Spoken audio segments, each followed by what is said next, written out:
sparring and whatnot. It was just bad timing on my end.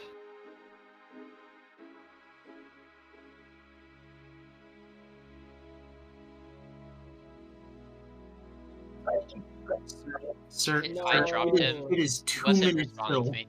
But Robert Ritchie still needs to submit the list.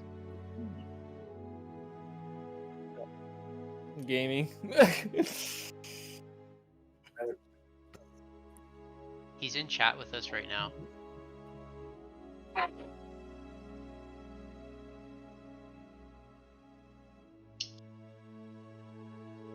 Congrats on 45 players.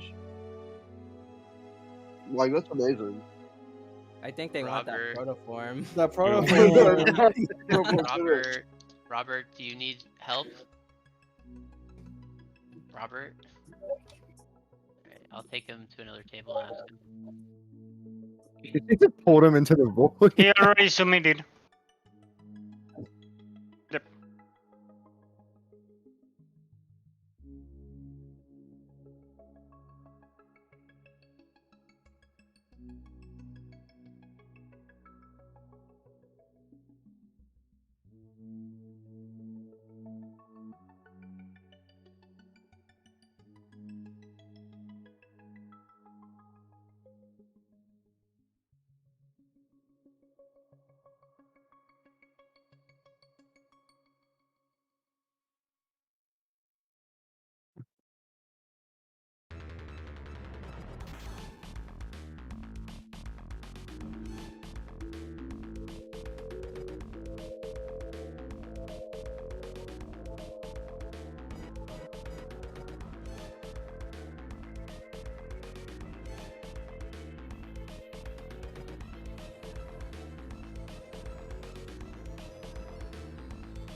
Just one.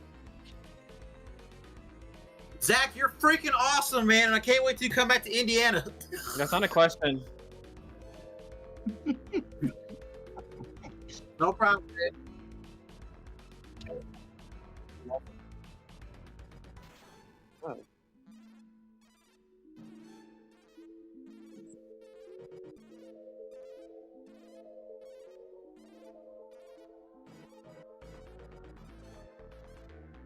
It looks like we're ready, unless some guys from another server that said they were going to join are going to join, but I don't think they have time anymore. So yeah, we'll start.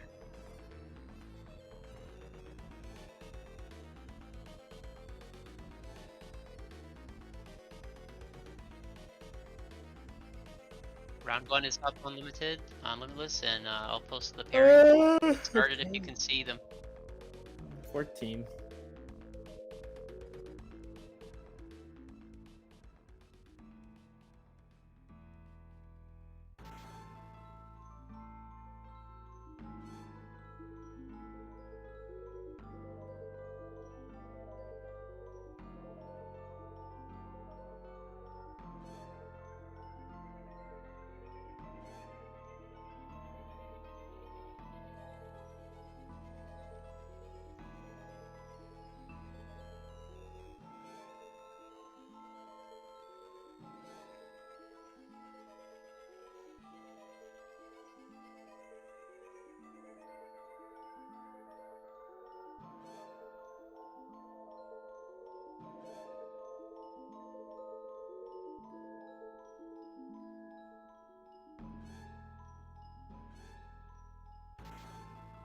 Hello, chat. How are we doing? We're going to go ahead and pull up some deck lists here and take a look. We got 45 players in tonight's Webcam local. It is a packed night. So first and foremost, while I'm kind of looking for things, is there any decks people want to see? There's lots of viable decks this format, and I think there's lots of cool ones we could potentially see. While I'm looking through tables, see what everyone's playing tonight.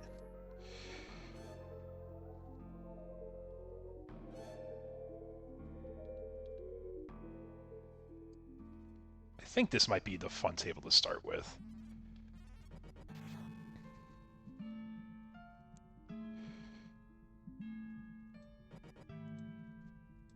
Hello, hello, guys. Hello. I'm going to go ahead and put y'all on the stream. If you guys have any questions, That's don't be so afraid to scary. use the ruling, or not the ruling, the judge request channel. You can ping my judges in that channel. That being said, good Alrighty. luck. Thank you. Thank you. 1, 2, 1.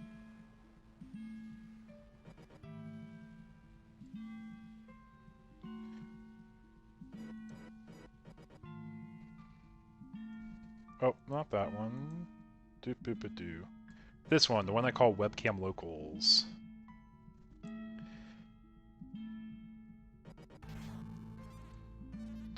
Okay, welcome guys. Thank you so much for your patience.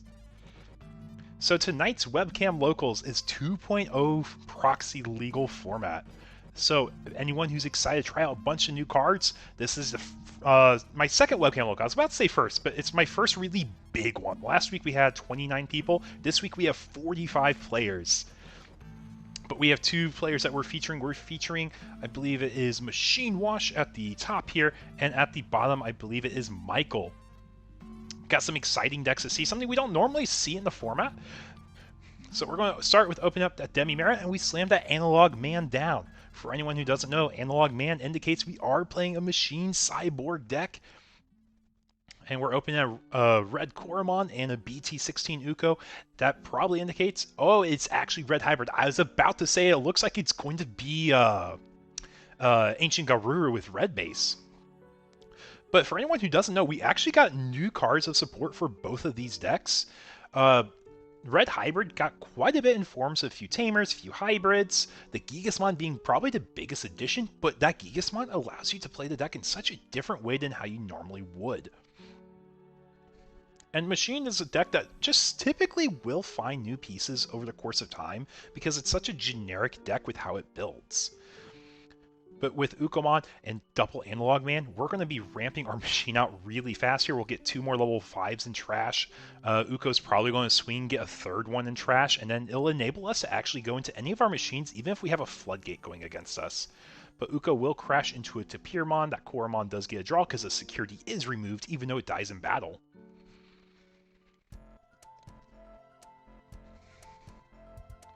But how's everyone feeling about 2.0 format? Are we excited? This is pretty much our Nationals format as far as we know, right? I'm going to move my chair here so I don't keep stepping on it. But we see that Takuya is going to go all the way up into the Aldemon. So if we go to Emperor Grey, we make sure we check no options. And it's actually really important in this matchup that we have DP really high because Machine does typically run a lot of high DP bodies due to the nature of the deck ratios. But putting our opponent to 1, we are finally going to raise that Uko. Uko's effect goes off first. Search our top 3. And we do have that new Daipenmon. Daipenmon is an all-turns 2k DP, if I remember correctly. And he is red, which makes him work for any of our machine stuff. But it looks like we are going to be leaning into that Megadramon, which is typically seen in the, like the SOC decks. But its on-play is very relevant. I think it's Inherit. I want to say is like a... I think it has a D-Digivolve effect, I want to say. It's been a moment since I've read that full card. Let me pull that up here.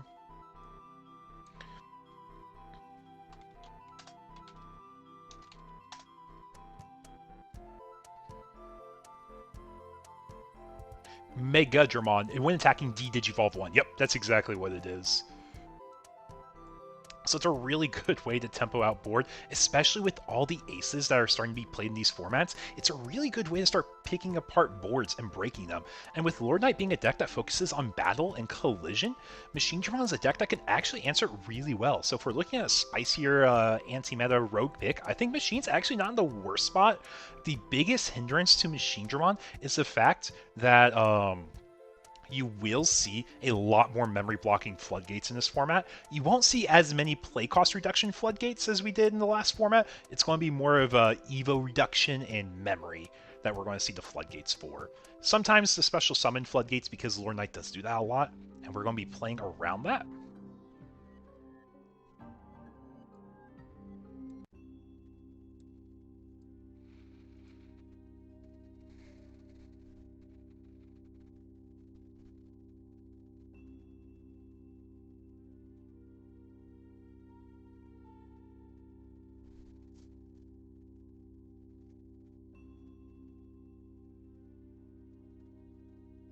but we are going to be pushing out our Flame on here. So we're looking at this board setup. We don't have anything going for Machine Dramont as like a wall for defense. So if Red Hybrid has a way to find lethal, I believe Atomic Inferno's security effect is alive right now, which means as long as our guys are living the checks, we should be in a pretty good spot. And I believe that Alderman is sitting at 12k for 2 checks if Atomic Inferno's security effect's live. First, we do check the machine option, does a search, and I believe you get a pitch a card, set up your trash just a little bit better.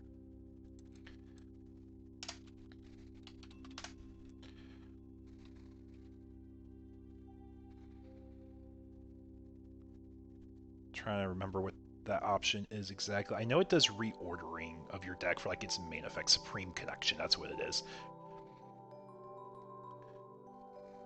Yeah, we just didn't get any of our machines set up. It looked like we just had a hard time getting going. We had all our like ramp engine pieces for machine. But we are going to go to a game 2. Red Hybrid is able to take it away. And this is honestly a hard matchup for Red Hybrid to deal with on paper because of all the redirects. Like once you get to 0 security, they just don't have an easy way to close out. So Red Hybrid taking game 1 there is definitely in Red Hybrid's against their favor. So getting that win is going to be really big for them. They just need to be able to do it one more time to break through Machine Dramont.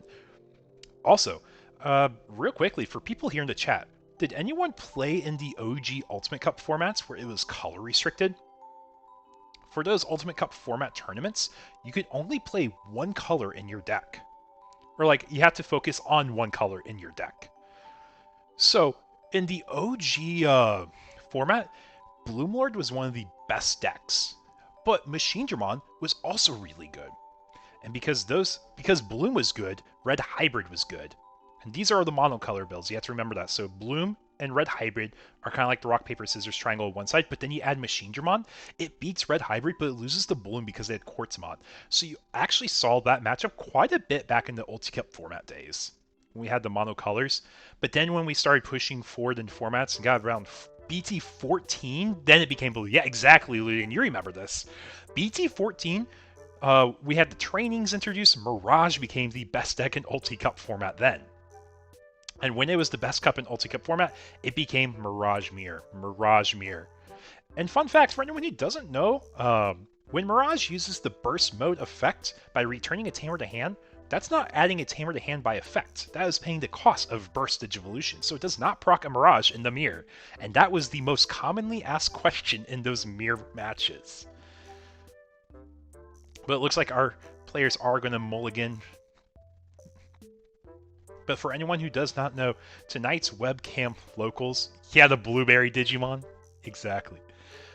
Tonight's webcam local, we are giving away a protoform to one of our participants. We had a lot of people support. We broke a channel record with new player cap, which is super exciting. So just a little way I can give back a little extra to the community. I typically don't do extra prizing after 39 players, I think is what it is. But it's something I'm throwing in tonight for all my participants because I love my players and I want them to keep coming back. Also, for y'all in the chat, if you guys want to see a certain matchup, drop it in the comments below. I'll do my best to find it. We have 45 players. Most likely, we will find a deck if you have a relevant deck. Now, of course, if you say you want to see Starter Deck 1 in this tournament, sorry, Starter Deck 1 War Greymon doesn't quite cut it right now. But there might be a world in the future you can use the Galaxy engine with it and make him really tall and go for a few checks. I can see a world that happens, but Apollo kind of does it better. Just because you also get Pop a Digimon at the same time. But it looks like Machine is having a little bit of issues on their setup still, but we are able to play Supreme Connection, reorder cards at the top of our deck, so we know we got a Rookie and Machine coming up. And Red Hybrid hasn't been able to get a lot of damage in yet, so this actually might be an alright spot for them. Taking the only option from the Ukamon being that Blitz Omni, and we do get that hatch. So what... Oh, Takuya cannot go over that egg, but that Flamemon can. Fix it real quick. Fix that real quick. So what we're probably going to see here is the Aguni... Oh, we're going Atomic Inferno. Yeah, we want to get that pressure on as fast as possible in this matchup. That makes sense. So we're going to use the Aguni effect to warp into an Ancient Gray. We're going into the old Ancient Gray here. Nothing to pop, but we are going to be going for, I believe it's... Excuse me, 3 checks total. Atomic Inferno, I think Ancient Grey has a natural +1 and then his initial one. So check 1, attack the heavy. We don't have all the ones, so we can actually delete this Ancient Grey, or at least the Uko, but we are going to delete that Ancient Grey. We're preserving our life. Do I like Blitz Omni or Ruin Mode in Red Ancient for level 7s? Ruin Mode, you don't need it as much. I understand if you run Ruin Mode because there might be a matchup where you worry about Floodgates, because there's lots of Floodgates that could hurt Red Hybrid. But typically Blitz Omni is better because you just want to close out games. The faster you close out games, the better you'll do. But we are able to get 2 Tamers out. This Uko will do another swing now. And this is another Supreme Connection here. We already knew what top 3 cards were from our first Supreme Connection. But yeah, like, I think of the ones that Red Hybrid would run, you typically don't see Ruin Mode because that's more of a defensive card. Blitz Omni makes sense. It's offensive. You want to close out games. I'm trying to think if I've ever seen any other level 7s in Red Hybrid, but there's nothing that really comes to mind immediately. I could see a Gallant Ace because Gallant Ace does close games. Plus, it pops pretty much anything that's relevant. Gallantman Crimson Ace, that is.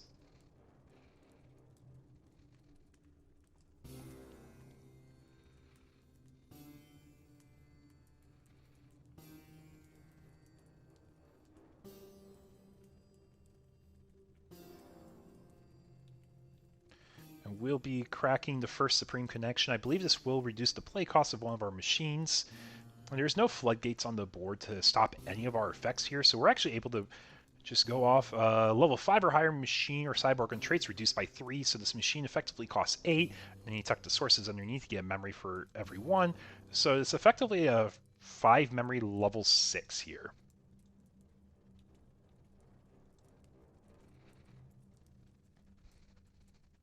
I think it's just, yeah, if we had more level 5s, we would tuck more level 5s. It could be from hand or trash for him on his on play. But Red Hybrid's able to get a lot going real quickly.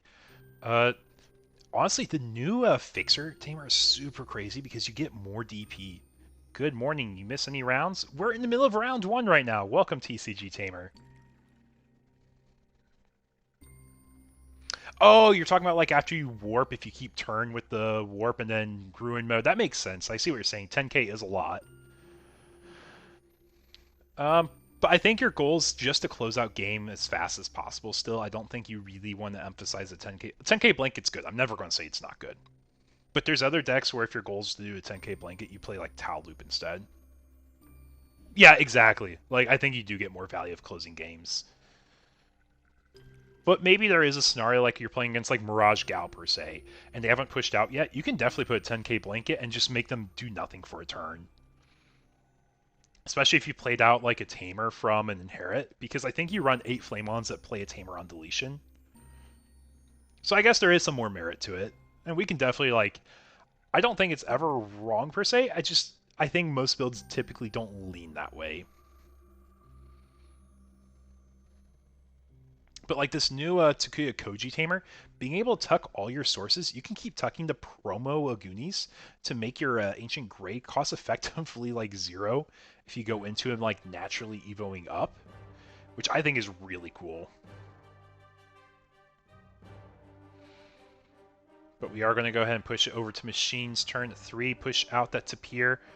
No started main effects to proc off here, but Tapir is going to swing security saying, I hope I die. And he does die here. No Tamer to give the opponent. Also, we'll get a draw for Tapir first. Then we get our Demi-Mera. I believe that's the OG draw 1, pitch 1. You do run 5 Demi-Meras in this deck. But that does look like the OG one. And the reason you run this is because it pitches anything. You typically want to see the other Demi-Mera in this deck because almost all your cards you want to pitch are level 5s or higher.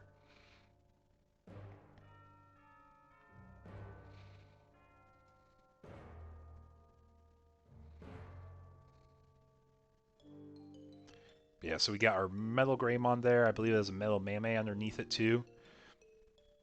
So if our Machinemon's able to go into a Chaos X, we might be in a really solid spot.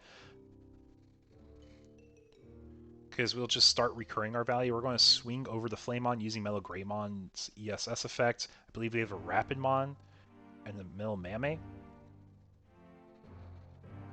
Yes, that is also true. You do play around Digimon Emperor a lot more.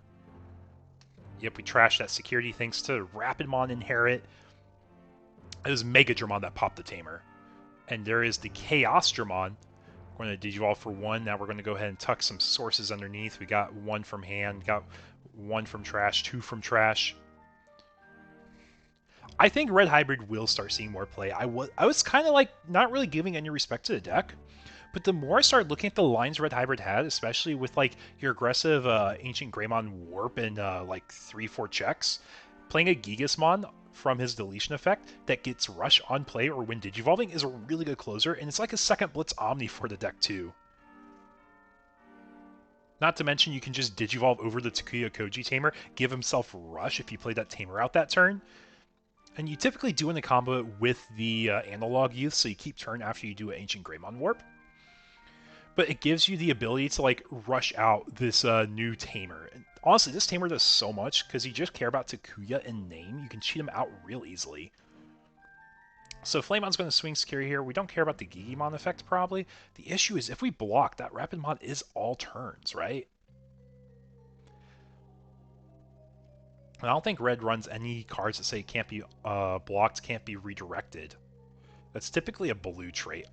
But we did actually see blue plugin, if I remember correctly. The blue plugin does exist.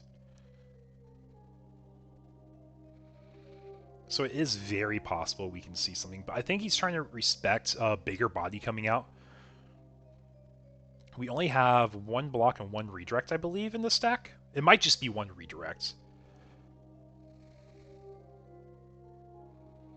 Yep, so we will spend 2 to go into our Burning Greymon over to Kuya.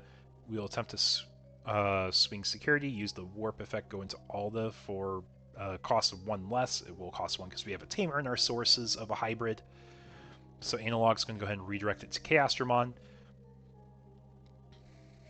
And it looks like we are going to go ahead and remove sources here. I don't know if we just forgot to use the mat for the extra 2k in draw. It may not have mattered also. And then end of turn from the Takuya Tamer, we will go ahead and swing security. So I guess this is asking, did we have blocker as an inherit here? No, we did not have a blocker. Okay, that's rough. That was rough. No blocker. That typically is very favored for Machine. But we'll go ahead and pick another table out for y'all.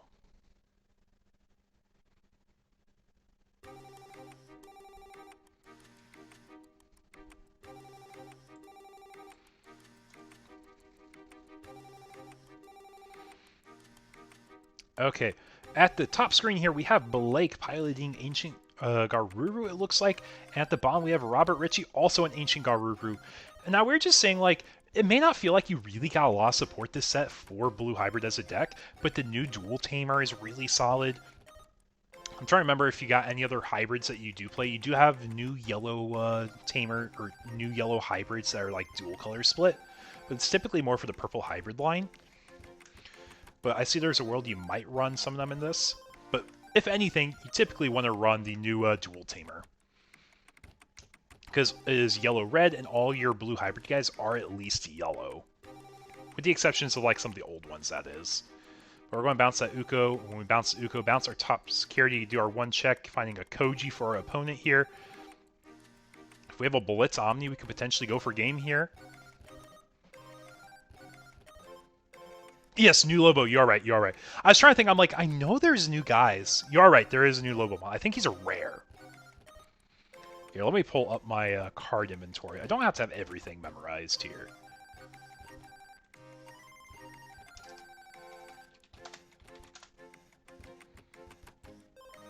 Yeah, our new Lobomon goes over a Koji for 2 or a Kendo for 0 when Digivolving. Oh, it has the security search effect. That's why. That's what it is. And it has a when attacking draw if you have 7 or fewer. That's actually really good. Gives you an extra way to be consistent with your hand, finding the pieces you need. And if you really want to, you could run like the new Tommy, you could run like the new Kuma, the new Lana, but you typically won't just because like how the deck plays into it all. You're right, we actually did get some significant cards for this deck.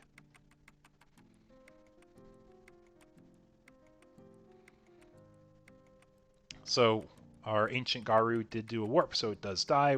Pick up piece. Tap 2 analogs, get 2 memory back, hatch an egg. I don't think we have a way to push out at the moment. Yeah, exactly. It's just like the OG Zoe. Oh, we do have the option here, so we can actually pick up the Ancient Garu and reduce the play cost by, I think it's 4, and then when you cross, it's another reduce by another 4, so he's going to be basically a 4 cost. Yeah, exactly. It is easier to cross because we do have the new Lobo. So our only issue is, in this board state, it is very possible our opponent will be able to go into hybrid. That was like an issue with like old hybrid days. You just couldn't interact with so many hybrids on the board at once.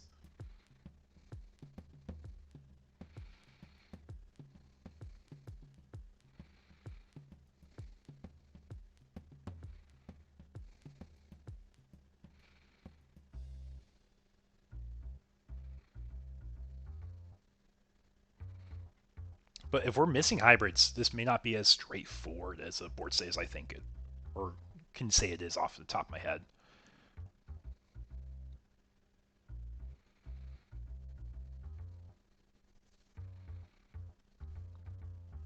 So chat, what are we feeling tonight? Are we wanting to see a lot more of the newer decks? Are we wanting to see some old decks with some new additions? If you want to see a certain deck archetype, drop it in the chat. I'll do my best to find it.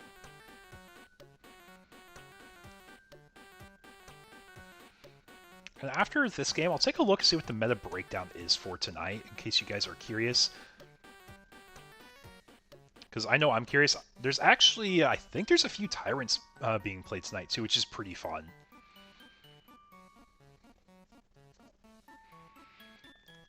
And Tyrant is like a favorite deck of mine. I always enjoy watching it play out. So we do have a Lobomon here. We are going to Digivolve. We are going to swing Security, effect a Wanya. We're going to draw. We do check another Strabi, so it will crash. Swing Security. Ice Wall, losing 2 memory. That might just lose us the game unless we have the Hammer Spark in response. We could go into a Jet, try stalling out the game, and then go into an Ancient Garu. That could potentially give us a turn, but it might be rough. It might be rough here. But one of Ice Wall coming up, guys. Security effect, gain 2 memory is pretty good. You want to see some Magna X? I think we probably have Magna X tonight. I think we have some Magna X's playing. That's actually a deck I'm looking forward to seeing. Yeah, BT2.0 Wankun is crazy. That card's crazy for Mirage, that card's crazy for Magna X. Because the cool thing with Magna X is you actually have an OTK combo you can use it for. Because if you think on paper, Magna X can technically do 3 checks on its own. You get its initial check, then you have a Digivolving Restand check, and then you have its all turns Restand copy Digivolve check. But then you can Blitz Omni X for another check. Do they run the new Takuya and Koji Dual Tamer? The Anga players? Possibly. Yeah, Anga typically does. Anga will run as a 1 or 2 of. It plays very similar to what you do in Red Hybrid, where you tuck the cost reduction hybrids if you do the Warp. So then you can Evo up into your Ancient Garu for like much cheaper, even if you do a Lobo Warp cheat. But it looks like we actually just finished our game here. So let's go ahead and take a look at the metagame for tonight. I know you guys get excited to see that.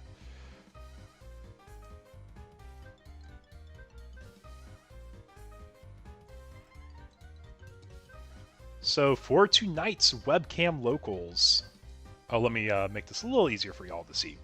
Tonight's webcam locals. So we have to keep in mind, Limitless doesn't do the best job at doing deck names and identifying what a deck's being played. Like Yellow Hybrid here, I'm 99.9% sure that's just Blue Hybrid like Ancient Garuru playing a 1 of Jet Selfie. So we have at least 7 Blue Hybrids, give take if I had to guess, 5 Mirage Galgamons, 3 Demon Lords, 2 decks with Ragnar Lordmon. It's probably not Ragnar Lordmon itself, but a deck that features Ragnar Lordmon top in. Red, Yellow, Sylphimon. That's probably just a Sylphimon deck, if I had to guess. 2 Tyrants, BL Star, Red Hybrid, Ancient Garuru, lump it in with the Yellow Hybrids, so 8 of those. A Levia deck that could be Demon Lords, that could be just pure Levia, though. Mass Day, Omnimon Alter S, Machine, Rookie Rush. Not sure what would be labeled as that. Ancient Red Hybrid, it's basically Red Hybrid. They're all kind of the same right now. Well, I guess you do emphasize Ancient a lot more. Adoragora, Zudamon deck, that could just be a Mirage deck. Where are all the purple players at? The purple players are probably under the other. They're probably under other. I know we have Lord Knights for sure. I did check and see a few of those. They're probably under this other category, though, because Limitless probably hasn't updated to include them yet. That's probably where the Purple Hybrid and Lord Knights are, though. We have a Venmon deck, D-Brigade. Like, we got a big crowd, though, so we're going to see a little bit more variance. Let's see. Let's go ahead and take a look at some of our other tables here.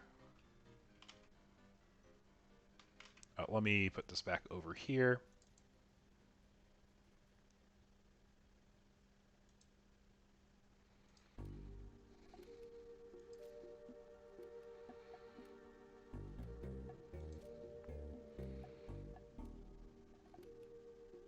Gain that Yeah, memory, 'cause, like- one extra memory. Yeah. Or like if Blinding Ray or something, like Hey guys, we still playing our Yeah. set, or we just finished? that was the That first was game. game one. That was Okay. game one. Yeah. Awesome, making sure. I'm going to put you all on stream. If you have questions, use the judge request channel, and we'll get a judge to help you all out. Good luck, guys, in game 2.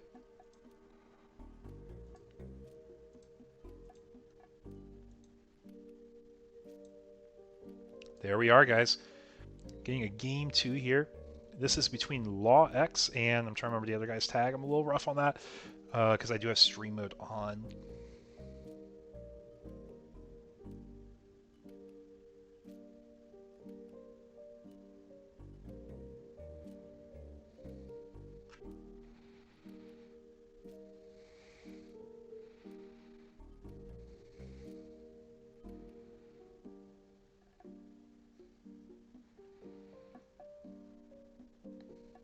Could Real Sylphie be Susano? That is possible.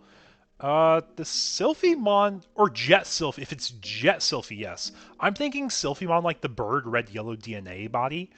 That's like the Valk line. That's the one I'm personally thinking of. But it's possible. I can't take a look at deck list from that viewpoint format. But we do have a Sunamon egg here at the bottom going into Labra here. That means we're running one of our purple engines, including Lord Nightmon. It could be Levia. And we do a purple Memboost for 3, reveal top 4, Dober X, Gobbly, Gather Uverse. Doesn't really showcase a little more. The Gather Uverse is potentially leaning more into Lord Knight, if I remember correctly, though. But then we do have a Koro on top with a BT16 Uko from our opponent. So that could be Ancient Garu. It could be Red Hybrid. There's a few things it could be. Off of our first game we were watching, it could be Red Hybrid, though. But it is very common for Ancient Garu to run them. And I believe this is Ancient Garu, or Ancient Greymon. Actually, it could be Garu. Could be Garu. Because these are typically for both decks.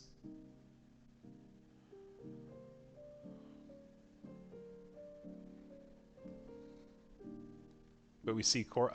I want to say this is probably leaning into Red Hybrid more than it's leaning into Blue Hybrid. Luna indicates it is Blue Hybrid to me personally. Because it gives you a way to go into your Warp Lobo.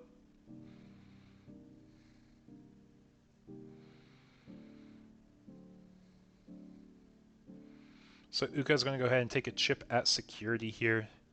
Our first security check is going to be a wisdom training. Koromon does resolve here because the security was removed from our opponent, so we will draw a card here. Analog coming down for 2. And yep, it is Blue Hybrid. We do see that now. We do pick up the Kendo, trash the rest. Yeah, so Lunamon's a tech you will see in Blue Hybrid decks, just because it's a way to go, like I said, into your promo Lobo over a red egg still. And it also does bounce a card to hand, which would proc Ancient Garurumon if we choose to use it to start a main phase, and a Ancient Garu sticks on board. So our purple player could be popping off here. Looks like they have a Psychomon in their hand there. Not exactly the best webcam setup in the world, but everything is visible that needs to be visible here. So we will go into Dober X for free thanks to the use of Wisdom Training. And we'll be pitching the Deltamon. Labramon doesn't proc here. Labramon procs when a Digimon is played by effect. Same with Dober X. But we do get the Suno Draw Inherit. Sunomon's going to be one of those eggs that just pops off as probably the most relevant egg that we have for purple. We will use Protoform here to reduce the evolution of an X anti-Digivolve by 1. Looks like we got Lady WX here for 2. Yep, and we do get the token. Yeah, just reading off the effect here. I believe it is an unconditional make a token effect. Well, with the X anti, I should say. On play when Digivolving, give the opponent until the end of their turn, end of attack, delete this Digi. Then if you have X Ante or Lady Devi, you make a token that has blocker and retaliation that is level 4.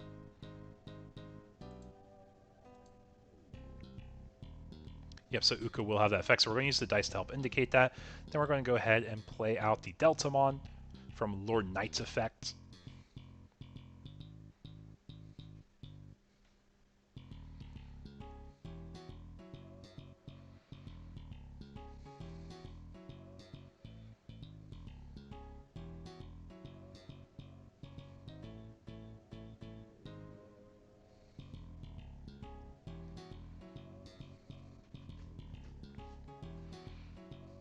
Yeah, anyways, while we have this going on, I'll go ahead and take a look at some of the deck lists we have so I can keep an eye on some of the players for y'all in chat.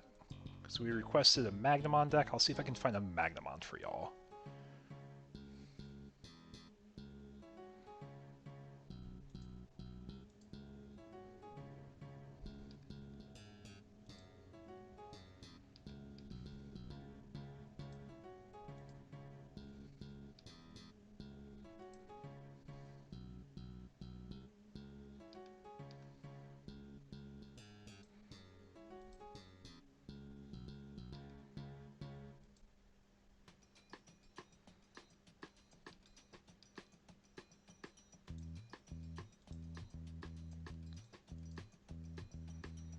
Yeah, lots of blue hybrid tonight.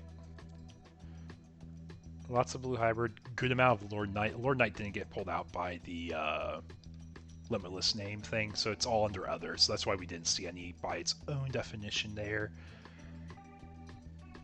Oh, we do have updates to Galaxy. Galaxy did get an upgrade with this set with the decode level 6.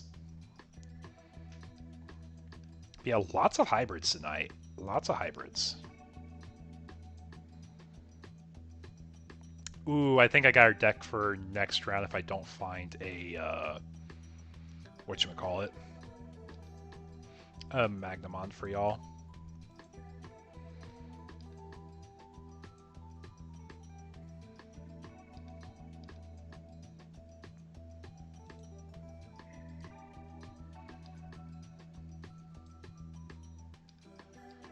But yeah, I think the majority of our tournament tonight is a hybrid deck of some sort. Lots of Mirage, though, too.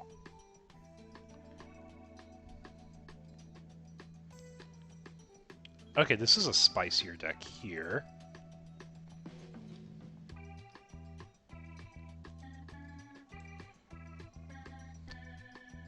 Do have Omnimon here. Got more Demon Lords.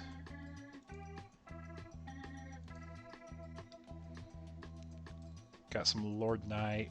We got an actual Alter S deck. No, it's the DNA Omni deck. It just runs some of the same names.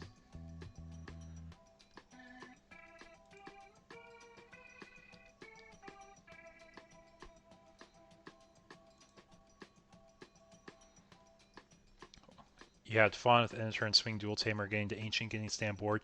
Oh yeah, for anyone who doesn't know. So, the way I've been explaining this interaction, cracked Lord Knight turn, just casual Lord Knight turn. Casual Lord Knight turn. But for anyone who doesn't know, the new Dual Tamer says end of turn attack.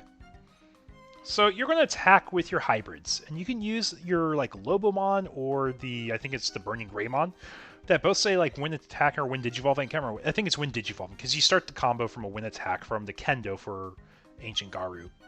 Then you go into Lobo. But if you use the end of turn attack on the Dual Tamer to use Lobomon to go into an Ancient Garu, you actually don't die from the warp effect because it wasn't present at the end of turn timings.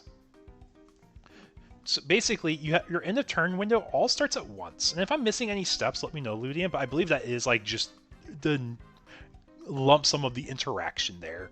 Because you basically have to have the card there present at the end of turn to get all end of turn effects. Very similar if you try using like the like an effect that lets you digivolve on win attack and you go into a card with a win attacking effect. You don't get that top card's win attacking effect because it wasn't present for the attack step.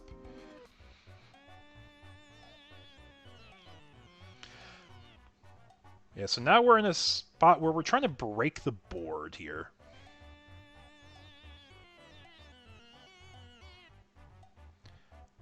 Yeah, that's it. Yeah, I was going to say, I'm pretty sure that's all it was. But I can see it being very confusing if you've never seen the interaction before. The only reason I'm aware of it is because Tyrant does kind of similar things. Yeah, more so, yeah, you do skip it. Like, it's there, but because it wasn't there at the right time, you don't do it. Yeah, that's why a lot of people stopped running like the Rhino Kabuterimon and Tyrant, because you can like win attack, go into Tyrant by using the Modimon egg, but because the Tyrant wasn't there for an attack, you don't get to suspend the thing at bot deck.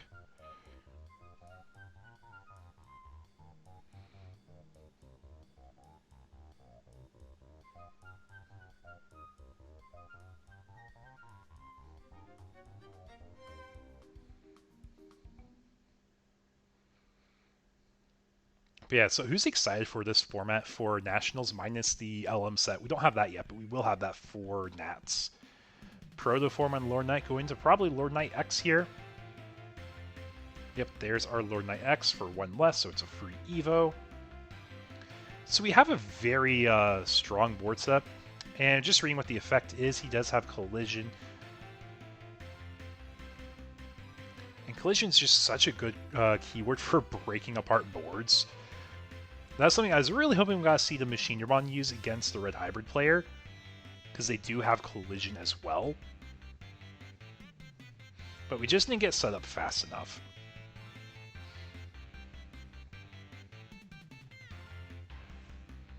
Oh yeah, so back to looking at decks, see if there's anything else cool. But I think I see the deck I want to showcase to you all. Pending it wins, I should say. Pending it wins.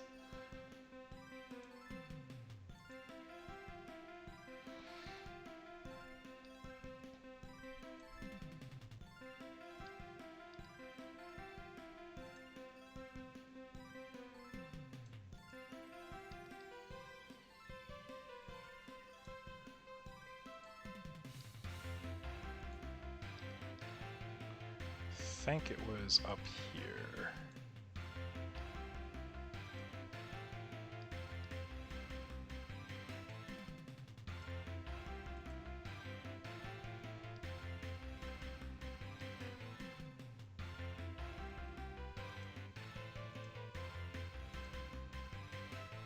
Okay, so focusing back on our game here, I actually didn't see any Magna X's from a glance tonight, so a little unfortunate there. I don't think we will get to showcase a Magna X tonight, though. Very surprising. I thought at least one person would bring it, because that is one of the decks I'm looking at playing myself this format. I think it looks really good, especially with new Wankun. You can just really abuse. But getting that Ruin mode against hybrid decks basically denies most of your level 4s, because almost all of them are 5 or 4k, with the exception of Red Hybrid, which has 6k DP bodies. And we are going to go into Gatsu, which is really good for this matchup. Gatsu is good. It will deny Lord Knight playing out Digimon by effects. But when we can't get on the field, you just can't get the Floodgate live, which is honestly something I ran into this weekend too when I was playing in the regional. Anytime a Demon Lord goes into Ruin mode, it just means you can't Floodgate them. So any decks that are like scared of seeing Floodgates, Ruin mode is a really good out. Because it just means they can't set up the Floodgate that turn, And you basically, if you attack, you deny it the next turn too, so you get to basically be a little bit more one-sided in playing your game plan. Yes, that is true. A lot of the Takuyas do give 2k. That is true. The new one doesn't. The new one doesn't. It gives you end of turn attack though, which is good. But yeah, like the BT7 one gives you 2k and an extra check once you hit 12k, I think is what the threshold is. The BT12 one gives you 2 memory back. And then I think it's BT17. There's also another one got 2k DP. It's more of a cycle card though for its main effect. I don't think people play it more as like a 1, maybe 2 of at most.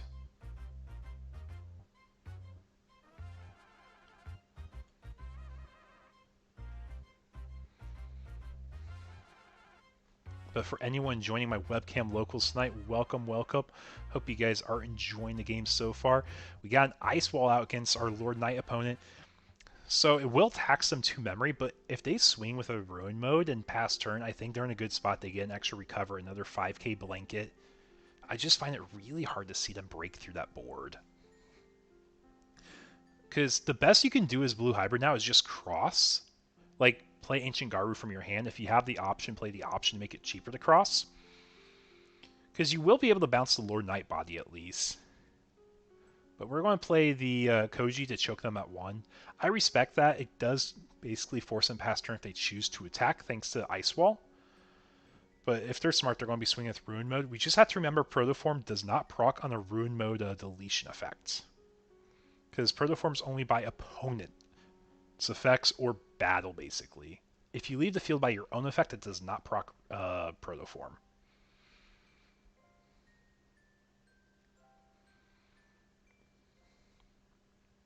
But yeah, I don't think we have ways to extend memory unless we play a body out by effect, which we do have Labras, we do have Dobers.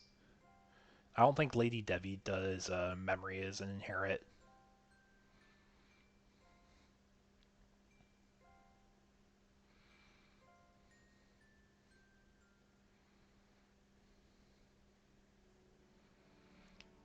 But yeah, so what do you guys think in chat? I think this is probably just Lord Knight should win at this board state. I don't think there's any other outs I'm missing that could come down. Oh, we're going into Protoform here. It looks like we're not going to be keeping the... well, yeah, we're going to be going into Dober X for the cycle, and now Dober X effect's going to start resolving here in a moment. But we are going to be cycling 2 extra cards thanks to 2 Sunomons. I don't think we have any Goblies. It looks like a Labra and Delta, Lady Devi. Yeah, just double checking what's in our trash here. So we're going to pitch a Dober, get 2 Suno effects. So we'll be drawing 1, drawing 2. And we have to remember, we got Ice Wall live here. If we had Lord Knight Ace, we can force everything to have collision, but I don't think that's going to matter. We're going to pay 2 for the Ice Wall effect, Swing Security, Ruin mode, Security check. It is a Ruin mode, so it will actually die in battle, and because it dies in battle, Protoform will resolve now. Yeah, if it was the Ruin mode's effect, it would not resolve Protoform, but because it dies in battle, we do get to resolve it now.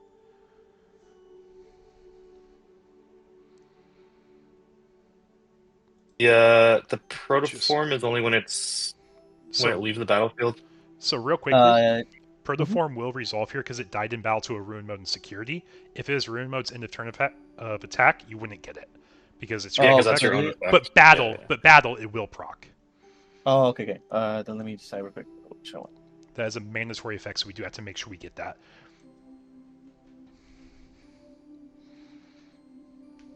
Yeah, that typically wouldn't happen there, and I think they were very well aware of that. But yeah, we do die to the battle in the security because it was a Ruin mode. But it still passes turn, and our opponent will still start at 3 memory. So we don't have a Floodgate out like we were saying that Gazi is gone.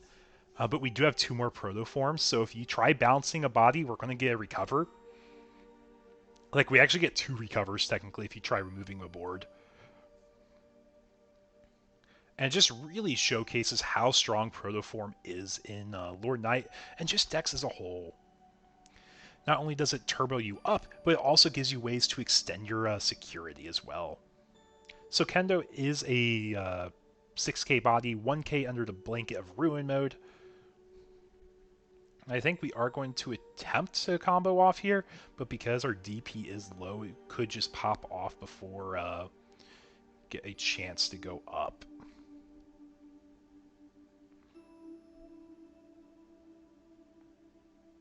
Yeah, exactly. Yep, exactly. Hey, guys, remember when we put Hammerspark to the restriction list at a 1 of because one memory is too strong? What happens if we have an SR that gives you one memory effectively on a Digivolve and it's still locked to the X antibody archetype?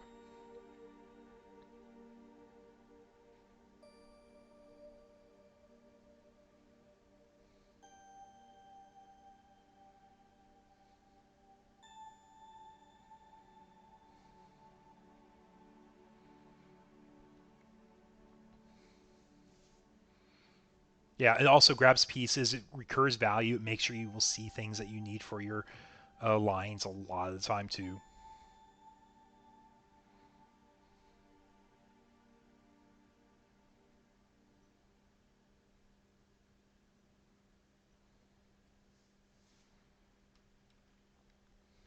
But yeah, it is very, very strong Protoform.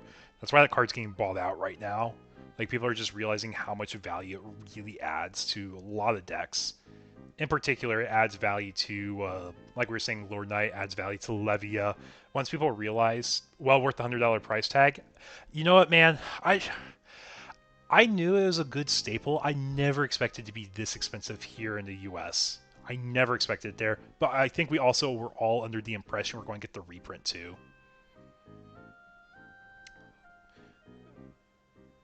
So is it purple versus blue format? I think it will be. It definitely will be.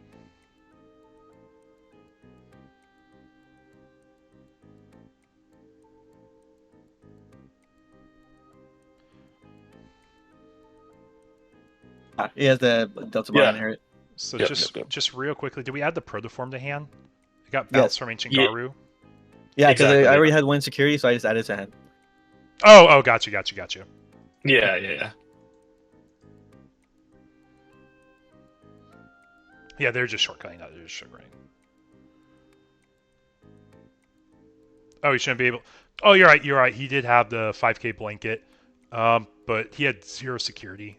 We can let them know real quick. I totally missed that. I was chatting with y'all. My bad.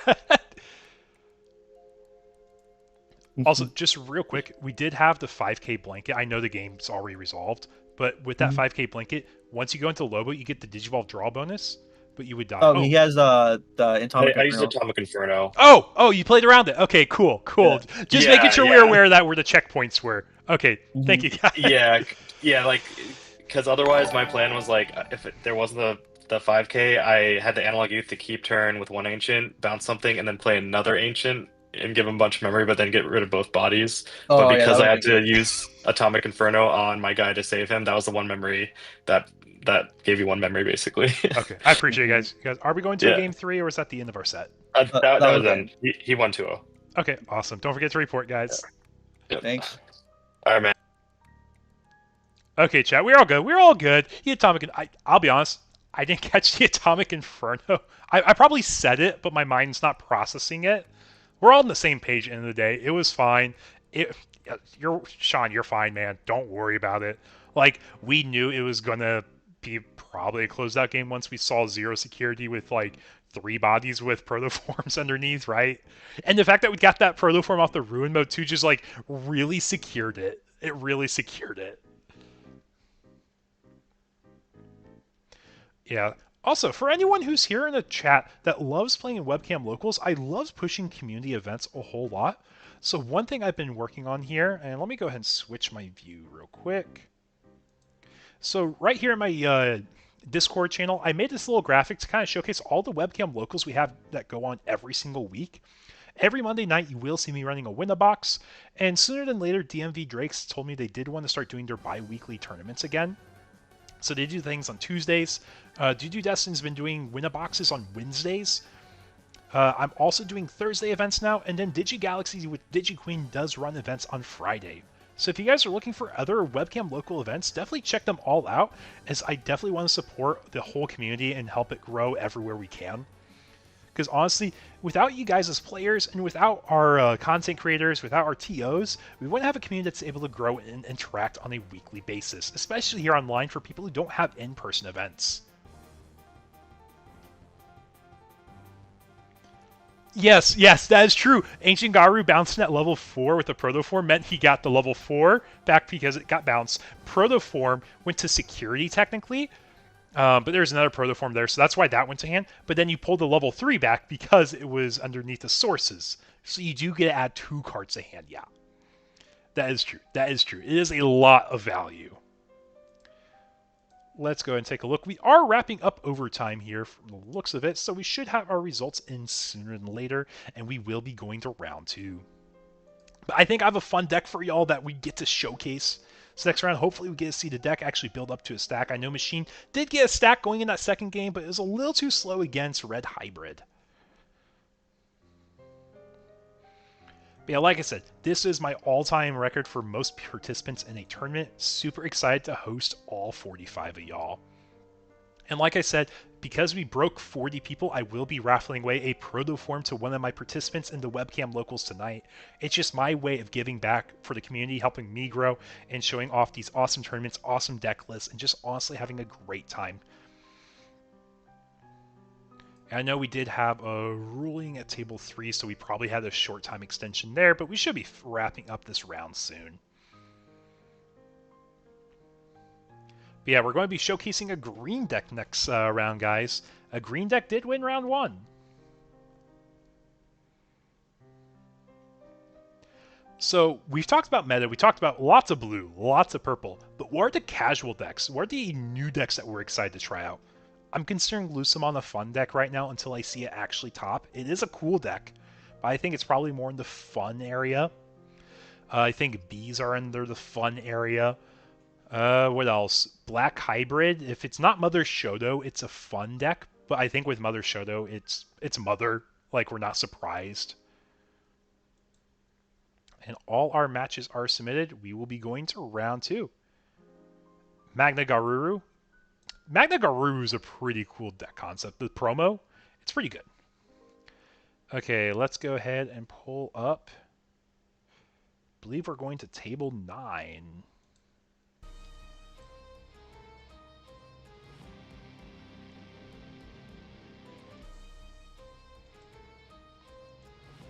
Hey guys, how are we doing? Am I going against you? No, I'm streaming tonight. I'm going to put you on the stream for this round. I don't think my opponent's joined yet. Yeah, it's all good. No, we just paired. We just paired. So we got like 2 minutes for them to like find the table. We have a big crowd tonight. It's going to take a moment. Nice. Yeah, we just thought there was like 4 or 5 draws, and we're like, wow. Yeah. Yeah, it does happen. Especially with purple in format. It does typically slow down the game a bit. But with that being said, you guys are going to be on stream this round. Good luck, have fun. If you have questions, please use the Judge Request channel. My judges, Ludi and Mike, will take care of y'all tonight. Ready? Okay, chat. We're back with this next round, round 2. So at the top, we have Taishi Miwa, and at the bottom, we have... I'm trying to remember what their tag is. Yelmore, I think is what it is. But we get a showcase, a fun set here.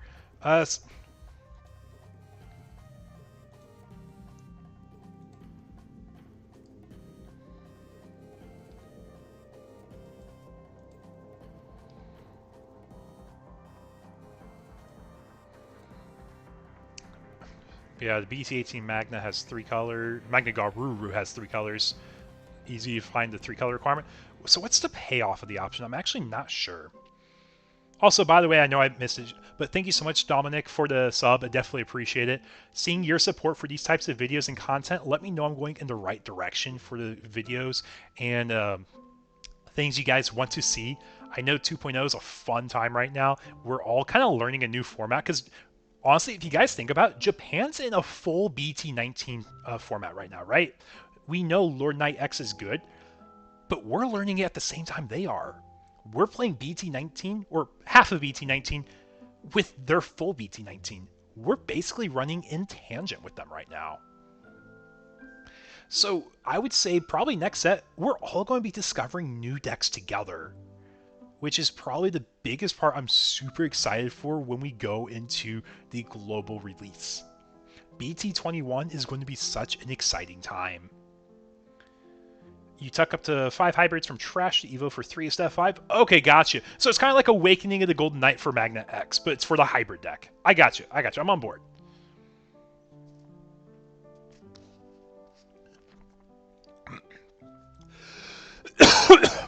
Excuse me. Yelmore's going to open up with a Gate of Deadly Seven Sins.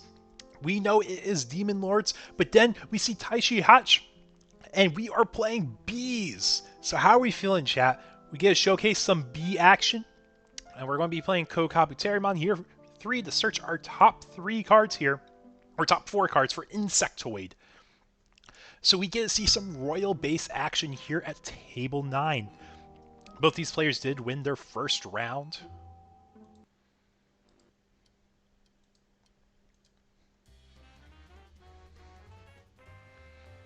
Also, if there's audio issues, let me know, guys. I'll do my best to fix it. I think I have a good mix right now.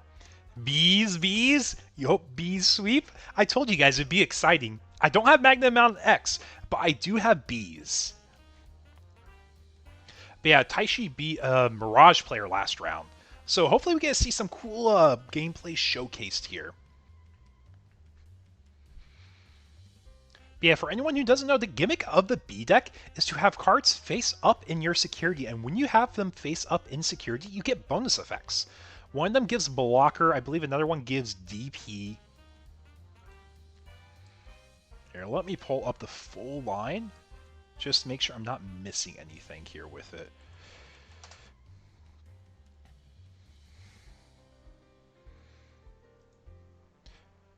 But yeah, all Royal base get 1k DP for one of the fun Beamons.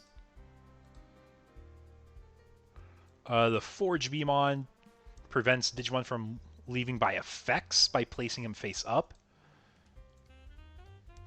Vespa gives them all blocker. Waspmon is opponent's turn. Another Digimon DP less than or equal to your Digimon can attack players. So it's kind of like a wall effect.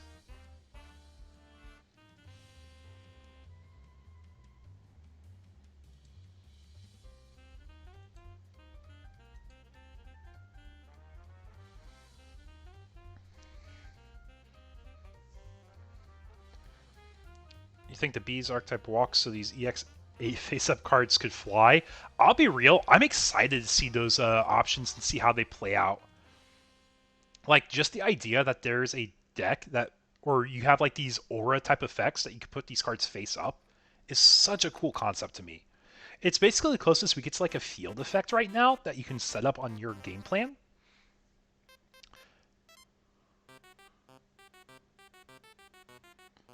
Yes, you are right, Dominic. So if there's ever an interaction where you have to shuffle security, any card that's face up does have to go in a face down position when shuffling. So Omnimon X from BT, I think it's a 10, has to shuffle.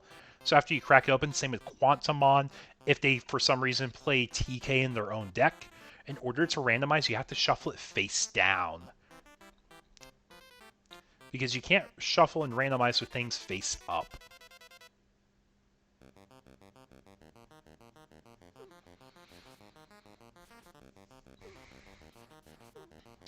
But yeah, they did play Leviamon to chomp away the bees. What wins a battle? A bunch of bugs or one alligator? The answer is the alligator on most occasions. And we do play Rise of the Seven Demon Lords here. So if a Demon Lord does get popped on their turn, they can play out a Demon Lord for free from the gate. But we are going to push out our Waspmon Warrior here.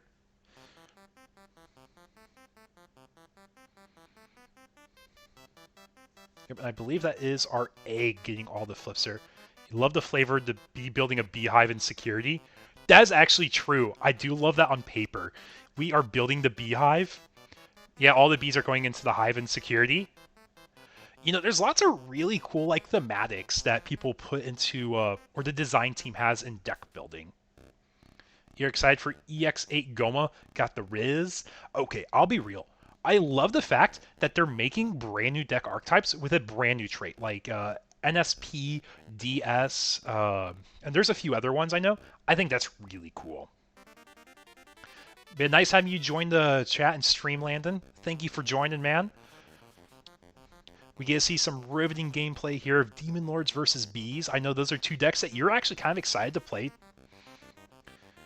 And I know chat is definitely excited too. But yeah, we are in round 2 of our webcam locals. We have 45 players tonight. And I think once you see the top end for how Bees are building their deck, you'll get even more excited.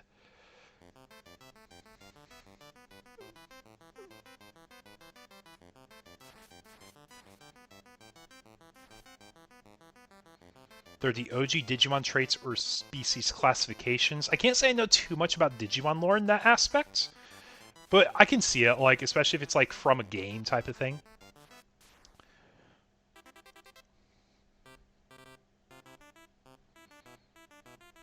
And we do go into, I believe that is our Queen Beemon. I believe that is the alt art for it. Let me go ahead and merge alts here. But yeah, Queen Beemon has Alliance. When attacking, you play a Royal Base. From your face-up security with the cost reduced by 8. And then when a Royal Base Digimon would leave the battle area, other than by battle, you can place those Digimon face-up at the bottom of your security. So you have like pseudo-recovery. And the cool thing is, we saw that BT, I think it was BT7 Kari, so when you add cards to security, you get a recover. DS is Deep Savers, NSP is Nature Spirits. Okay, that makes sense. He says, you know what, man, if you want to really get rid of my Queen Beemon, I'll just recover. Like, we're playing a grindy game here, right? Like, our opponent gave us 7 memory, though, to do it. But our only thing is we do have to start breaking through our opponent's security at some point. And I don't think we're going to be doing an OTK with Bees. You hope it's Bees and not Leopard. So we did see the Queen Bee at least so far.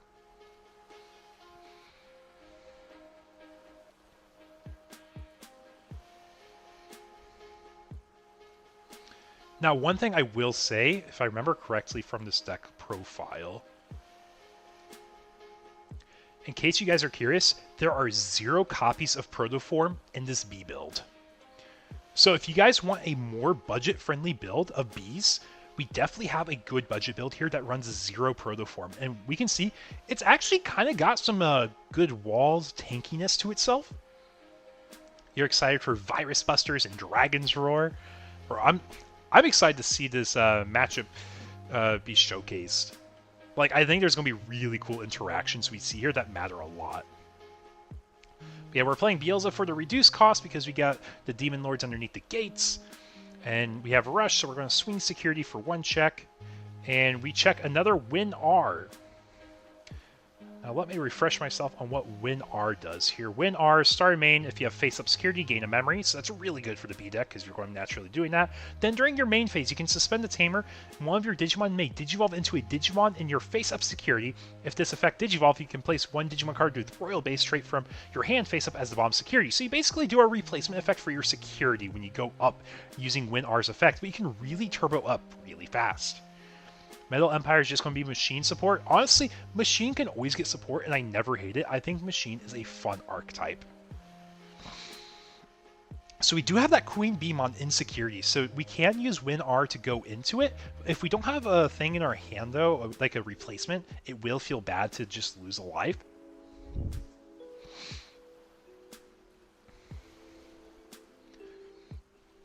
So what do we think on paper, chat? How do we think this matchup is? So we are using Win R's effect, it looks like here. Oh no, we're using the eggs effect. We're using the eggs effect here.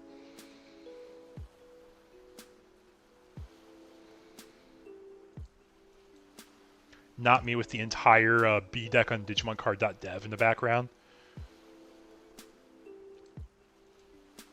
But for anyone joining my chat, welcome, welcome. We're in round 2 of my webcam locals.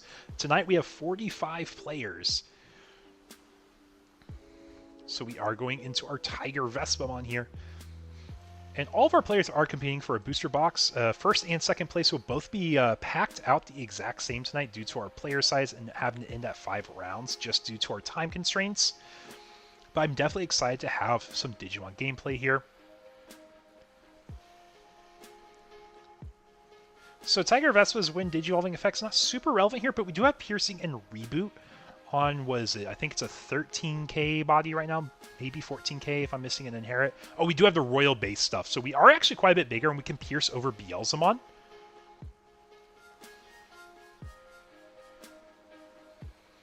And he does have Piercing Reboot, and then when another Digimon's in battle, you can unsuspend this. So he will be restanding. Just gotta make sure we finish resolving all of our effects here. You have faith in bees? I do too, I do too.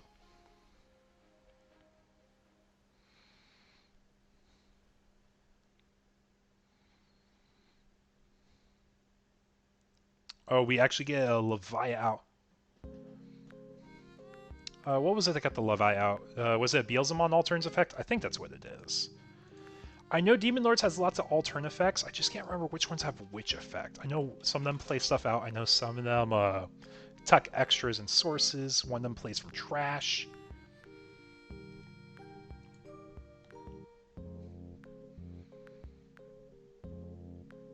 You get an extra tuck with Beelzemon. So, where did Levi come from?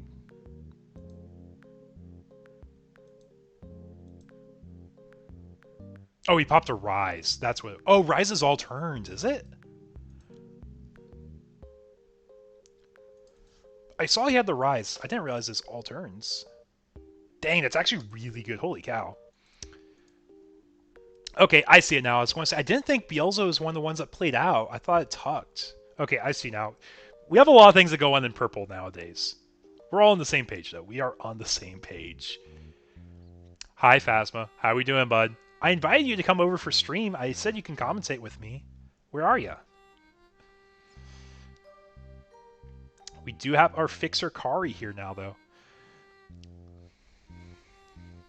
So I think our issue is actually going to be decking out in this matchup, potentially. It just really depends on what we can do with all our memory. Winars will give us 2 memory because we do have face-up security.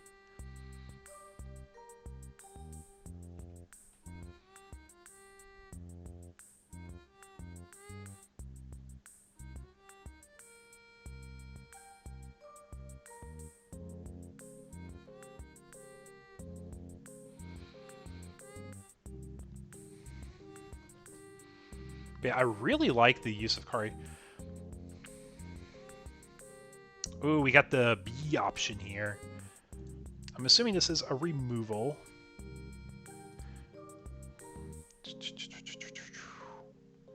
Where be the Hornet Eraser?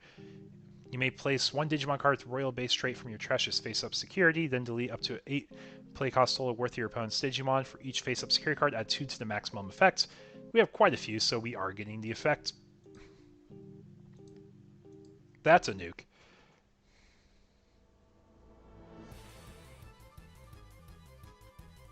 Oh, Biting Crush also, you're right. Biting Crush is rough right now, too.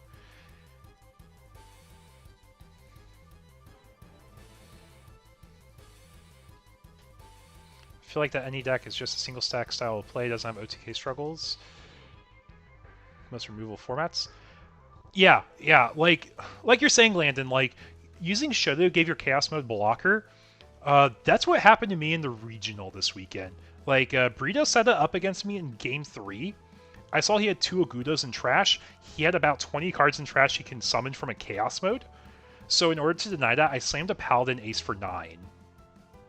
Because I said, I bought deck 2 Agudos. If you run 3-man, like, congrats, but you gotta figure out how to get in trash.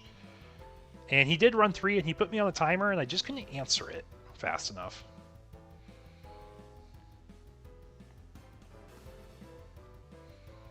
Yep, using Kari and WinR together is such a strong turbo combination here. So Rise is gone now, but we do have the Chaos mode, which could be scary.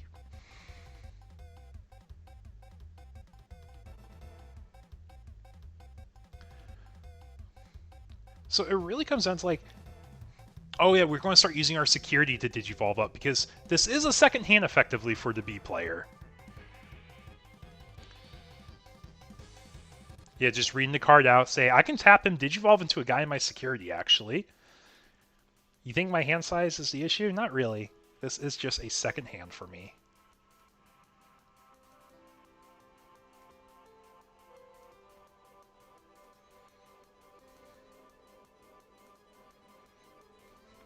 Yep, and I believe WinR does replace it. I just read the card. I kind of know what this stuff does, right? Putting another B into life. Yeah, so if we're missing a level 4, we technically always have whatever's in our security. But we don't have enough names to get our Agudo online yet.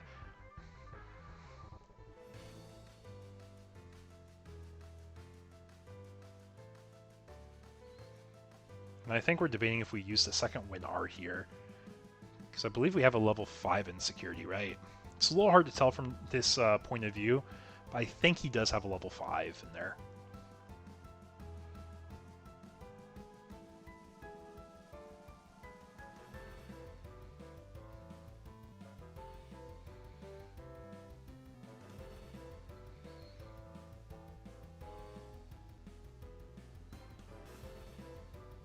Yep, so we are going into Metal Life Kuwagamon, guys. Do you know what deck Metal Life goes in? He has 3k after he suspends something. So our Metal Life is pretty big here, right?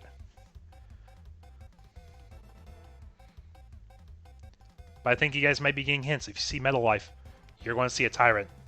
This B player has a few Tyrants in his top end here. So I think that's going to be one of his best outs for this matchup, because if he's suspended, he gets immunity from things.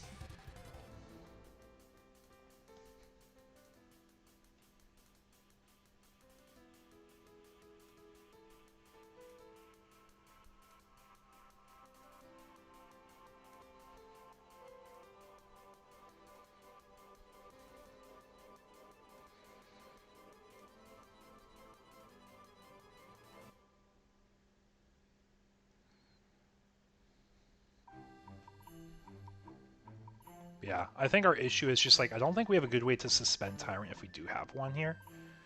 It might just be going into a B. Yeah, we're going to swing security. And we do live this check, guys. I think this is where we see Tyrant come out if he has it.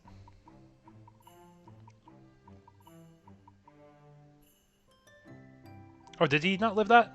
I thought he had a DP inherit. I might have missed that.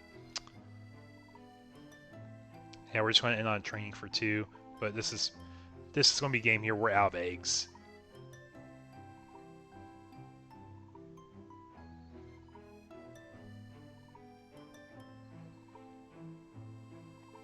We will have a lot of memory to work with at least, but I think it might be rough to do much else with it.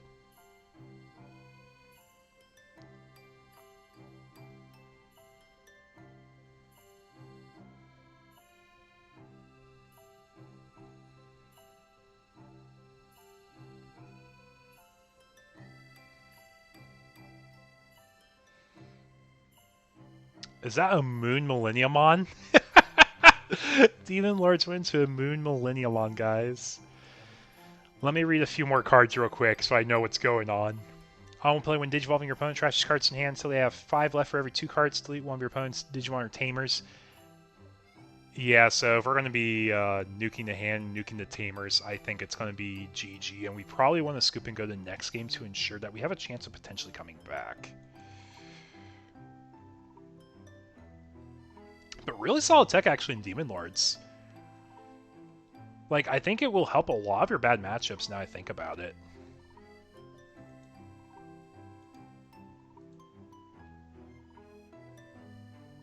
And then you also get a trash of security also when another Digimon Tamer is deleted. All turns once per turn.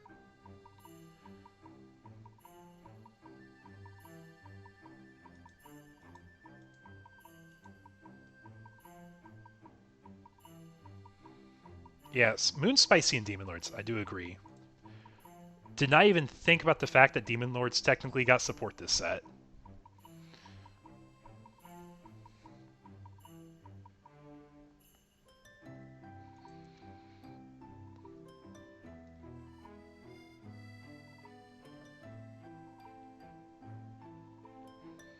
Yeah, I think he's reading the card right now.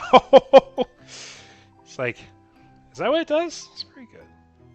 Yeah, it looked like a stack of new cards there.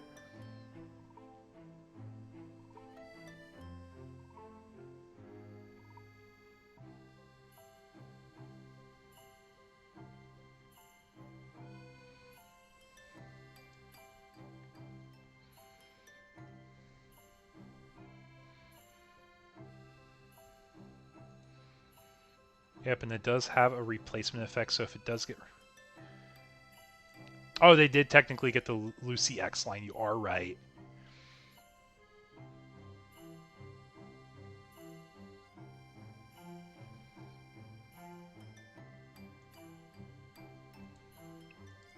Yeah, I think we I could be wrong. We could actually still have a very good game route here, but I'm just struggling to see it with the current setup. Yeah, play Leviathan for cheap. We're going to chomp down your B.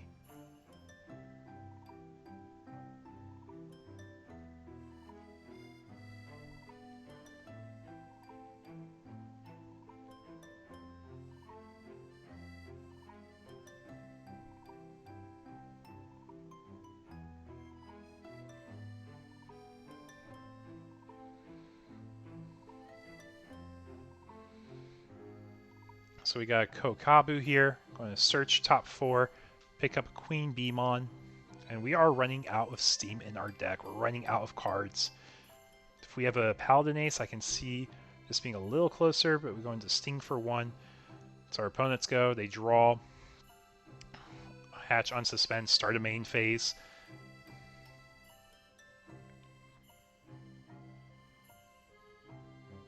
Oh, sorry, turn. We're doing a Gudo.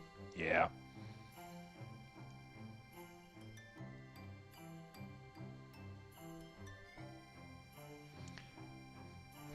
Yeah, being behind, it might be a little rough.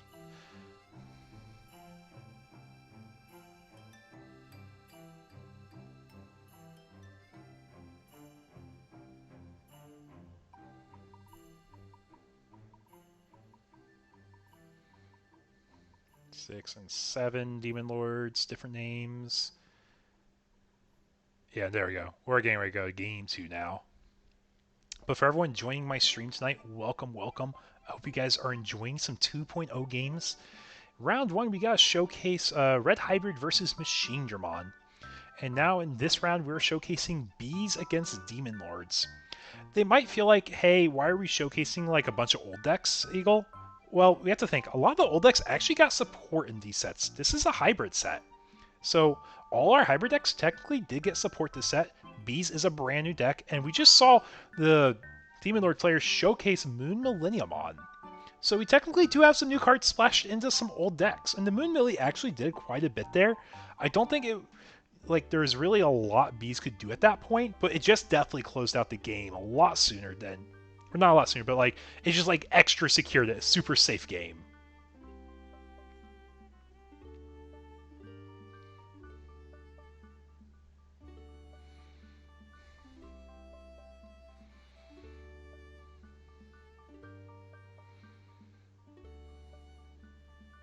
But we definitely see a lot of good components for this B build, and super budget friendly, like I said. But I think it'd be awesome to talk with, we need more stuff for Bees. I'll be honest, DigiPanda, this is a pretty unique build. He definitely showcases how you don't need Protoform in the deck.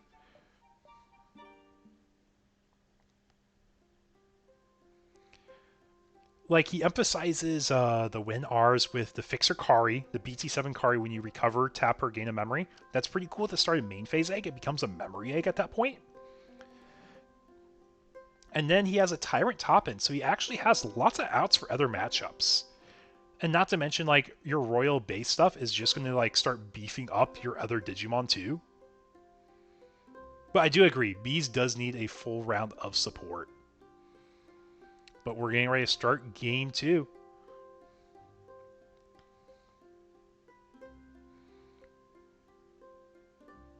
There's an aggro build you're looking at? Okay, I was going to say, I know that was like the one thing people were scared of, like, you need Protoform for Bees. I really don't think you do after, like, seeing how this deck kind of piloted and how Taishi built it. I think it's really well built. I will say I still think it is in the fun category, but it's a really cool fun category deck.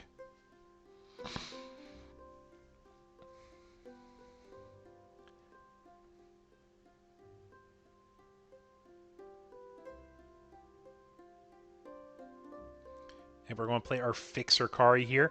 Like I was saying, like, we got that combo live, and we got WinR here.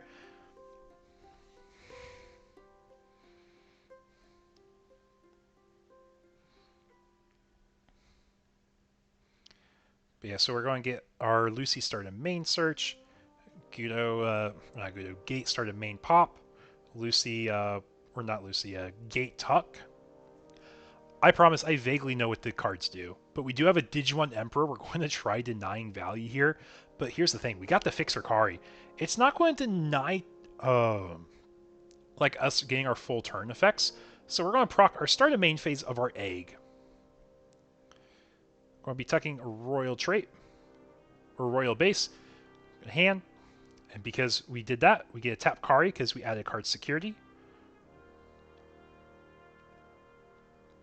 Yeah, we got a few things. Got a few things layered on here. Doing our best with ordering effects.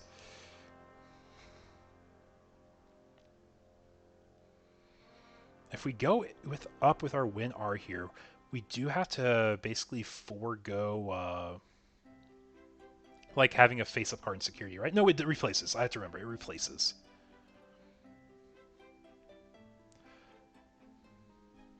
But if we run the like 2-cost options now that they show that had like the aura effects, it's so cool.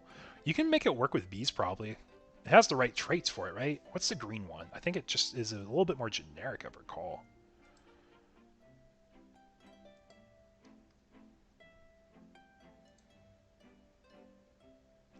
It's Nature Spirits, I'm sorry. It has to be Nature Spirits for the new green one. Deep Savers, Nature Spirits, Nightmare Soldiers. So we won't be able to use any of them for bees, sadly.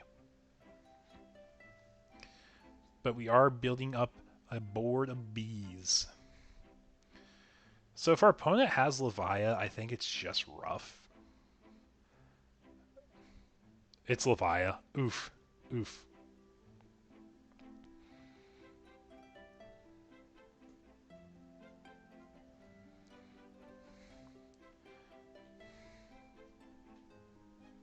Yeah, it's explaining I want to chomp your big guys, chomp your little guys. They're all going to get chomped, man.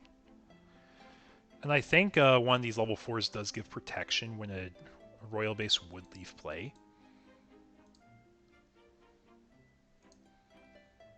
I think it's the one with the guns, like the machine gun arm one.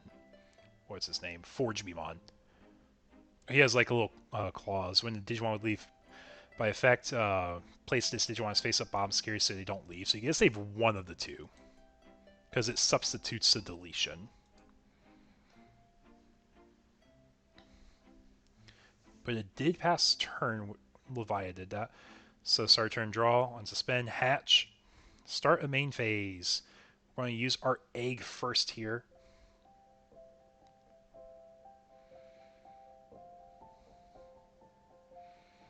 Going to be putting a Wasp Mom at the bottom of our life. When we do that, going to be taking the top life.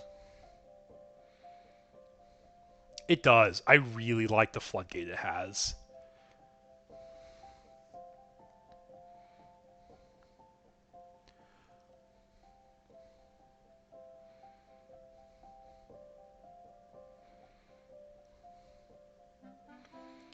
So I think we just need to see a line and go up. Because we won't be able to do much otherwise. But I think it's just part of the issue of like when you're trying to run 2 engines together. The B engine's really cool. I love the gimmick.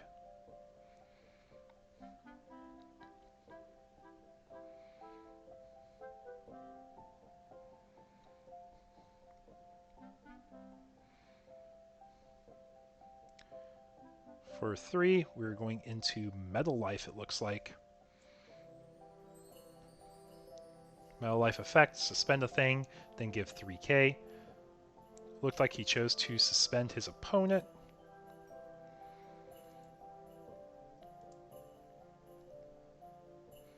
Play a training for 2. We're going to get the Hornet Eraser. And just for anyone who doesn't know, we do get a 1k DP for pretty much all our B inherits. So we're kind of tanky. We are a 12k level 5. So it's not big enough to go over the Levia, which is 13k.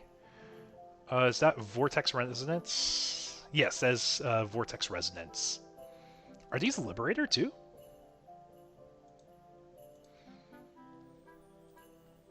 It would make sense because it's from the comic, right? Yeah, they're all Liberator. That's super cool. So now we can Evo into a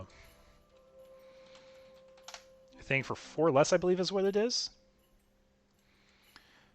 Real top 3, add 1 with Liberator, return the rest of the bomb in deck, then you can Digivolve into a Digimon in hand with the cost reduced by 4. Did we miss the Digivolve though? We did. And it doesn't care what you Digivolve either. You just tutor for a Liberator. Only the BT19Bs are Liberator. Okay, gotcha. So not all of them.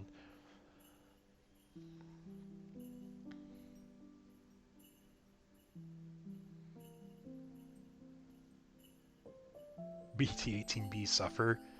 They had to buff the bees. Yeah, that's a rough whiff. That's a rough whiff. There's the Moon Millie.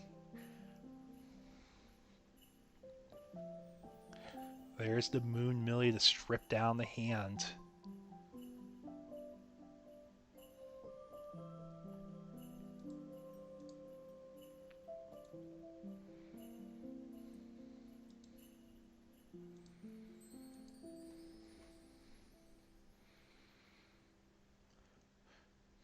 We do have a lot of text. There is a lot of text on cards now. Like, I've been saying this for a while, and I really do think so. I think Digimon is at the point where there's so many effects going on now, and there's so much complexity on a lot of the cards, that it is a pretty difficult game for an average player to pick up now. Hello from the sky. How are we doing, Messiah? How are we doing, man? I hope we're having a good night. I hope we're having a good night, man.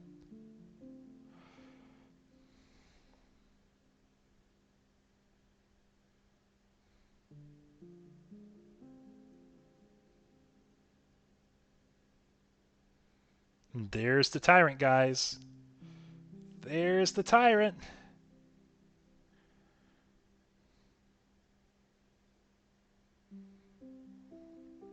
Going to be playing out the, was it the Wasmon? Rule solving text? I'm not quite sure. I know that, like, kind of helps clarify Yu-Gi-Oh! Ruling issues. But Digimon is still good for, like for rules processing. It does have a very good comprehensive rules manual. I don't think we're quite to Yu-Gi-Oh! Era, but I do think we are getting close for sure. Thank you so much, Sai. Definitely appreciate it. Yeah, it was a fun chance. It was my last chance I really got to do like a big regional here in Texas before I move. So I really wanted to just be able to have fun with friends and have a chance to compete. I haven't competed since 2022 Digimon Nationals. That's how long it's been. I played Grandis competitively last time I got to play Nationals.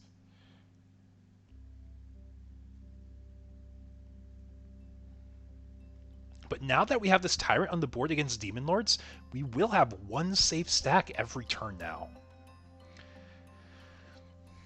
And one thing we probably will be foregoing, though, is using Tyrant's end of turn to suspend another Digimon, unless we can bot deck something meaningful. But I just don't think we will see Tyrant do that. You make a good point, Digipanda. I am happy they are using initialisms rather than typing out the full trait of Nature Spirits or Deep Savers. We have the Agumen in every color. Now we need him in every trait. So one thing we have to be aware of here. When we have the choice with Chaos Mode to delete something, if we choose to delete our Tyrant, which can't be deleted, we will not be able to like prevent the trash and recover. The trash recover will happen if we don't delete a thing. Even though you attempt to delete, if it's not able to be deleted, you won't be saving yourself from the latter half. I know, Landon, you and me both. You and me both. We just love talking theory. You did play Hunters, technically, in, like, one online regional. I played Newman in one online regional, but it's just not the same. In-person events hit so much better.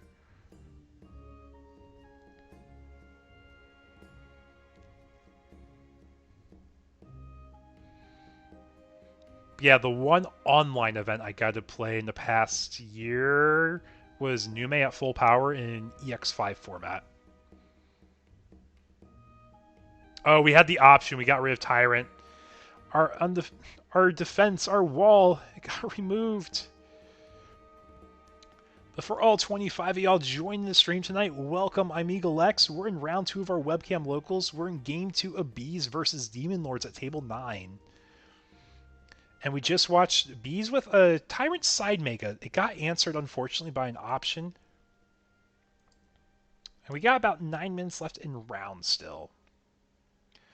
But taking a look ahead at what we can see next round, we can watch Omnimon DNA. We can watch Red Hybrid. This might be a fun one to showcase. I think I have our table picked out. Unless chat is super diehard on a certain table, we can, or a certain deck, we can look for a certain deck. But we definitely see a lot more of hybrid decks right now. Oh, bro, that's so fun. That is so fun. Going in between rounds, like, you finish your table and you're looking around for all your friends. You're like, yo, guys, how'd you do? Did you cook them? Tell me. And then you're just waiting for them to give you the thumbs up and, like, shake a head or, like, a head down, like, no, didn't get it. Didn't get it. Exactly. The across the room thumbs up, thumbs down, or you look for the head gestures. That's always so fun. One of my favorite parts of the regional this weekend. It is round 4, I believe it is. I'm at table 1. One of my locals is at table 2. Another local is at table 3. And then if you skip table 4 and go to table 5, we have another local. So we had 4 of our locals in top 5 tables in round 4. And I love that.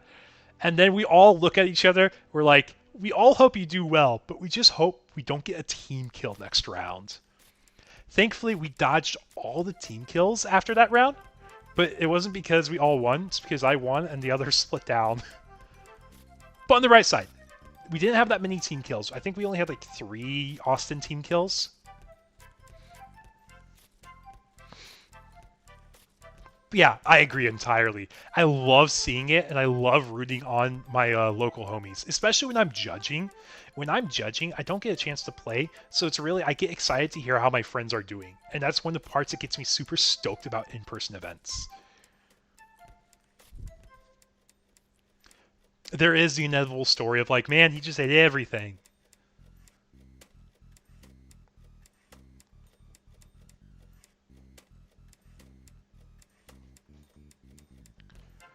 Yeah, or the I can't believe he hit me with this tech, or I can't believe I hit the one X player in the room.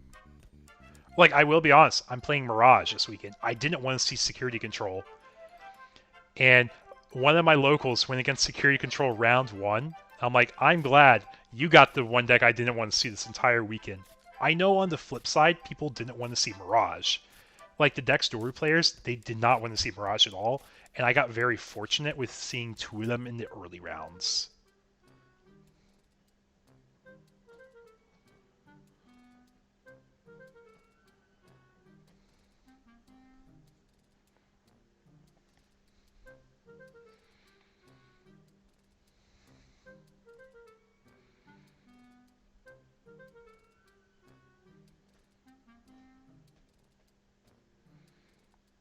He ruin moded me turn 2. That was in the Nume format days, guys. I remember I was playing a case tournament. I did get to do a case tournament in BT, was it 15, 16 format? The set Valcase came in. I think that's BT 16. I did play one case tourney. In round 1, I'm on stream for the case tourney. And I had the perfect opener of promo Uko and back. Slam Garamon. Garamon on play pitch Plat Nume. Hey, V-Fashion, how we doing, man?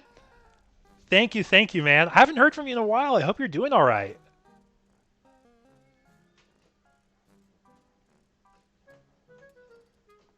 Yeah, thank you. I was super excited to get to play for once. I don't get to play too often. But when I do, I always like to do well. Yeah, just back to that play. And then my turn 2 is go Nume X, swing security crash, bring out Plat, and then you go Ruin Mode, turn 2 Ruin Mode. It's gross. It doesn't matter which deck. Turn 2 Ruin Mode should not be easy to do. Like, I understand if Demon Lords can spam Ruin Mode because they get the level 6s out and then you go level 7, so it's a lot easier for them. But I do think it should not be easy to do in like 90% of games. Honestly, like even in those 10%, it shouldn't happen.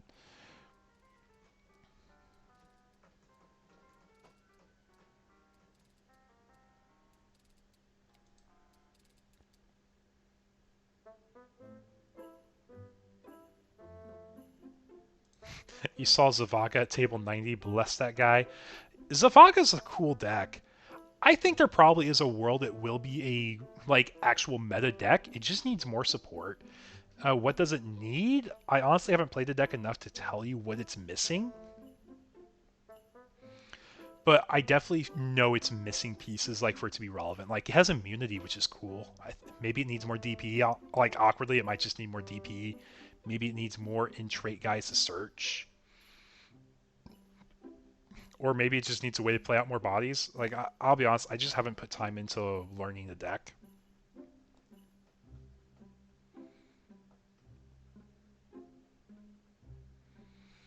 We're going to turn our card sideways. Give you less security to have.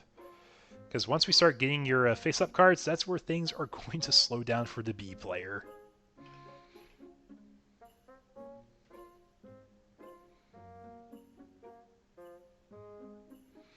And we're going to end our turn with a Lucimon here. You will see me at Nats, but I'll be working at Nats. I already got my job offer or contract to work at Nats. It needs a way to play against an empty board. Gotcha. So it has like the Gallantmon symptom of because your opponent has no board, you just do nothing. You think it needs more damage to force the opponent to play. Okay, I see what you're saying, Shady. I see what you're saying, Messiah, also. Like, if your opponent has no board, they've actually played around your entire deck, which if they're a hybrid deck, they're going to naturally do anyways, right?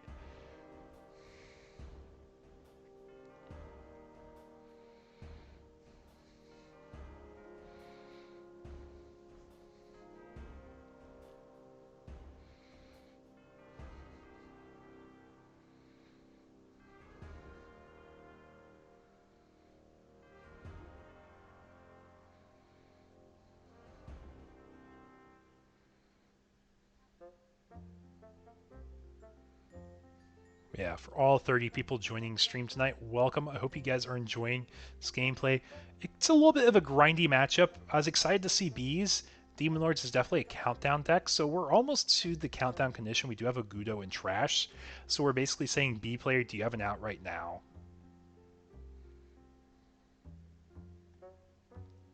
Two green? That is a way to describe that type of deck.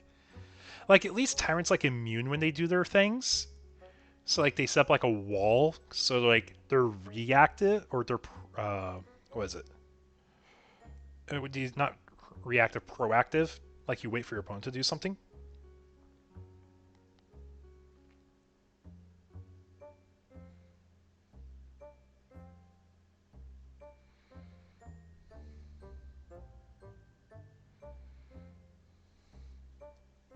Get to do some B stuff, guys.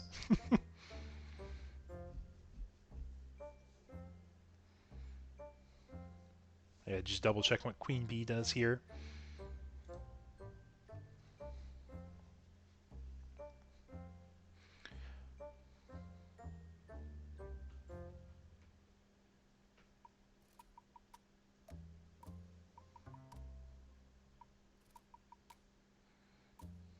Oh, we do get a Biting Crush here because they played a Digimon by effect. Oh no!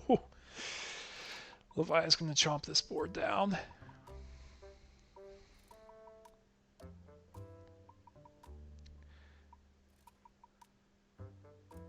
And we do have the Levi X. Oof.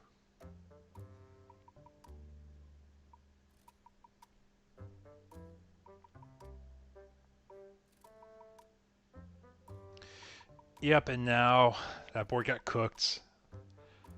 So I definitely think this is a good B build. I just think it's kind of a rough matchup right now. Because I definitely see how there's issues with it. I can definitely see how Tyrant can help solve a lot of the problems bees have. Because I think all the bees are insectoid too, right? It would make sense. They're bees. They're bees. They're bugs.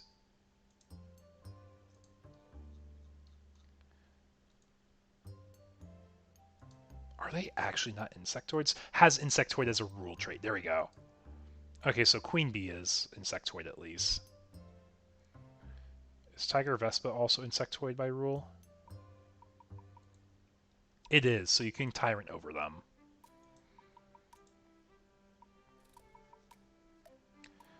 Levia is... Yeah, Levia is a crazy card. It does so much.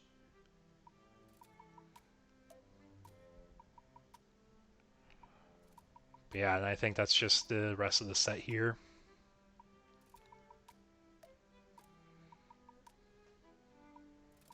I don't think there's any ace. Like, you could say Grand Ace, sure, but it doesn't do enough.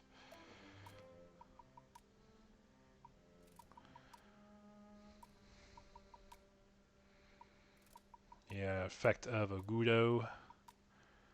Trash, trash, trash. Connect for game. And Demon Lords takes the set against bees. Take a look how much time we got in the round still.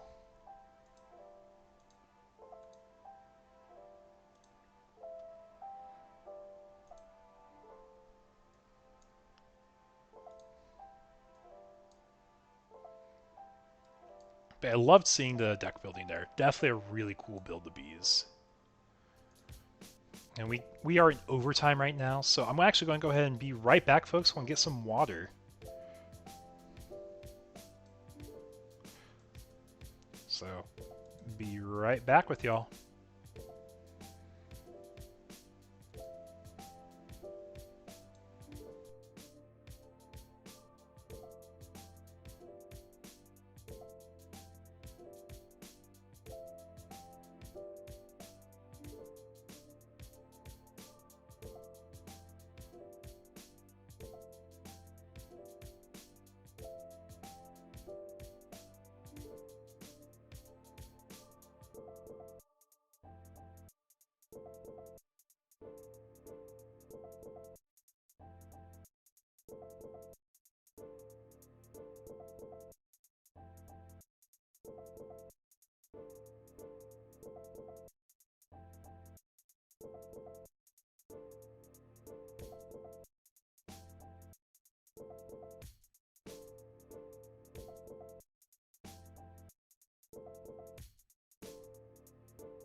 Okay, I'm back, chat. I am back. So we just got round 3 pairings up, and I got our table picked out here. Go ahead and let the players know. How are we doing tonight? I'm good. I'm good. How are you? Doing all right. I'm going to go ahead and put your table on the stream for this round. So, all right. If you have any ruling questions, please use the judge your question, ping either Ludian or Michael. Appreciate your patience tonight, and good luck in this round. All right.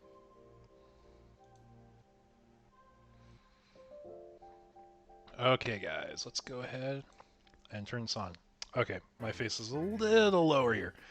Okay, I put my desk down to sitting mode. There we go. That's better.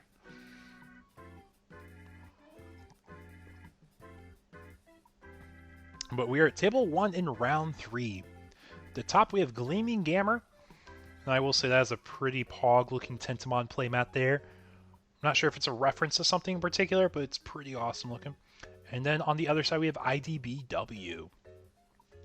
2 decks we haven't seen yet, so I'm excited to showcase something here.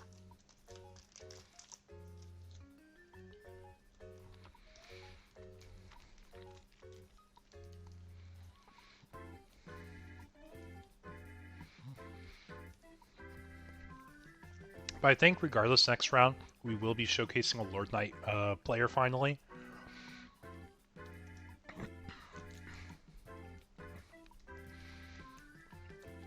So no worries, folks. We will get there in a moment. 7 versus 8. Looks like Gleaming will be going first.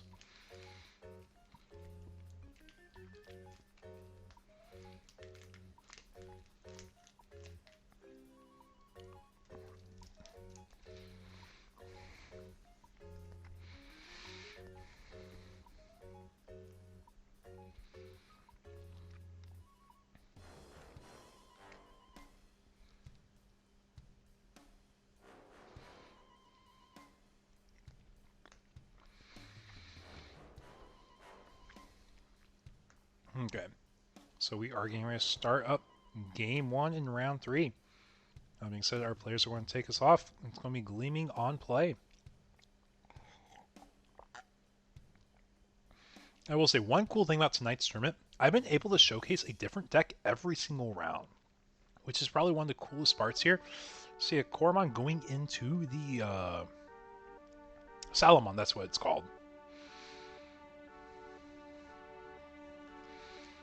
So we see Salamon here, we see Coromon here, and we're thinking, is this a Mastamon deck? Why is it a red egg? How can we do over it? Evo Box, they're funny colors. But then we see a Gabumon, and then we see the Sora, and I believe it's a Izzy Dual Tamer here.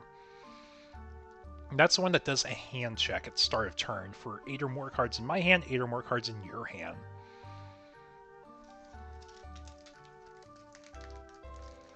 So we get to see some more unique decks here.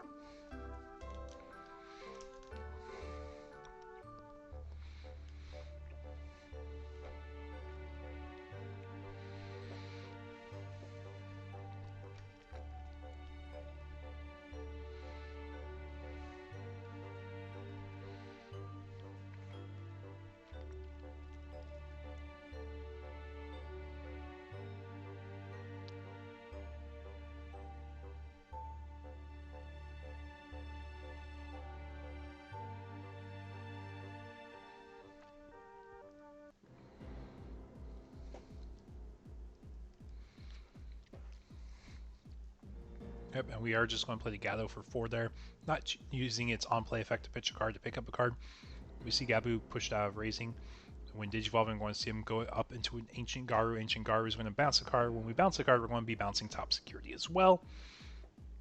Because we did this on Wind Digivolve, we won't be able to get the check-in, like the swing at security, but the Lobo did allow us to warp.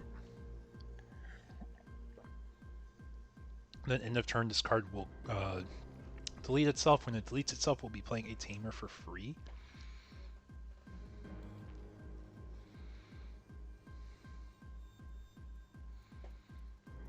Yep, returning the Lobo from the Ancient effect, and then be playing out the Dual Tamer here. This is the Matt and Ty Dual Tamer.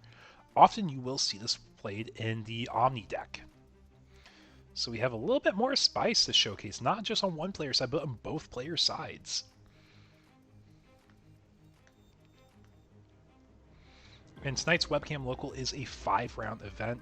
That's the most we have time for running every single night. But we try emphasizing having a good time and giving out the same pricing to all our players that have the same placement. So just because we end at round 5 doesn't mean that we will be giving out lesser pricing to people with the same records, is the idea. There you go. The Gabu-based Omnimon deck? Yes, exactly.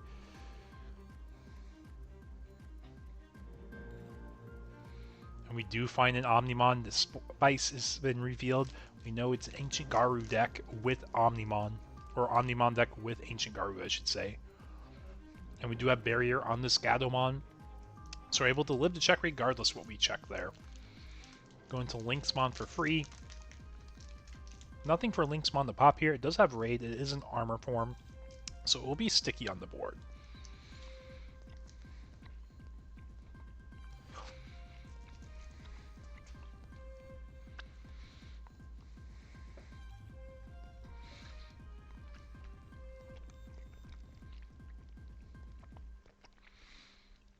We do see Analog Ether. We're going to be picking up that Jet Selfiemon, trashing the rest.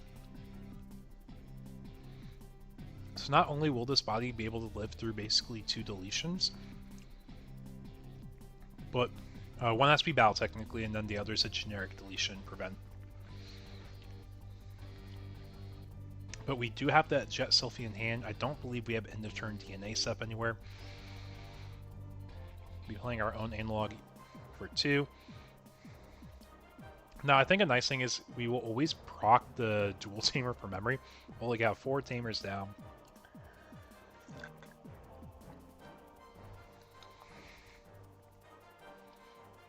We're going to go ahead and get our next stack going here. So for anyone who doesn't know, Sylphie, Sylphimon, I promise I know cards sometimes. It is a red-yellow DNA body, and when you DNA with Sylphimon, when digivolving, delete opponent's Digimon 4K DP or less. Same thing when attacking, but then when you DNA Digivolve, you get to give a -7K. And you do have partition red-yellow.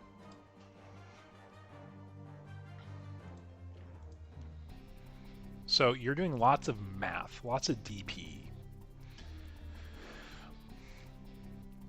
So really, I think our line is to try pushing security as fast and often as we can here. Basically, we have 2 ways to prevent ourselves from being deleted here.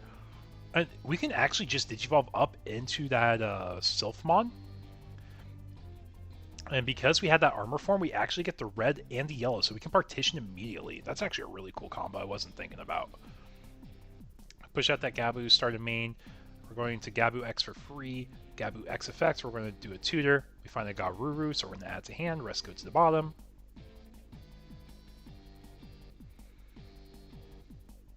And we are swinging security, getting a double draw because we have Blue Tamer and because we have Wanya. No ace here. It is a Valk we do find in security. We will crash. And we are playing Miraculous Knight here. We're going to play out a Gabu or Agumon from Trasher Hand for free after we paid the 2. So effectively a 2-cost rookie. We're going to be playing starter main Gabu. And now if we want to, we can slam. If we are slamming the Wargrey, it is effectively 8 costs right now, and then because we have the Tamers, it's going to be even cheaper. We will be going into Namelga. We'll be stunning effectively 3 things, saying I believe it's they can't unsuspend or they can't suspend. I know it stuns though.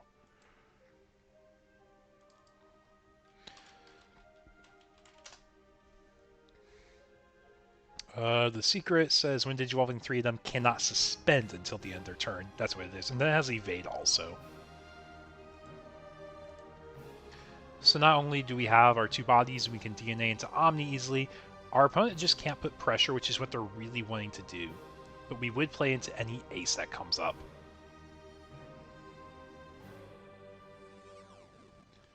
So what do we think, chat? Do we think that the Omni DNA player is pretty well set up now? Reading what Omni DNA does. so our opponent knows what ace they can potentially run into.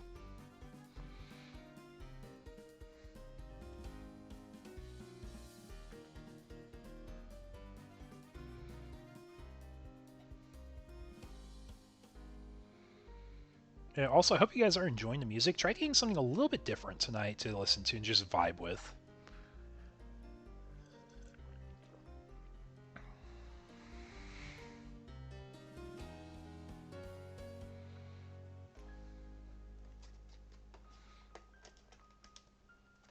Yeah, so we are going to push out the body here.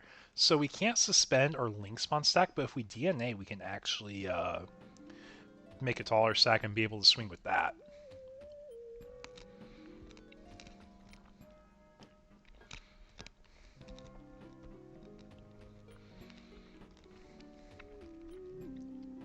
Looks like that is what we're opting for, because we do know we have the Sylph-Mon in hand. Gonna do some DP drain. Does Miraculous prevent DP drain, Matt?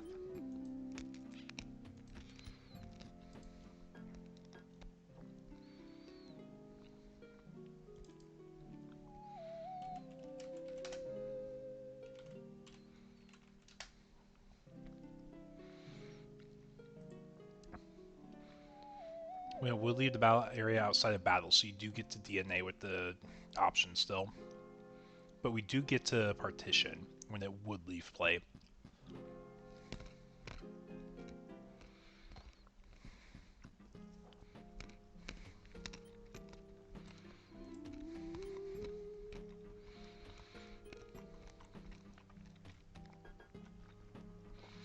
Now we get to resolve our unplays.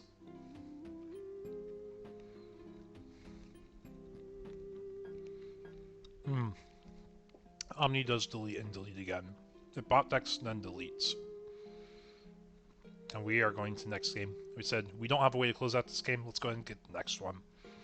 Honestly, once a Mega Knight comes down, it's really rough to deal with the board. Especially when you always start in double ace.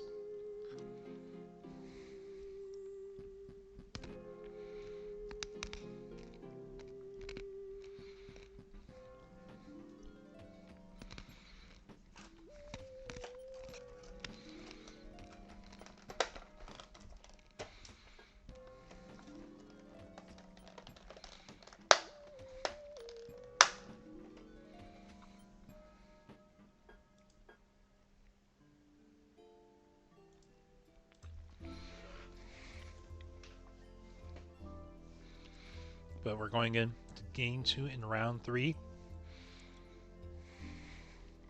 where our Omni deck piloted by IDBW actually took down Gleaming Gamer's Sylph-Mon deck. Let's see how this set can close out.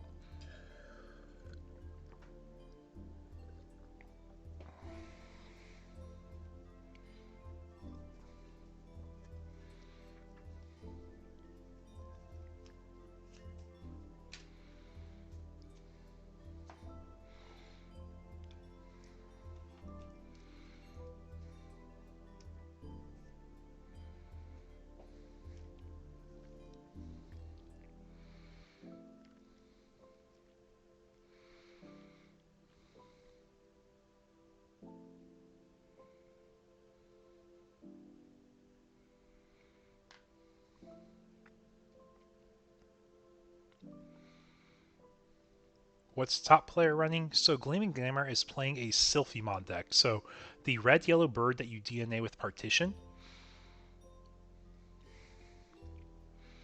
And then IDBW is piloting Omnimon, the DNA, but it has the Gabu base.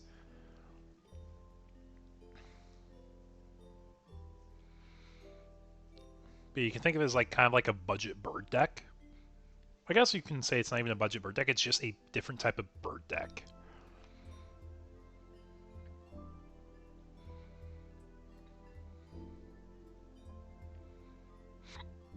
We get our Map proc, we get our Gabu proc.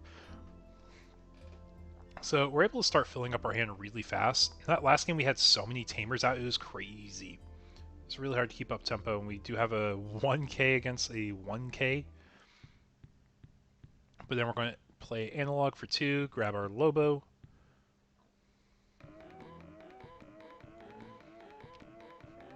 And then that is the Gabumon from BT17 we play down to leave our opponent down to 1, but or not to 1, but to 2 memory, but they get fixed at 3 because Sora is a fixer.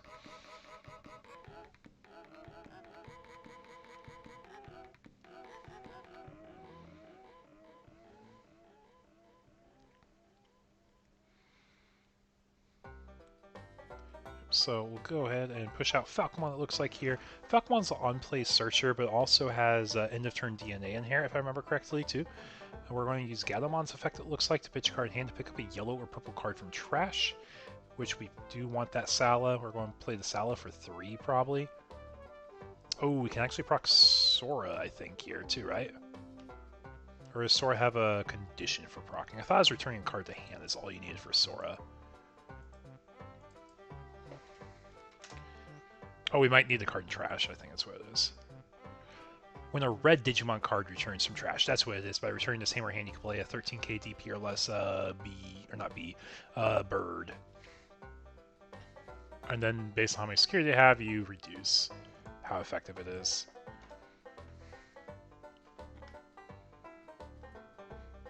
You happy to see the Gabu Omni deck?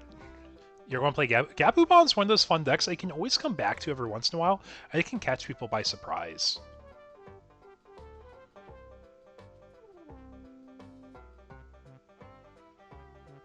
Yep, Louie with Matt, still a broken combo. Still a very good combo. We are going to be doing the Lobomon warping into Ancient. We're going to be bouncing the Lynxmon stack to hand. Bounce security to hand. Stack is removed here. And then Sora can proc. Is it all turns? Looks like we're opting not to use Sora. But yes, it is all turns. When a red Digimon card is returned from trash to hand. It has to be trash to hand. Very explicit there.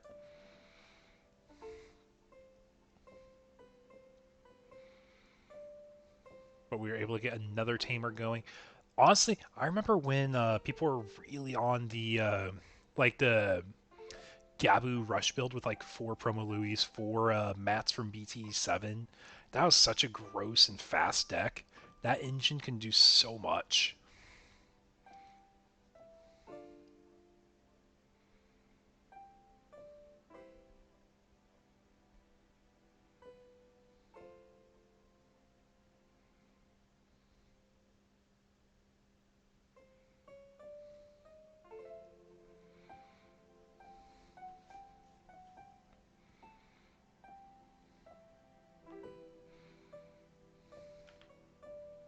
So we do have our started main play a bird or cat, I believe is what that one does. Yoli does the bird for Armadillo, not Armadillo, for Hawkmon, and then Kari plays out the Salamon, which will help at DNA, kind of like what Davis Ken Tamer does. The only reason you don't see as much play is because your payoff isn't nearly as crazy as the Pyildramon stacks are, right?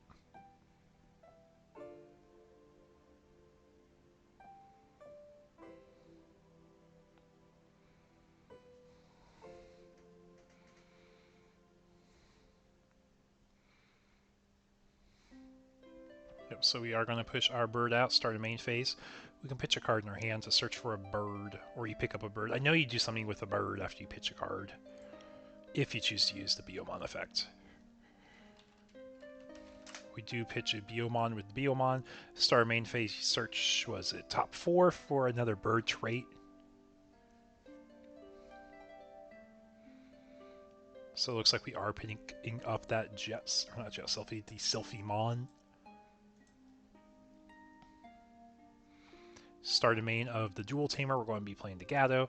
On play, not Gado, a Sala. On play the Sala, go into the Gado. Go into the Gado for 1 less Gado effect on the dissolving draw a card. And then we're going to be pitching a card to pick up a yellow or a purple card from trash. So we could pick up that Sylphie, but we are picking up the Lynxmon here. Oh, 100%. Like, that's the big thing. Like, any of the other DNA tamers, they don't matter as much because there's just not the same payoff. But we are going to play that body for free thanks to that Sora fixture that we just added to hand.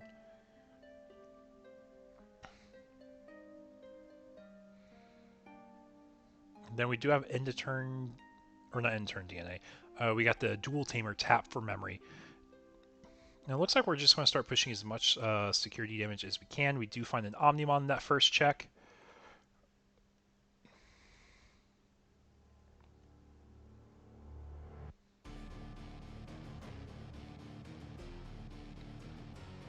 And now we can't attack with any of the other stacks yet, but if we DNA, we will be able to start using them.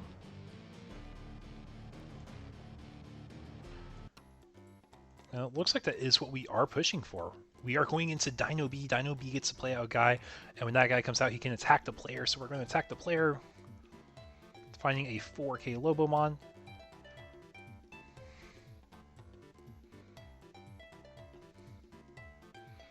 So we can see Dino B swing. He has Partition. If we have another DNA, we could actually go for game this turn if it crashes. Right, no, Partition doesn't work with Battle. Never mind, it doesn't work with Battle.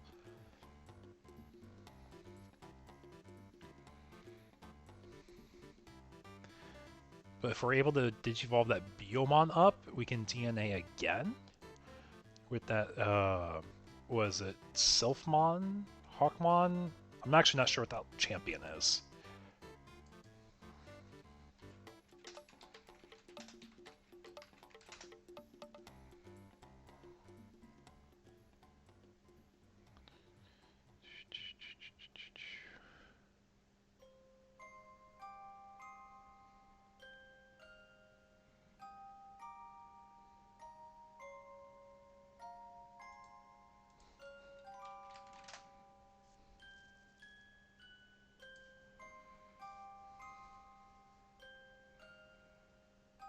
Yep, we do have the DNA going into the Sylph.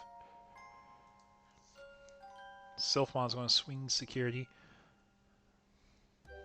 Harpymon, that's what it is. I was looking up, I'm like, what's the red champion? I'm looking through red champions, I can't find it.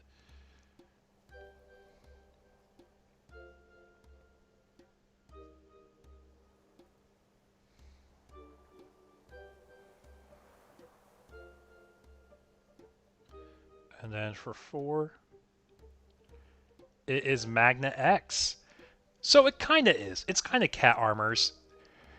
It does run the Gato engine with all the cat armors that go into the Magnamon X, but it's tended to be a lot more aggressive is like what the intent of the deck is. And we do have the blocker that is immune to everything because we have the cat armor form in our Sylph stack. And if they do somehow remove it, we got Partition still. Not to mention if they remove Dino B can Partition too. And we have a really good toolbox for aces in this matchup too. But I think we might be able to take this game too. The Magna X definitely had a good payoff here.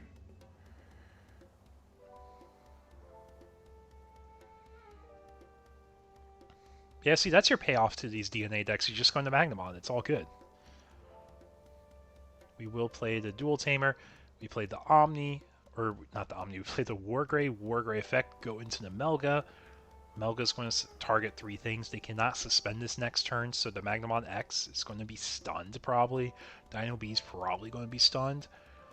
Then we'll probably stun the Dual Tamer, meaning Analog's going to be the only thing we will let suspend on this turn.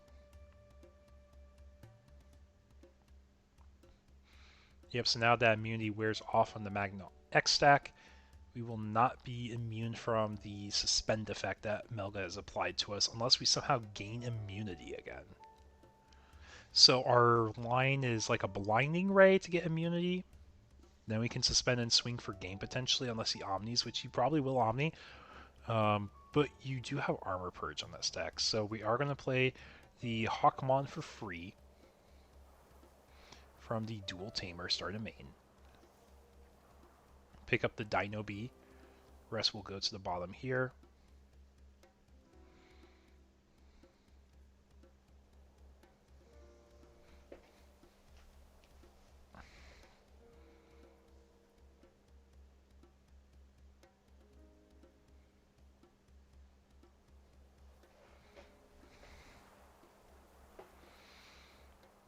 So, the thing I'm trying to figure out is where do we have memory to close out or to extend our next turn? We get the free search for sure. We definitely want that.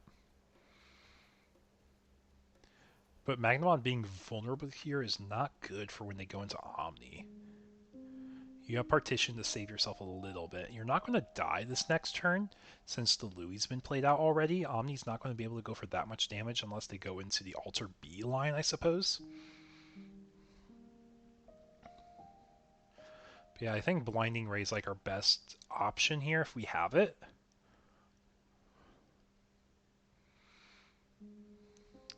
Oh, what's the bird option do?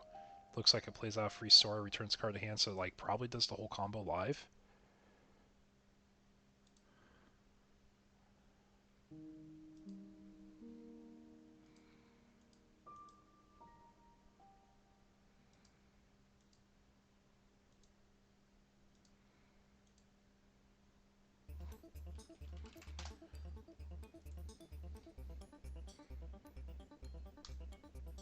Yeah, the Wings of Love is just doing the whole combo for the Sora. Yeah, exactly. That's why I'm saying, like, if they had Blinding Ray, it's just like an easy game here. But I don't think they run Blinding Ray.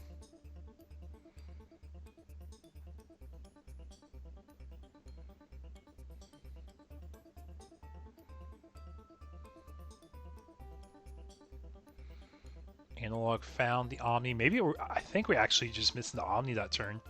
It's not like we had a way to swing, though, either. But we're definitely minimizing what they can do by choking their memory threshold. So Melka will swing security.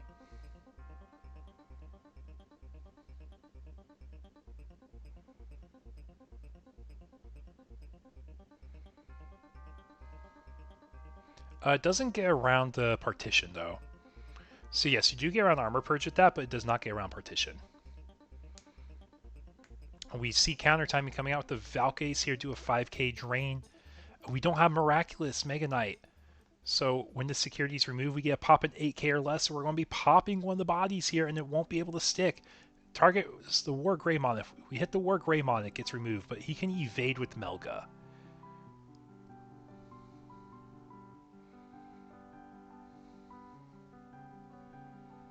Yep, we removed it with the Valk. Good Valk Ace there. But if he has Omni, he can only blast DNA from hand, right? I don't think he can DNA with hand and field. But we do see Training for 2. Training picks up Ancient, bot deck Wargrey. That deck is getting very thin.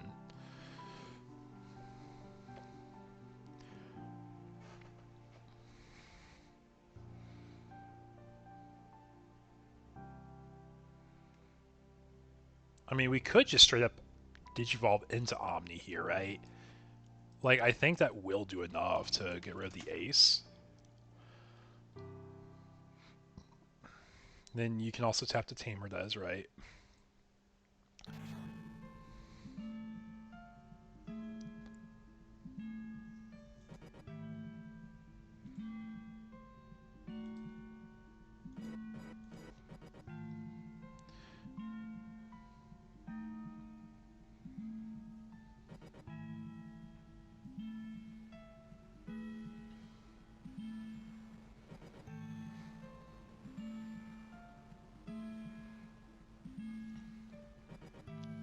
Yeah, so we know there is the one Omni in hand that he can DNA with, pending he has the Wargrey. But I think we just swing and think he doesn't have the Wargrey at this point.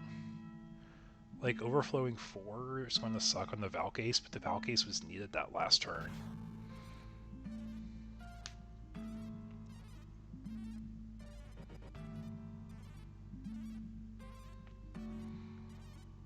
So what are we doing? Wings of Love for 2.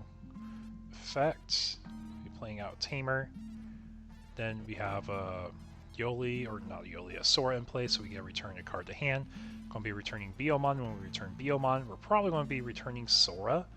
Effect of Sora, we get to play out a bird. So we'll play out the Lynxmon. We're going to DNA, go into our Sylph. Going to do a 7k drain, then when Digivolving, delete a 4k, but we're going to be Oh, what's the secondary effect of this dual Tamer? I know secondary effect of Daikin's a strip, but what is the Yoli Dual Tamer secondary effect? Another minus 3k DP, so if you evade, you won't be able to get through. Yeah, we're Scuba. We're going to game 3, folks. Cat Armors with Sylphmon, Magnalon X took a game off of Omni DNA there. Yeah, we are in round 3, game 3 of this set now. How are we feeling? Are we excited to see how the set turns out?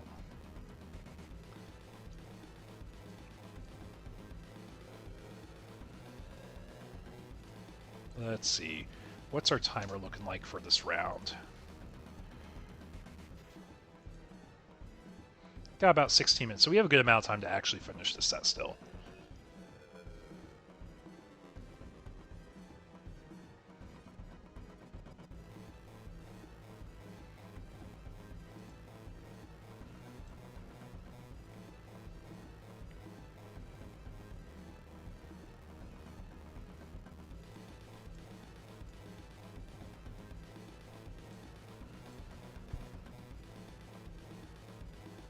But game 3, 15-ish minutes left. We should have plenty of time for this set to resolve. I'd be very surprised if we go to a tie here.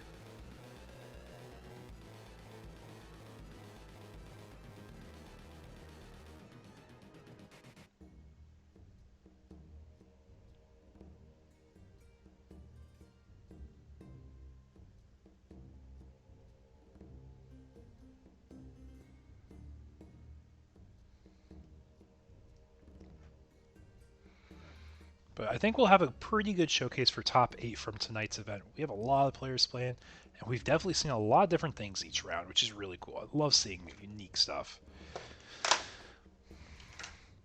But as I promised all my players, I've already mentioned it, we have our player cap. I'll be raffling away a protoform to one of our players tonight. Just one of the things, because you guys have done so much to help me grow as a server every single week with these webcam locals. It's just one of the few things I can do to give back to y'all.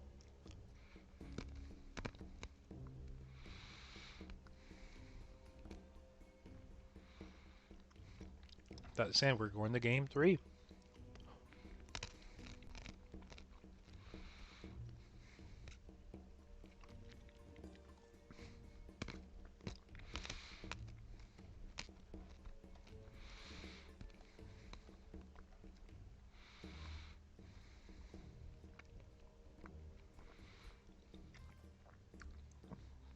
So we are going to open analog. So filling trash is really good for this Gatto. Looks like we're not going to opt to go into it. Well, actually we can't. We don't have the colors for it. But I think our goal is set up a Gabu and then Tamer. Yep. Tamer and Gabu. So we get our star main because we have a Matt on field.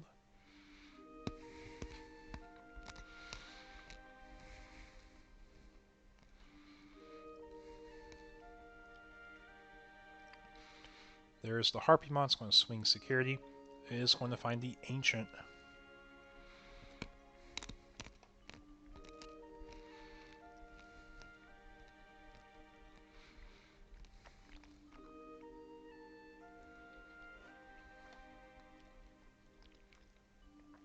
I'll be honest, Shady, I haven't done a whole lot of like Market Watch content. Just because I feel like there's so much Market Watch content lately. I'm trying to emphasize something a bit more unique on the channel. And one of those things we get to showcase is gameplay from these tournaments every week. I do want to do a little bit more deck profile, deck check videos. But I just don't think there's enough demand for me to do a Market Watch. And even then, I would still, if I was making it, I would look at Japan market still with unification. Because you can look at our market, the NA market, the Japan market, and the EU market. All 3 markets, in theory, should always be equal on pricing levels. If there's ever a discrepancy between those 3 markets, that means there's going to be a correction done in one market or the other 2 markets. And the reason I say that is because it does showcase, like, hey, maybe something will go up because it's expensive. Like, Europe, their protoforms never hit sub 20 euro. Like, our protoforms were like $5. Europe never got that. Their protoforms were just more expensive because more people always wanted them. So I use the Japan market a lot because it forecasts a meta that we don't have, so it helps us predict prices of things we are just now getting. Because we know what their settled market looks like. But it's not going to be quite the same for that part anymore, obviously.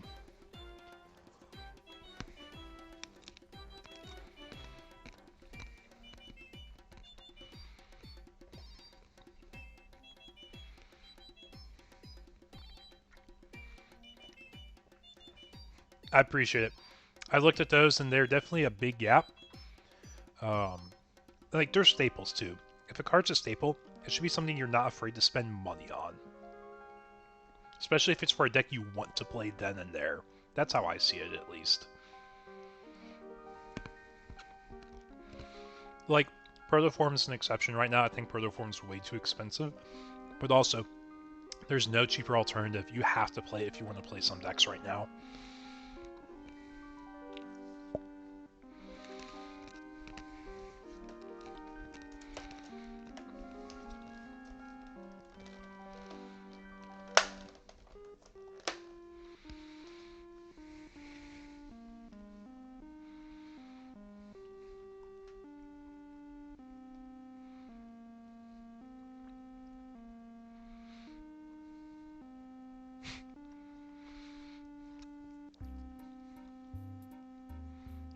We really just don't want that Gather to be on the field.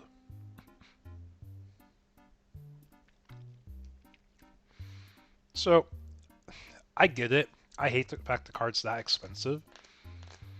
But also, the card's needed for so many decks. Like, it's not the fact like people are intentionally buying it out. Like, there probably was some today because they announced there's no Protoform in the LM set. For anyone who doesn't know, I guess I should say that. On the Digimon TCG official Facebook page, they're doing reveals of Death Xmon, and in the comments someone asked, hey, we get Protoform in this set, right? As soon as they said no, all the Protoforms spiked and got removed from the market.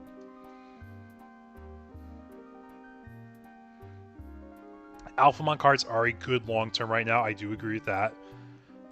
I think Alpha cards are something that should be looked at. Like, Dorumons have already spiked. We know we're getting X-Anti support, and Dorumon's super generic for that. But I think there's a chance we could see, like, X-Antibody Perfect Form, I think is what people say it is. And if that's the case, it's going to be a new design of X-Antibody, because the BT9 X-Anti is focused on attacking for your combos. That's why it has the ESS of, like, when attacking you, Evo. So it extends, like, how much memory you're paying at, like, the end of your turn. You're still paying memory. Protoform reduces your memory and focuses on building like a little bit more tower defensive stack.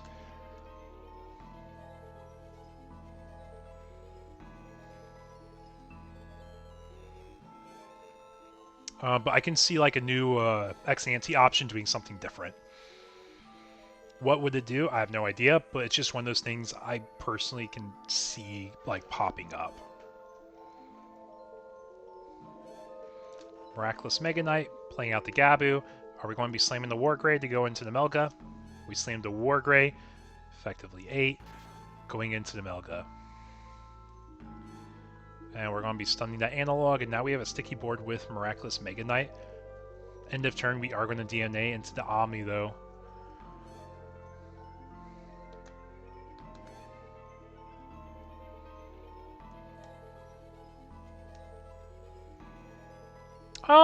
It might have been part of the design process. But yeah, it looks like that is our game, though. Going into that Omni was just too much for the opponent to handle there. Let's take a look and see how much time we got. Got about 8 minutes. I don't think we'll get like a good truthful match showcase, but we can at least have fun, take a look at some stuff that's going on here. I'll pull this up. Hi, Ludian. Your face is being, your thing's being shown. It's all good though. I forget how many setups I have. I have so many setups. Okay. I'm trying to pull up this. There we are. So, at the moment, we just saw IDBW take Game 3 in Round 3 there. Our current undefeateds are IDBW, Rengoku, winner of Table 3, winner of Table 4, and then Table 5 we have Magnetimon. Howdy world. Yeah, exactly. So we'll have at most 5 undefeateds after this round. If they don't finish their games in time, there could be a draw, though. But yeah, like I said, we've had an amazing turnout tonight. Super excited to host y'all. And for anyone who doesn't know, for our prizing, because we have more than 35 players, we have 45, we're going to weigh a booster box to first and second place. Third and fourth will get 10 packs, fifth and sixth get 5 packs, seventh and eighth get 2 packs, and then ninth and 10th get channel sleeves. Also raffling away a protoform like I said before. And then I also have, I have not shown these off yet. For anyone who doesn't know, I have channel dice now. So we got our little, here's my camera. The shocked Gabumon icon, I do have printed on dice now. And that gives us away as additional prizing for people who take pack outs instead of cash outs. But it's one of those things I try doing, so it's always worthwhile to compete in these events. But yeah, I think we did have another table finish. Looks like the red hybrid player we saw in the early rounds finished and took his set at table 4. As I love the dice too, they turned out so well. I didn't expect them to look as clean as they did. But yeah, just back to our metagame though, just kind of showcasing like how well have decks been doing tonight. Has there been anything crazy? We've seen that blue hybrid decks are doing all right. They're basically even with a tie. Mirage is winning or tying, it looks like. Demon Lords is doing all right. Ragna Lordmon, I think these are decks that feature Ragna Lordmon but are not Ragna Lordmon explicitly. Sylphamon's in a similar spot, 3-0-1. Tyrant, I think, might just be a B deck, honestly. We saw Ancient Garu, mix that in with the blue or yellow hybrid, then it has a winning percentage. And just a few other decks that people are playing.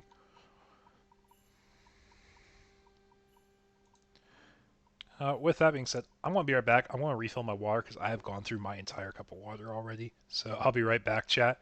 And we will have round 4 up sooner than later.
Okay, I'm back, guys. Got some water, got a little bit of snackage in me, so recovered a little bit.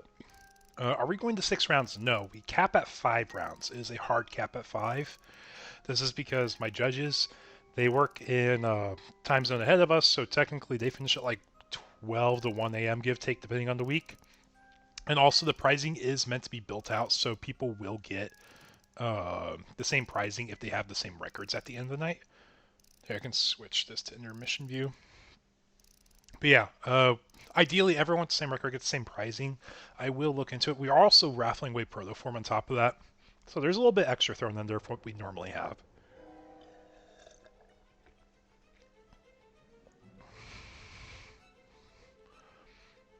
But yeah, got about 2 minutes left in overtime. Most tables have reported. It looks like we have 1, 2, 3, 4, 5 undefeated tables still. So it's a big turnout tonight. And I will do my best to make sure all the players at the... If we have 3 undefeateds for some unknown reason, I will make sure all 3 of them get packed out the same. That's at least the one thing I can promise. And that's like if 3 of them are undefeated. I don't think that happens because we have round 4 and 5. 5 goes down to 3 at most. And then after round 5, 3 goes down to 2 at most. So we should only have 2 undefeateds at most after 5 rounds. And then, like I said, on paper, our top 2 get the same booster box pricing, so their pricing is the exact same. But yeah, we get to see... We have a few different choices of decks we can see this next round. Well, let's see. I will bring us over here.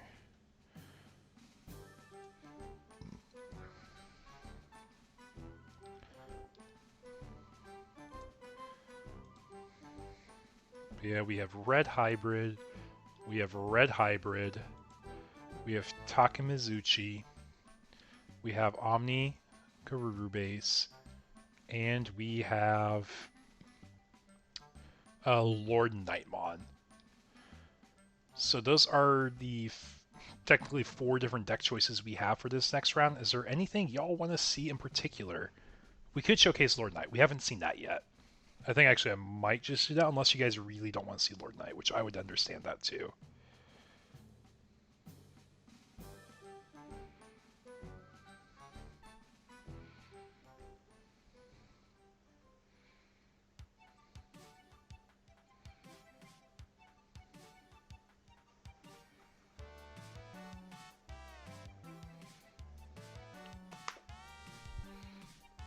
You know.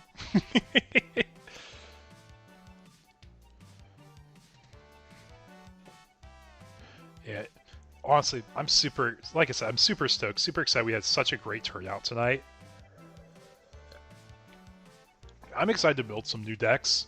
I'm probably messing with a little bit of Magnamon X myself. I think that is probably one of the best decks. Are you allowed to spectate?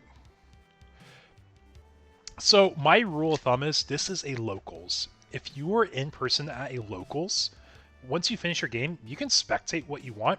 My request, if you're playing in my webcam locals, you can spectate, but if players ask you to go because they may need the bandwidth, I would ask that you at least leave that table. But you have to have your mic on mute the whole time. I don't allow coaching. I don't allow you to communicate with the players. If there's an issue with rulings, get a judge involved. But I do allow people to spectate tables.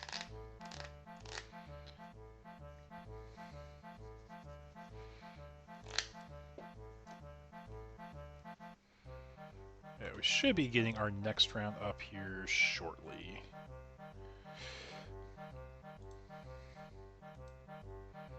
Yeah, we just finished reporting the last table, and we're heading off to our next round. Round 4, folks.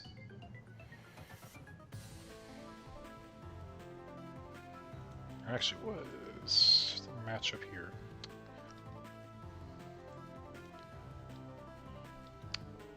Ooh, this is actually a fun match. Well, Next good round, luck in your okay. next round, man. Alright. Hey, we are. Wait, we're in two. Hello. Oh my god. Table 3, how are we doing? Hey, how's it going? Gonna go ahead and put y'all on stream for this round. All right, sounds good. That is fine. If you guys have requests, please use the Judge Request channel. Michael and Ludin will get to you. All of my mic and headset on mute. That being said, good luck in your round, guys. All right. Good luck. Thank you so much. Thank you. Okay, guys, I lied. I said I'm going to showcase Lord Nightmon. Well, we actually get to showcase 2 decks that we haven't seen yet.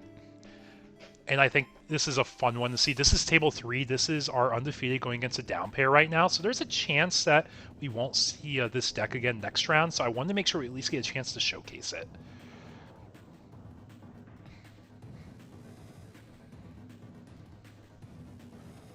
Yeah, I appreciate it. Yeah, thank you so much for asking, Hectic. I appreciate you. Yeah, I try to do my best to provide like community entertainment as much as I can. And there's been weeks where I wasn't able to stream, so I just allowed people to spectate because I don't want to take away from those interactions you have of like learning gameplay, talking with players, seeing like some nail-biter games. Because honestly, there's only so much Digimon content you can watch at once, and there's only so much content creators make also themselves. Yeah, thank you so much for asking, though. I definitely appreciate it.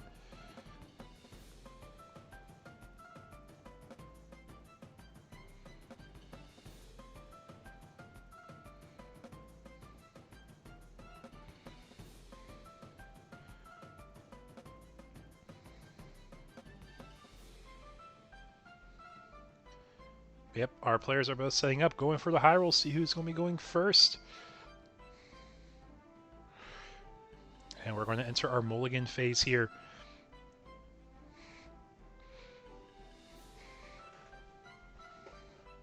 Yep, and we said, both of them said, nah, this is not the hand. This is not it, Chief.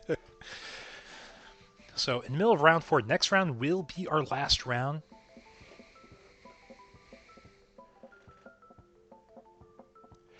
I don't think it's necessarily that we're too small of a community, but there is only... I guess it is kind of like we're too small. There's only so much to go around content-wise, right? But we're going to see a hatch, and we see Demi Marimon, and we play Koichi for 4. Guys, we are going to see some purple hybrid action here. Oh, it's who you wanted to see? Cool. We're on the same page, man.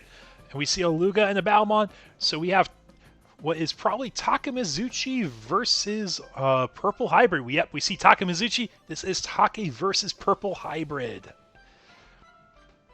So Purple Hybrid is one of the new decks we got in this set that's focused on using the Duskmon and Velgarmon engine, where you can basically evo into your other Hybrid or 10 Warrior trait Digimon, I believe is what it is, for 1 less. So it lets you have ways to basically be memory efficient when evoing up lines and also kind of build a board too. But we're going to pitch that Jet Sylphie right away, and because we can Digivolve from hybrids in trash, we're always able to recur that one Jet Sylphiemon multiple times. And because of that, we're able to have a very healthy security a lot of the time too.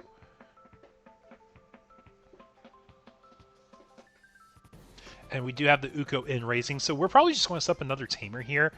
I don't really see much else that we could want to have set up. Yeah, we're just going to play the Fixer, and there's nothing to grab, so we're grabbing nothing from trash. It's just a yellow Jet Sylphie, which does go over our purple-yellow hybrids.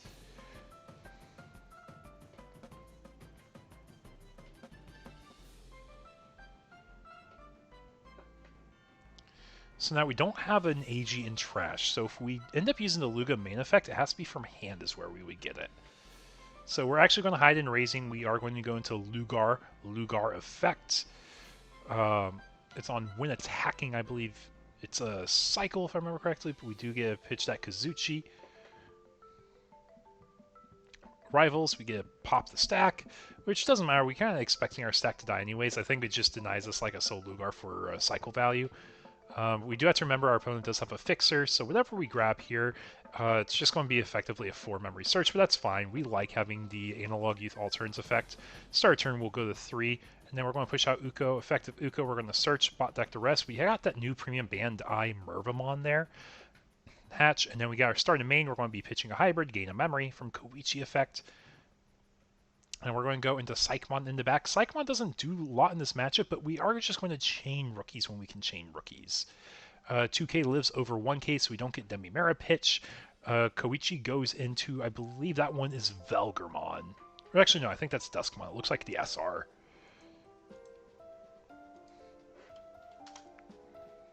Let me pull up. Combat 2.0 purple. That is Duskmon. That one is Duskmon. So you change the color of one of your opponent's Digimon, no Digimon change color to, and then when attacking, one of your Digimon or Tamers may Digivolve into a level 4 hybrid and trait from trash with the cost reduced by 1. So then this is where we go from the Duskmon to the Velgramon, I believe, right? Yeah, so it's for free, kind of like the Lobo combo. Then end of attack, you delete a level 4 lower purple Digimon, delete all of your opponent's Digimon at the lowest level. I believe the Inherit lets you play out the Koichi. Or play cost 4 or less Tamer from trash. Yeah, that's the deletion effect of Duskmon. So you just kind of loop those two back and forth. When you see one, you play the other, and then you play out Matt. When you play out Matt, you get to pick them back up, and you do the combo again. So you keep pushing these level 4 chips. And it probably is it's probably not the end of the world that Uko didn't die, because we're just going to get another search this next turn. But we're going to go ahead and play a Koichi for 4, putting our opponent to 3 memory, because they do have that Cracker Fang. So we're going to go ahead and Mind Link.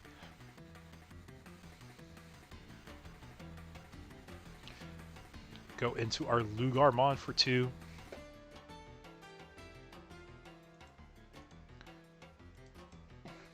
And I think that's the BT14 Lugar, right? Yeah, BT14, when attacking, trash a card, draw 1. If AG's in sources, gain a memory. So this is what helps you daisy chain up your stack all the way up to, ideally, like it used to be the Fenrir Luga, but now it's Takamizuchi that you're trying to daisy chain up with that Baumon effect. But it looks like we're missing that still, so we do trade over that Uko. He does get a cycle. He doesn't need a next Uko, he said. We are fine with the one we had. And we also have Psych in the back too, so not much else we want to do with it anyways.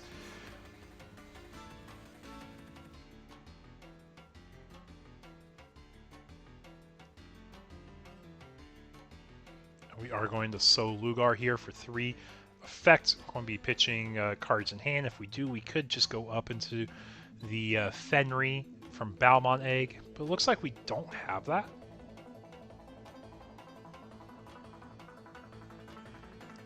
Yep, but we do get the Lugar out. We do get memory from the ESSs. And then we're going to end our turn on a Tyrannomon Searcher, who's also a blocker for all that matters. Pick up those 2 because they have the trait, then we get a pitch a card. Probably just going to pitch the Takamizuchi because we don't really need it in our hand. Oh no, we want the... Never mind. Never mind, we can DNA here. We can do our combo. It could just be game unless we check an option. Yeah, play out him. And then we're going to go ahead and DNA into Takamizuchi. Snap back to 3, gain a memory, go to 2, right? Yep. Get a recover in. So we might just be looking at lethal because I believe we did get 1 chip earlier and there's 4 security, and this is typically a lethal scenario.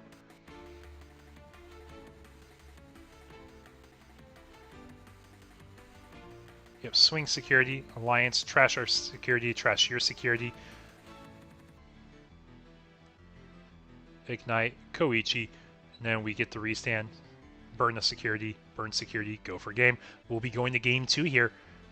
Watch Takamizuchi go all the way up and take game from 4 security.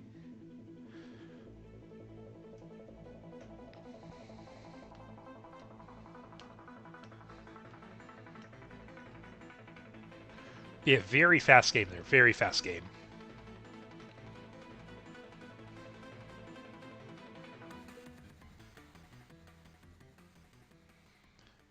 Yeah, I think the purple hybrid player even had a pretty decent start. He really needed to get into a Jet Sylphie. I think that was the only way you can kind of play around that.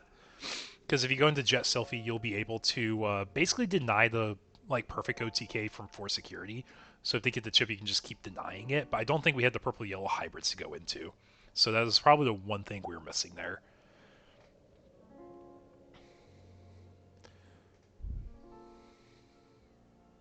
Yeah, I think we also had kind of a slow start too as the purple hybrid player. We missed the rookie turn 1. We slammed a tamer for 4. So our opponent was able to do a lot and just get a chip without really being punished ever.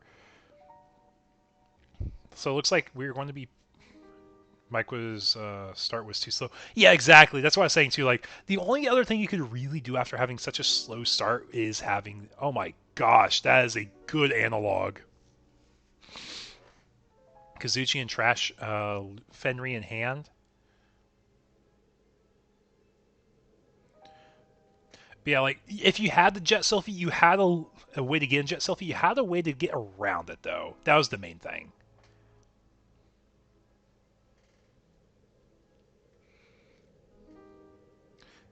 And then we're going to play our own Uko for 3 here. So it looks like we're going to be pushing up Uko. Uko effect, search top 3, Ignite, Ignite, or Merva. And it looks like we're going to be grabbing Ignite. We're going to hatch, probably Evo into that Ignite that we have anyways. Yeah, that is a start. That is a start for both players, though. Uko is going to swing. And it finds Aluga. It lives again. 2k over 1k. All these starting main rookies having 1k DP is pretty good. But getting that Gazimon down is really good because we're going to deny the starting main memory from this Luga. So we start with the Uko search. If I had to guess, we're probably picking up, yeah, that level 4. Rescue the bomb. Hatch an egg. And then start a main. We're going to tuck. Don't get the memory because Gazi is out. Yeah, Purple Hybrid had a much better start to this game for sure.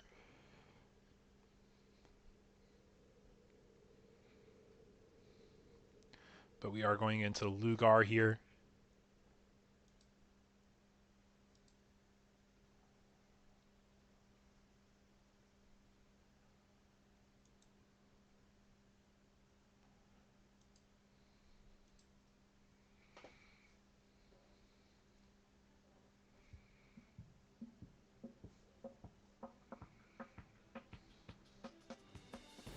Yep, so swing security when attacking, pitch a card, draw a card. We went over that Uko. Uko's going to go ahead and draw, pitch, get a hybrid in our trash here, go into another Luca in the back.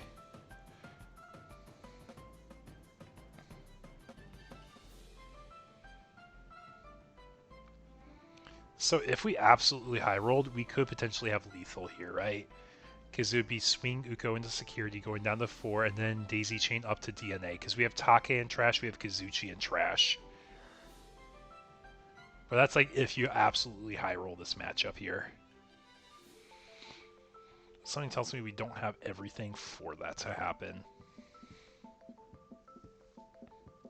Like, he just needs to soul Lugar, and he has game. Uko and Uko. Uko crashes. Do we have Soul Lugar for game? Hell Lugar, so it's not game. It's not game.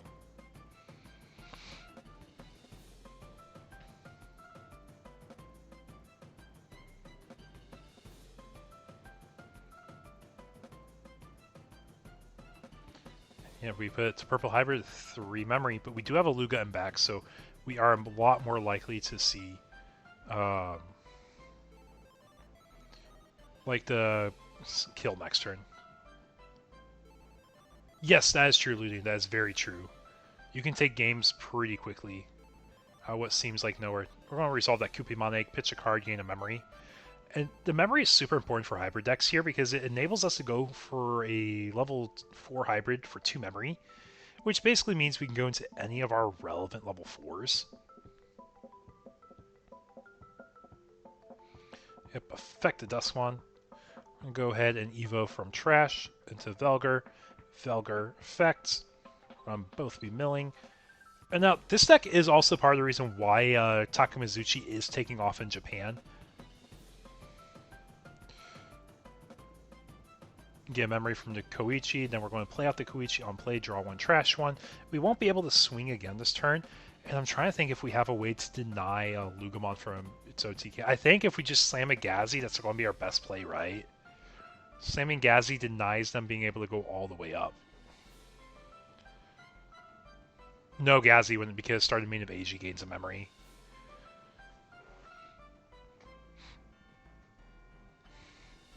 Okay, we definitely have one in trash.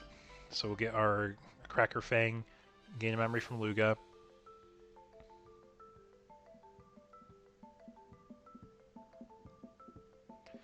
But yeah, we have the Kazuchi, we have the Fenry. So as long as we have a way to go up all the way into our Fenry that we do have in hand, because we watched that grab from the first analog search of this game, like I was saying.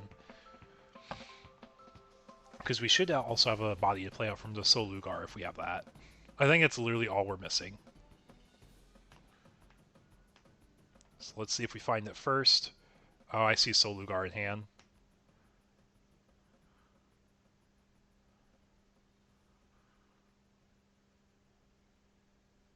Is there anything I'm missing? I guess he could be respecting options in security.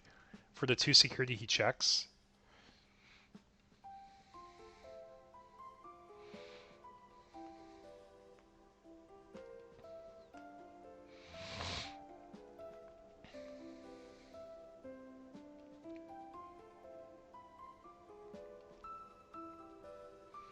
Yep, Solugar effect.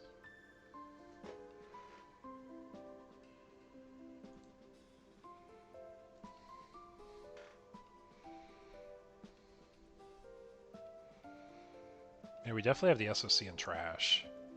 You just got trash too. Oh, I guess you gotta be careful with your timing for when you pitch it too. I think that's the only other thing you gotta be mindful of here.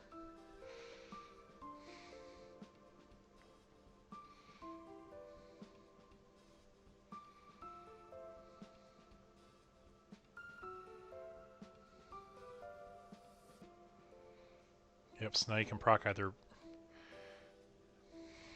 Yeah, you got a few things. You can proc here. Yep, we're going to declare that we're using Bow to Evo.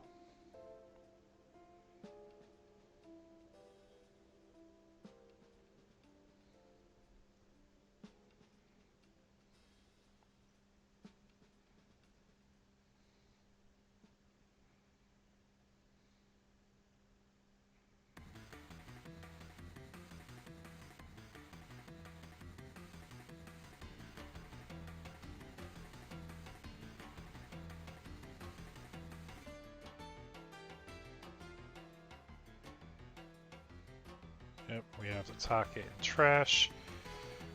And we do have 4 securities, so that should be everything he needs. Snap back to 2.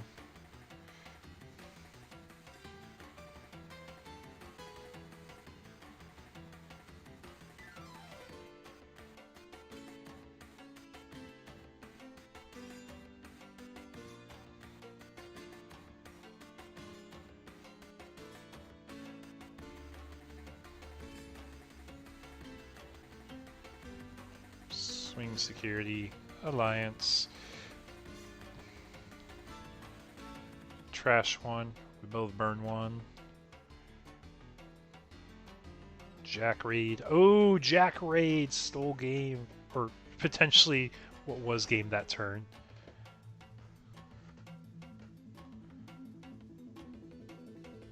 Oh, we did reset the ESS because we have the Luga after we DNA'd. Okay, never mind. It was still game. It was still game. Okay, that's our set. Purple Hybrid versus Take. Let's go ahead and take a peek at one of our other tables. I think this should be a pretty quick one to see here.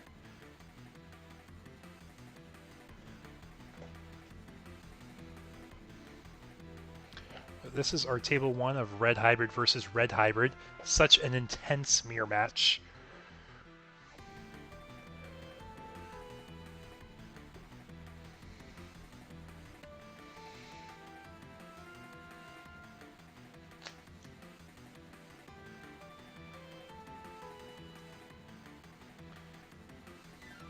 OTK decks are good at OTKing. That is true.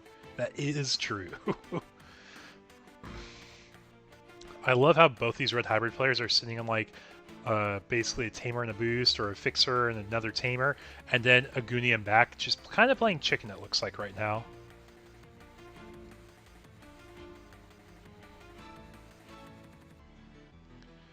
When it's nighttime, sometimes you get glare. I can't help glare sometimes myself, so I understand that entirely. Everything's visible, and that's what we ask. Like all zones, all cards in hand.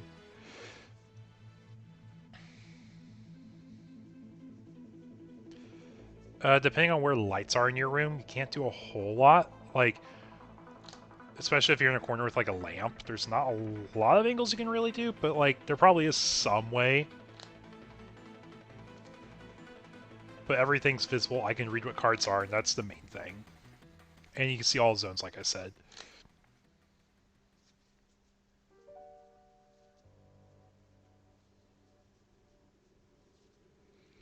But I think Michael's going to go ahead and try pushing out for game here.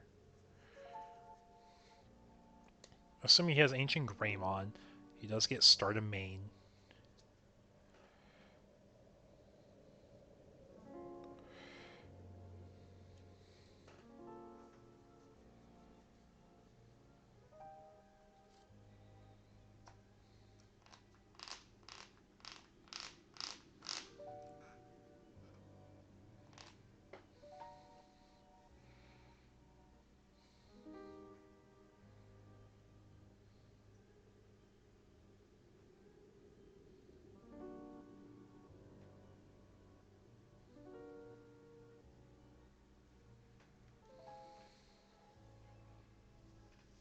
Yeah, 4 security and Ancients, at least 2 checks. And those Tamers are the ones that give memory for their attack effects for their inherits, if I remember correctly. The fixers do that. So it's 1, 2, 3, 4, and then another one. So you have to have Ancient Grey and 3 hybrids in hand. That's pending like no security bombs, I suppose, too.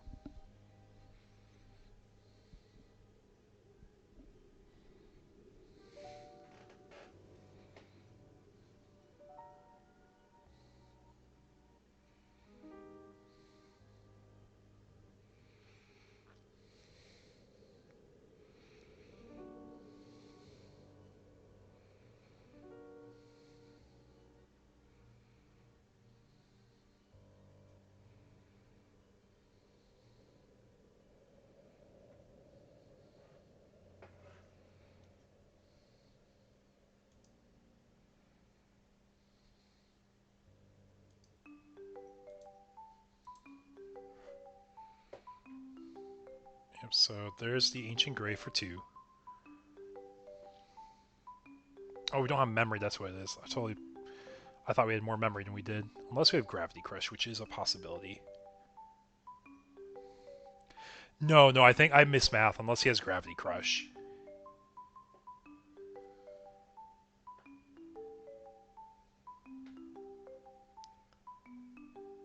I think he's missing pieces in hand. I think it's all it is. Because that is the one thing you do as Red Hybrid. You just say, I know what game is. Like, that's the first angle I think you look for every single time you can.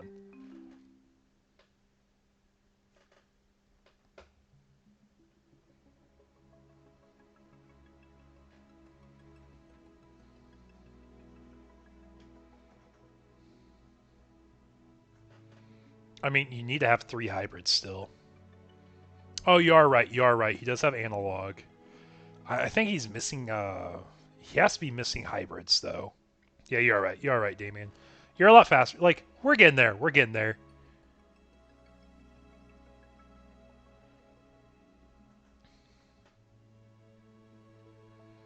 Yeah, we also did hop in the middle of this round. We did hop in the middle of this game. Round 3, or table 3 ended pretty quick. Take player showing why he is one of the undefeated still.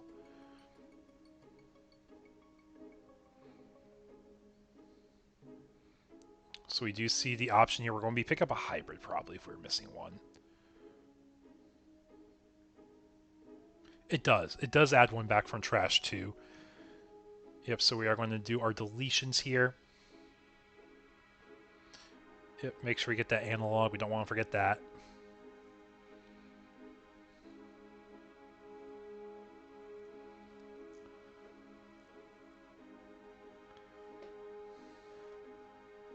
Yeah, he did add the rookie. He did add the rookie from the option.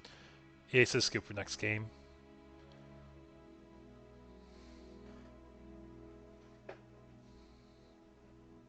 I have the memory study here, but I can't do nothing if I don't have it. I have Omnimon in hand.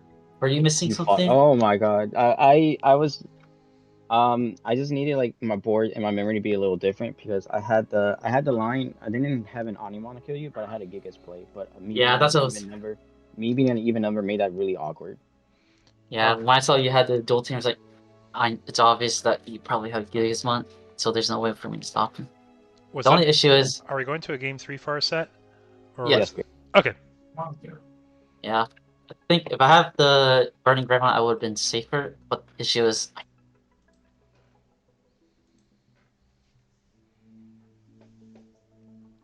Yeah, just missing pieces. That's all it was. Yeah, like we were saying, you don't see Red Hybrid slow roll. Like, yeah, you either have it or you don't. And if you have it, like, you're just going for that line.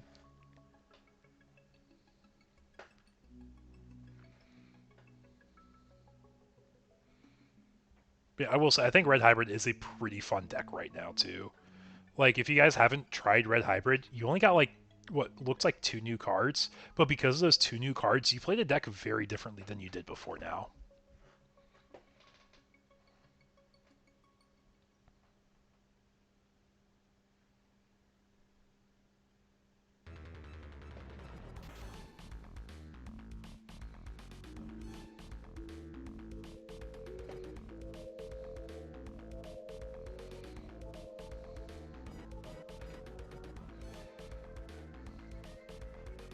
But yeah, how are we doing though tonight, Damien? I don't think I've seen you in the chat yet tonight. Just joining us finally. Middle of round 4. It is pretty late, to be fair, too.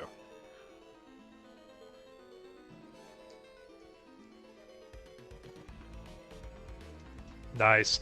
Yeah, I definitely started respecting Red Hybrid for this format. I didn't think it was going to be like one of the decks I respect, but it's pretty cool. It is pretty cool. I do like how the new fixer does a lot for the deck.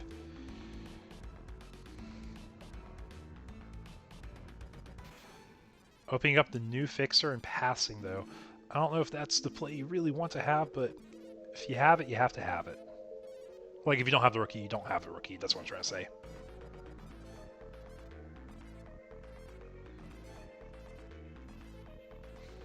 And our opponent has a rookie. Gets to go up, analog, search. Shamamon denies memory gain, so any ESSs that gain memory, no gravity crushes. But we also probably do value the Gatsu in this matchup. Not enough, excuse me, to pick up from the play here. Get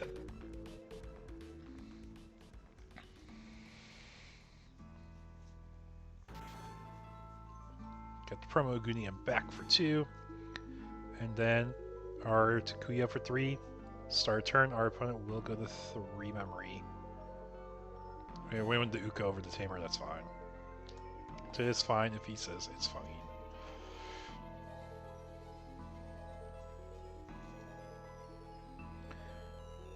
We're gonna hit him with the Crimson Blaze for 5. Oof.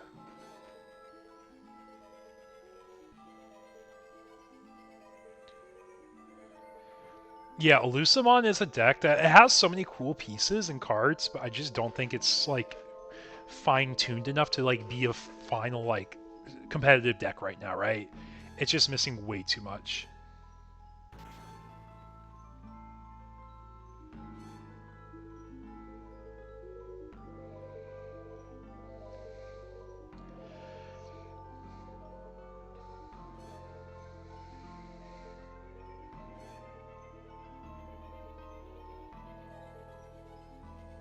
And we're just going to end on the Shamamon here. End of turn.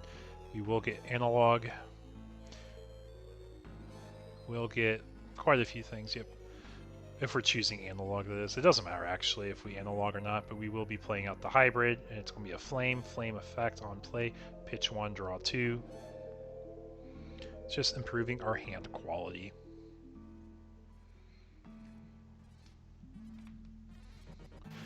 Yeah, I will say, I love the Lucy X. I think the Lucy X is such a cool card. It does so much.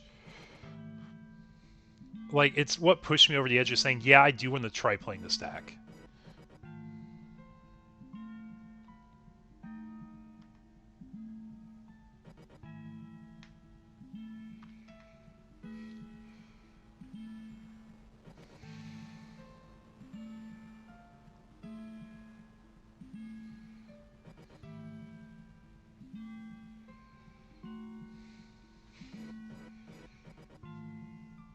looks like we are just going to commit swing with Burning Greymon here. Do we have any warps? Oh no, he pops. Wrong one.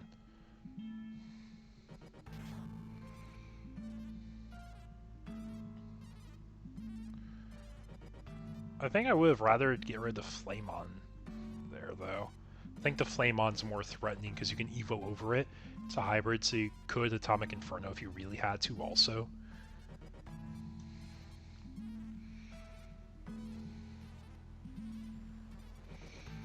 And we are going to play our option.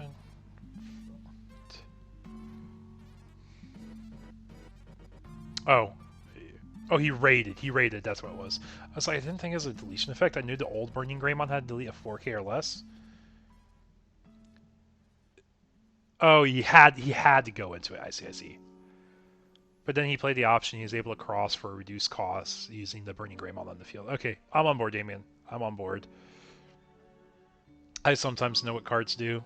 I sometimes do. We're only 3.5 hours in the stream too, so it's not bad.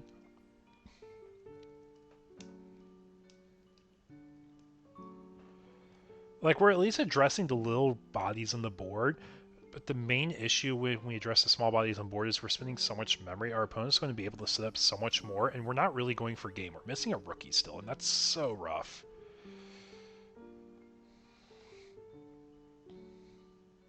Like, we've seen no rookies that we can Evo with, no Flamons, no Ukos. I mean, we at least had the line of crossing with Ancient Grey in hand. That's always nice to have like an alternative, but we did lose our Fixer also that we spent 5 memory on turn 1 to play.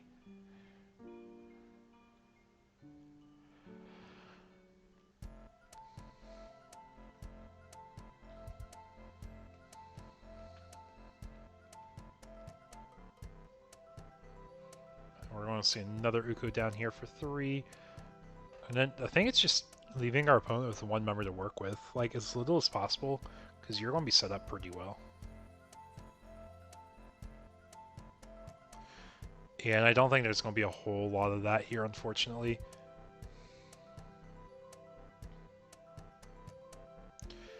For some years, yeah. It is like that for some years. So I guess, okay, so if you remember earlier, Shady, when we were talking about Ruin Mode in Red Hybrid, this is a spot where Ruin Mode in Red Hybrid isn't bad, because it is going to at least save him from, like, losing this game, but he lost this game, like, from his situation, not because, like, he's playing poorly, he just had an awful hand. But Ruin Mode being in your hand when it's already a bad hand isn't as likely, I feel.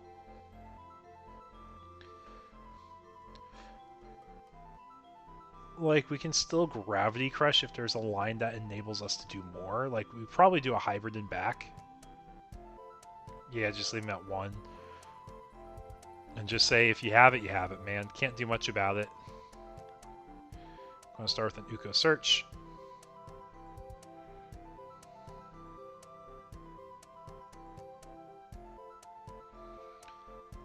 Grab, or I believe that one's Burning Gray.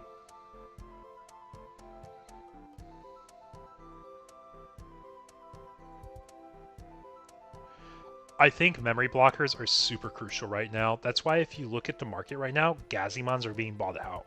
Like, Gazi's like a $4 common from set 1.5, if I remember correctly, or uncommon from set 1.5. He does have the campaign rare also, which is really nice looking. But yeah, memory blockers are in right now. So you will see all the Mirage decks go to 4 Madokis. You'll see all the red decks that can afford it run Shamamons. Hey, we got a Fixer now, but it is going to be hybrid for game unless we have an Ace here that messes up the line. Yeah, no Gallant Ace. That is an unfortunate way to end the set here.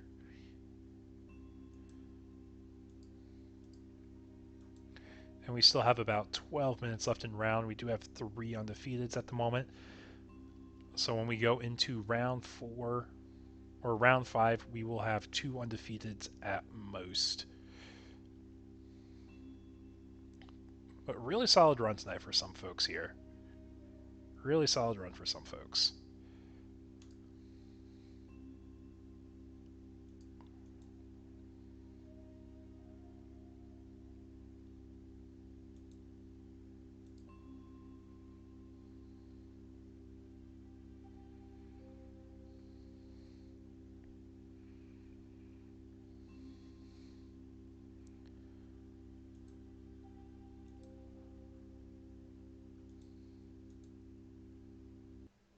So it's like I wanted to keep using I wanted to swing with the psych, but like I know you're gonna have that. So like Did we just left finish there. the set here?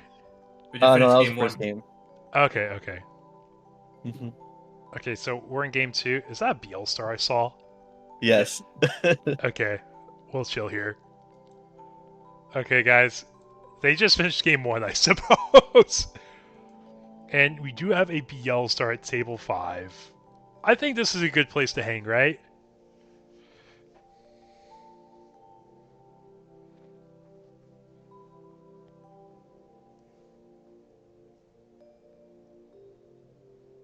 Yeah, that is a long game 1. I don't know what they're playing. Besides, one of them has a BL star in a deck.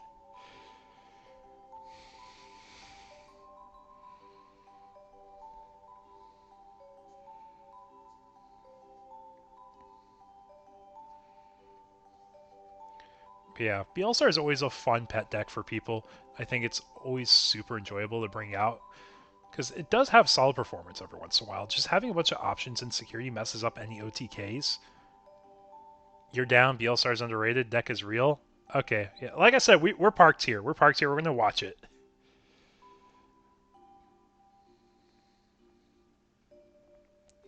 Yeah, we got about like 12 minutes until get into overtime for this round.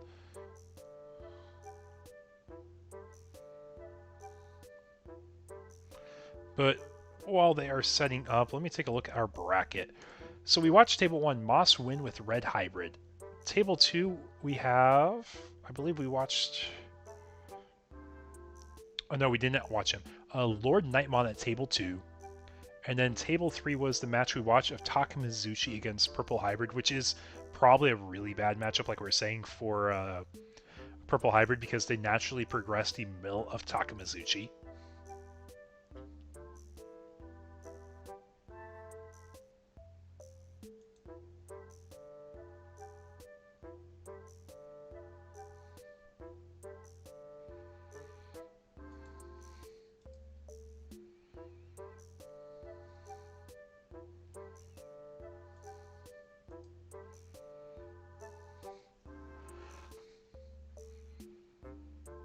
But I will say, you gotta respect. You got the BL Star mat, you got the BL Star sleeves.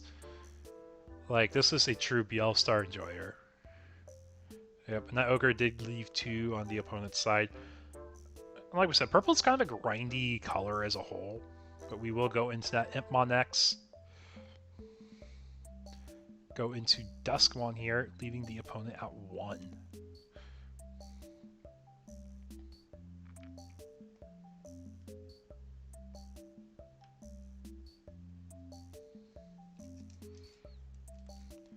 Yeah, BL Star into Ruin mode I think is probably one of the coolest things you can do with the deck right now. I'm trying to think if you got anything that's like worthwhile besides the hybrids in the recent set. Like, you probably do a small hybrid base like you would normally do. We are going to Lady Debbie for 3 here. Draw when Digivolving, we'll draw 2, pitch 2. And then we have the Ogre, and I think it's a Gobbly, so we're at least getting 1 memory from the Ogre. I think it is the Gobbly, though, so I think we do get 2 memory back for pitching cards. Pitch 1, pitch 2. We'll get a draw for Suno, and we'll get memory for the ESSs.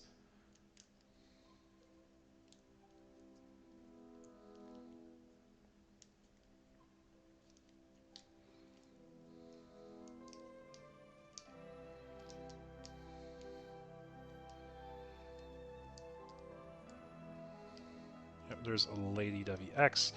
Make our level 4 5k block retaliation token.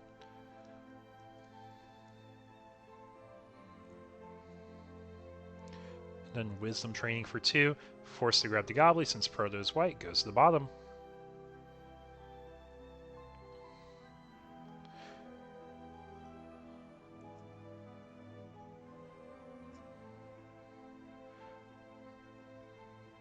So if we push out, we're going to probably force an attack, but we're just going to go ahead and play Hurricane Screw, I think is what it's called, for 6.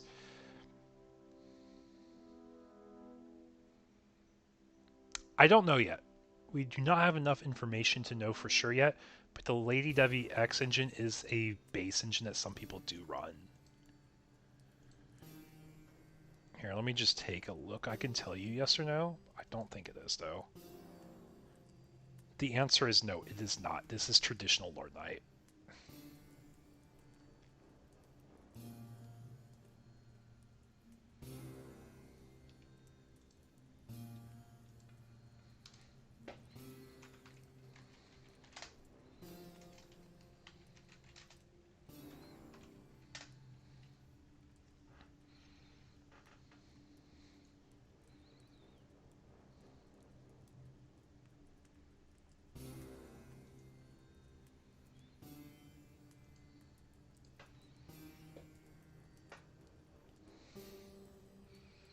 Yeah, it looks like we are just going to do a little bit more wind-ups.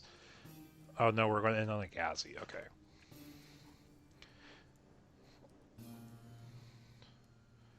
So this is going to be like a mill 5-card swing.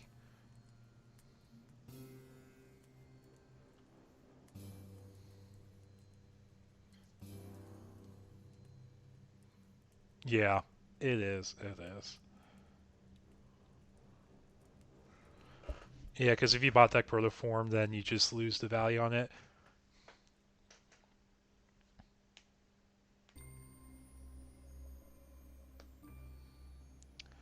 It probably is somewhere. Shady, with TLDR for why it skips the deletion at end of turn, the end of turn deletion effect doesn't see itself start at the end of turn. Basically, you perform all your end of turn effects, which include attacking with the tamer and then warping. But because we already did our end of turn procedures, the end of turn to self-destruct will not happen.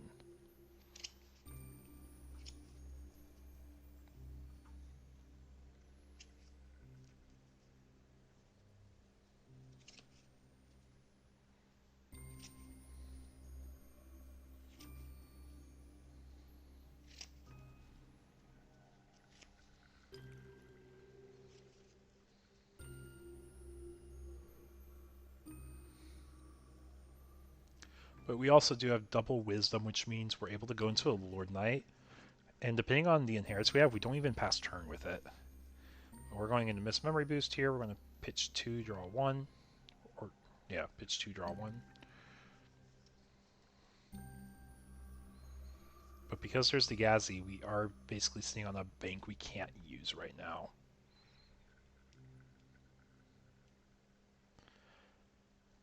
Did English not get the Q&A for 2.0? We should have rulings in the World Digimon site, but I don't think we have the PDFs with the individual set rulings anymore like we used to.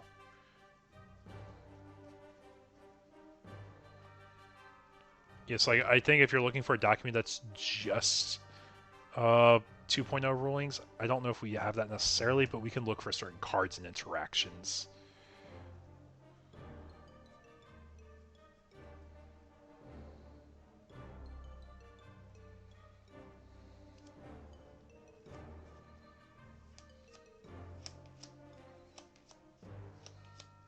Yeah, I actually went through those PDFs a lot, and they're easy ways to like help people understand each set at a time.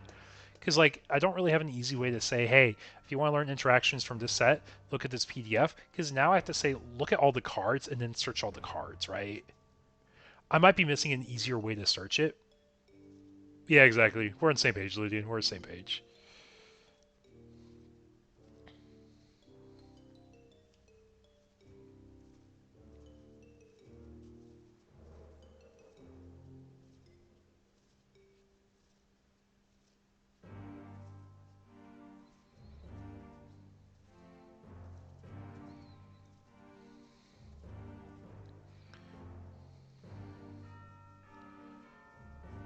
Oh, we can search set number? Hey, Rebel, how we doing, man? Okay, so you're telling me I can search just the set number and then all the new cards? We all missed the PDFs. Here, let me take a look at this. So if we go to World Digimon here, I know the World Digimon site's always a little slow.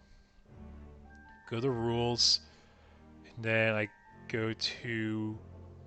Oh, it is storming here. Let's just say I go to BT18 and search. It does pull up all the BT18 cards. It's like just showcasing. Like, I can see all the BT18 cards if I search by BT18. So we do have that technically. Go over Fremon, go over Gazi, go over Shamamon. Shaman's probably just like all the memory blockers, right? Yeah. And then we got all the pages, like we're saying, oh no, I gotta go Grumblemon, Gigasmon, all that. Yeah, 18 pages. It's just a casual 18 pages. It's not that bad. It's not that bad. Back here too.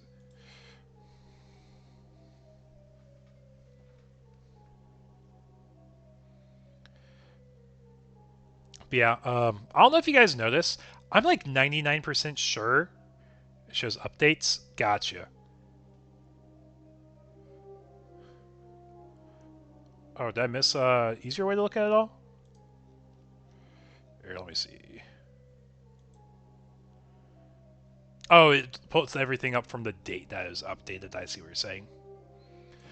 Yeah, I don't know if you guys noticed. There is one time they had a Q&A that they didn't edit everything properly. All their Q&As are built off of like Microsoft Excel documents that they turned into a PDF, and they left the Excel grid in one of them. I remember like ages ago.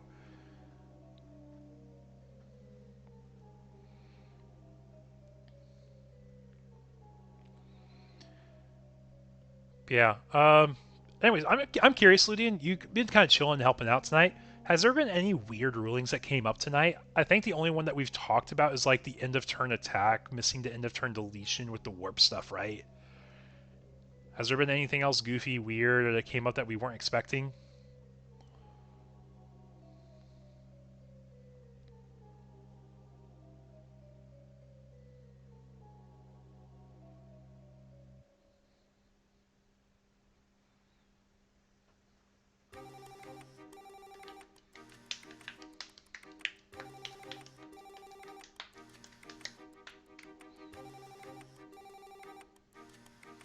That's been it?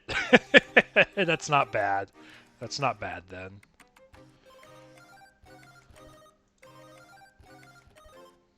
And we did just hit overtime about a minute ago.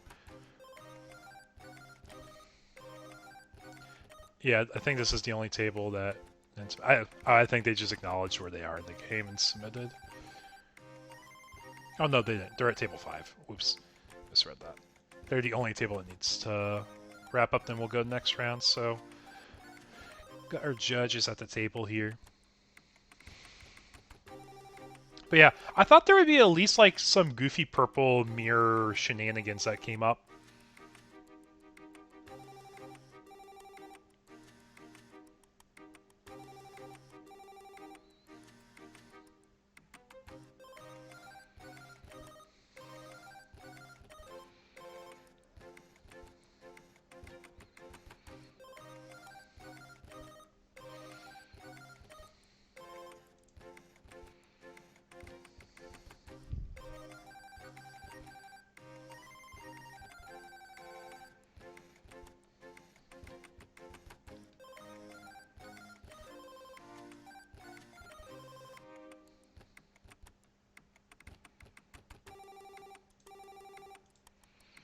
My locals last week, we had lots of issues with rulings, mostly for Susano stuff. Oh, is it like because, hey, we're going to digivolve, then we're going to try to do an attack while doing an attack, and you can't do an attack while doing an attack, like all the Gallant stuff kind of has the issue with, where it's like you want to try blitzing and doing 2 attacks at once? I can see that being an issue. Especially for newer players that just didn't know about, oh, well, how's this resolve? I mean, it also is like a little bit more on the complex side, too.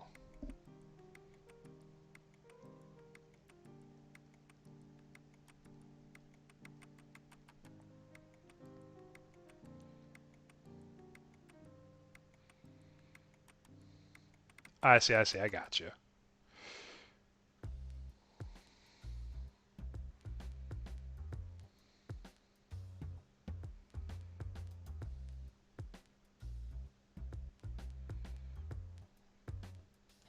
Yeah, if we did play the Ragnar build, we would have a way to close out game in overtime if we got to turn 3. But I just don't think there is enough ways to close out here. For either player, that is, to be fair. Like, we only have 2 options for BL Star, so we're not going to be playing a lot of rush bodies. There's the one of Anubis. Never draw one, pitch one. We should be hitting time and overtime here in just a minute. While they wrap this up, I'm going to get some water so we can be ready for our final match. So I'll be right back, folks.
Okay, that's back.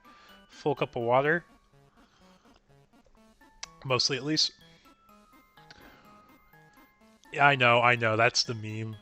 There is always an issue somewhere.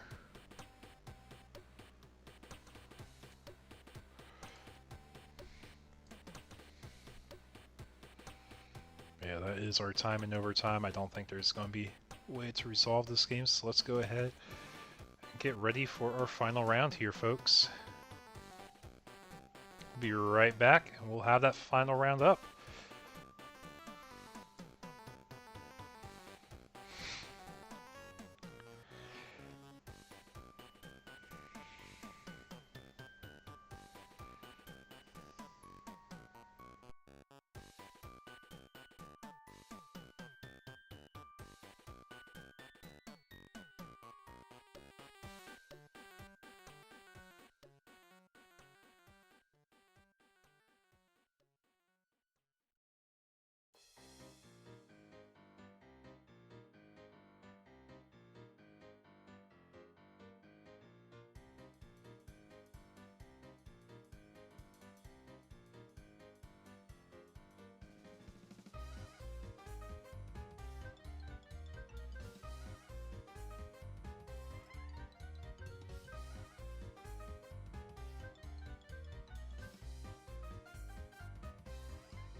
We're doing pretty good. Streaming us also, right? Yeah. All right. Thank you so much for hosting. We're happy to be here.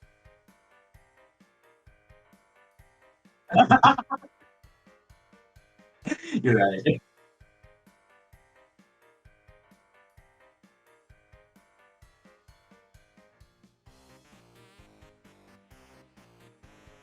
All right. Thank you so much.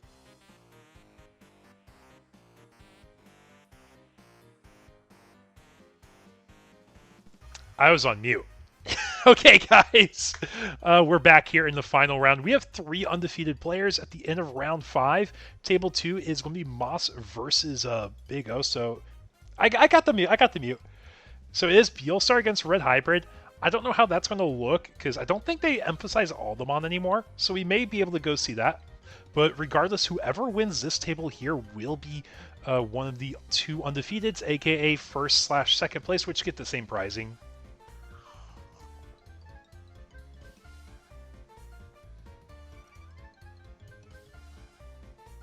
But yeah, exciting night Webcam Locals. Got a lot of cool things that people brought out. And I'm excited to make our topping graphic. I'm excited to submit stuff to Eggman, get some cool decks highlighted for the community to see, and just kind of get some good stencils for what 2.0 could look like. Also, I will say, that is another Beelstar playmat I just realized. It looks like it's in the theme of what's it called? Kind of like a Cowboy Bebop type of theme look to me. But for anyone joining stream, welcome, welcome. I'm EagleX. This is our final round of our 45-person webcam locals, going into round 5. We get to show off our first Lord Knight, I believe, of tonight too. Here, let me refresh here. Round 5. Yeah, so we get to see the Take Mizuchi make a comeback here, and then we get to see the first Lord Knight X of tonight. Or at least first full set for Lord Knight X.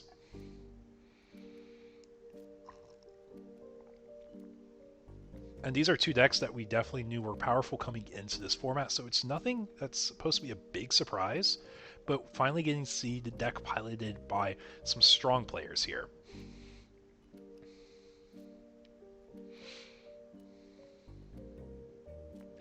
With that being said, we're going to go ahead and start the game out. A hatch with a Baumon here. Got a Luga. And then we're going to play our fixer for 4 here. So we don't have the BT14 Luga to cheat out the Tamer for free. So we're going to go ahead and make sure we have it so we can do our Mind Link and start going up and daisy chaining our stack. And ooh, Purple Memory Boost revealing 2 Protoforms going to the bottom of the deck. Not what we want to see.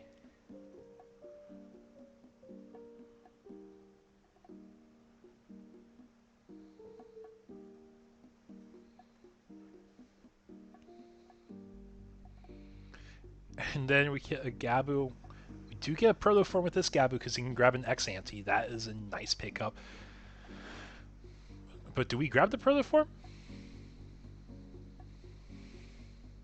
I think we are leaning towards the Protoform.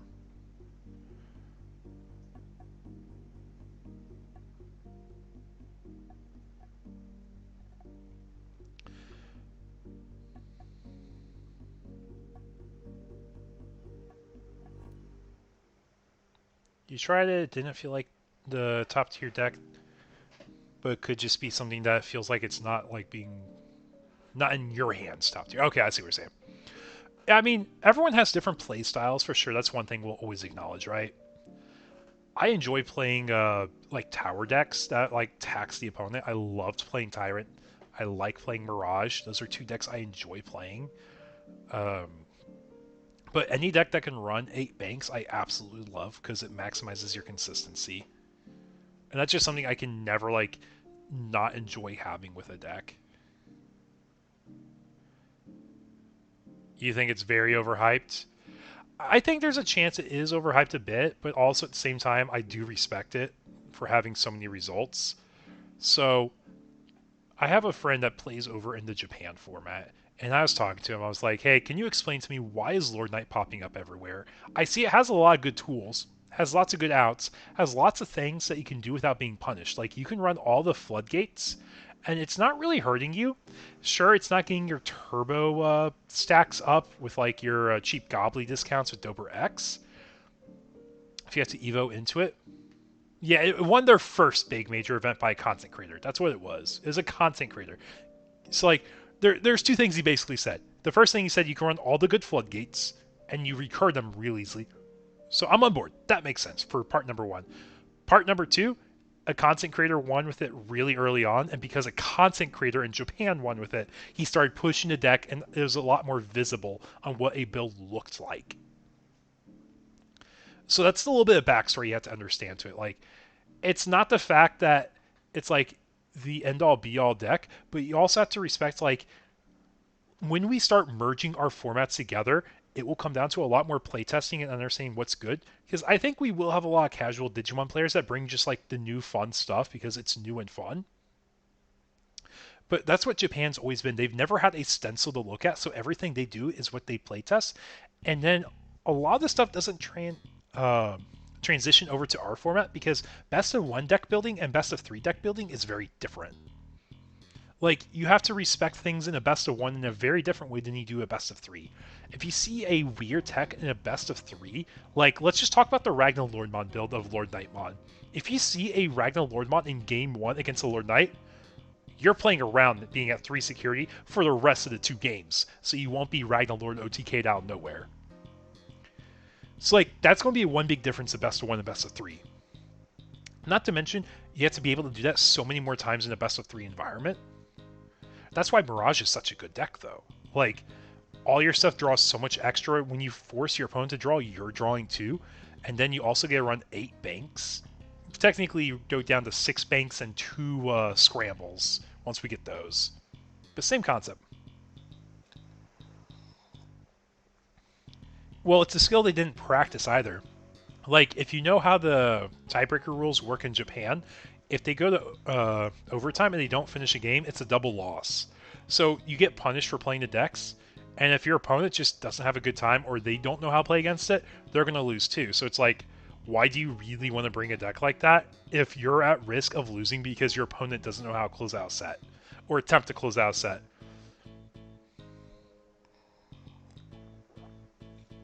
So inherently, it is worse in their format for best of 1.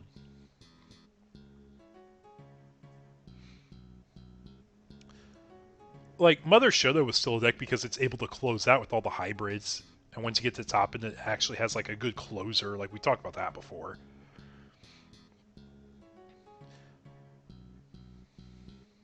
But we just all have to understand, like, their environment is different than our environment for a few different reasons. Was it only after Worlds? I mean, still, it's not something that, like, I would expect to see, but I could be wrong there. I could be wrong there, to be fair.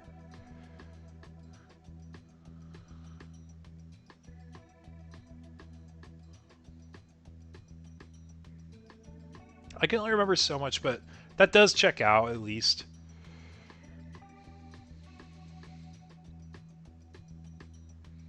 We're going to Alliance, we're going to pop.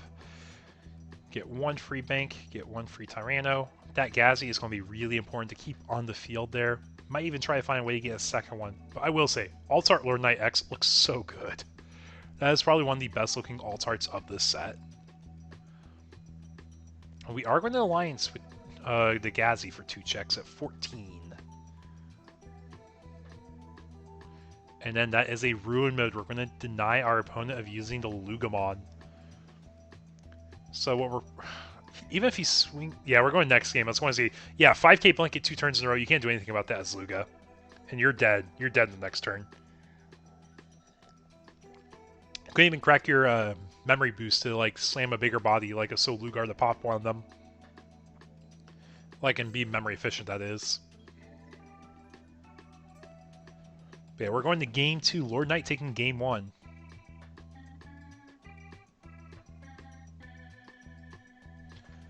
I mean, to be fair, SecCon isn't really in the design philosophy for what Bandai wants. That's also why you see a lot more decks with, like, trashing effects now. Like Takamizuchi is a good example. They trash security. Mirage bounces security. That's another example.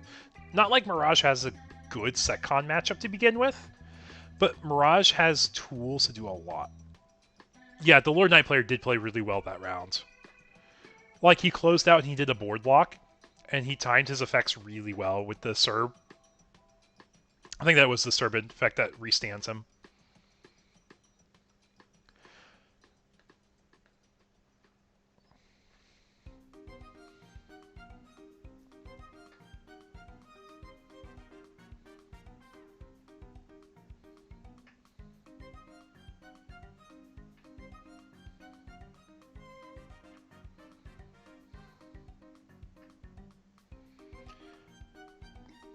Yeah, that's because Mother Control does a lot more with a lot less. It does more with the same amount of space. That's a better way to put it. Because, like, eggs are kind of like a joke in SecCon to begin with, right? Like, you ran like 4, maybe 5 rookies. A lot of them even ran 3. But, like, you have tempo with MotherCon. You have a blocker in MotherCon. Like, why would you want to recover for 6 memory when you can just push out your egg and then with the 3 memory you played, have a tamer that gets you +1 memory every turn? There's no reason to not do that, like, on paper, right?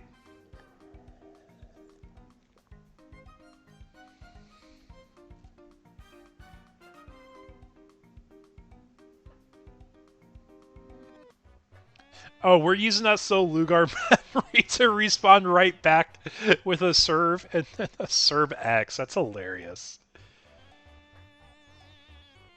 And he has rush because the serve inherit. That is a cheeky Gazzy, and he lived 2 guys.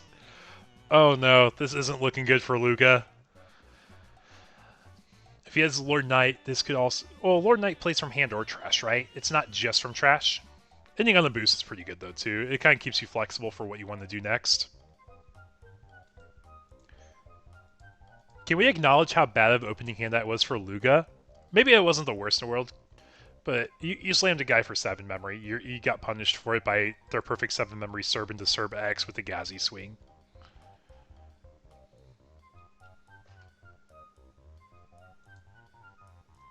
Yeah, big high roll. I know, right? Like we said, he didn't even die to the swing.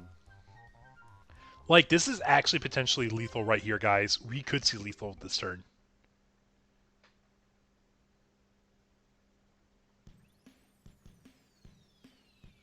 The Ghazi lives again, guys. He lived against an analog. This Ghazi has done 2 checks. That Ghazi is a warrior, guys. Oh. Now we have a free body to pop with the Starbucks effect, right? Yeah, bigger high roll. Because what you do with Lord Knight... Well, actually, I think he wanted the Ghazi to die, actually.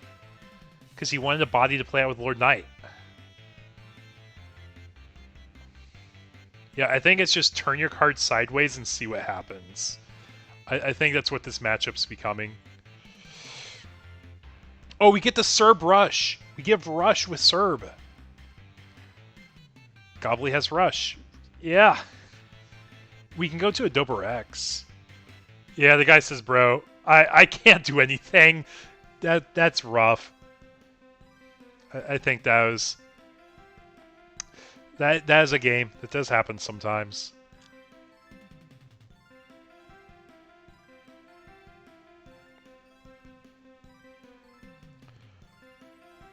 Yeah, we said that is a game. Let's hop over to table 2.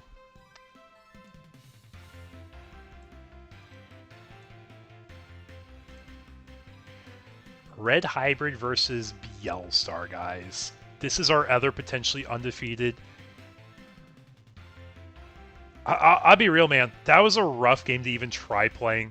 Like, you were staring down lethal. Like, even if you weren't lethal, like, you got ruin moded.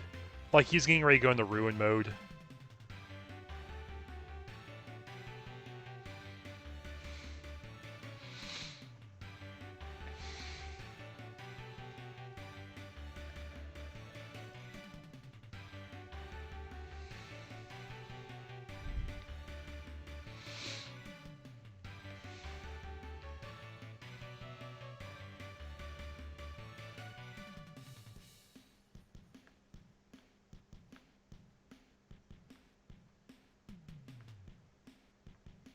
Yeah, it's also late. That's the other thing. It's super late in the night, too, for a lot of folks.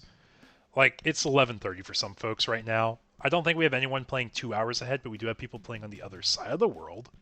I know that does happen, too.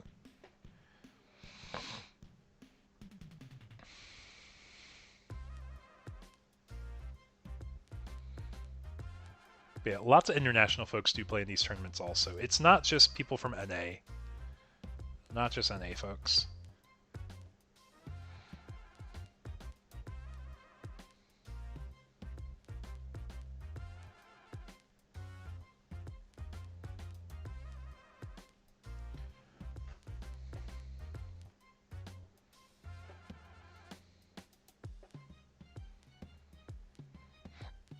But I think everyone just felt like, when can you commentate? I invited Ivan over to commentate tonight. Phasma was invited to commentate. I called the Phasma while they're at work still. Didn't even come over. Did not even come over. Said, nah, not commentating tonight. Said, okay, it's my last week here in Austin, man.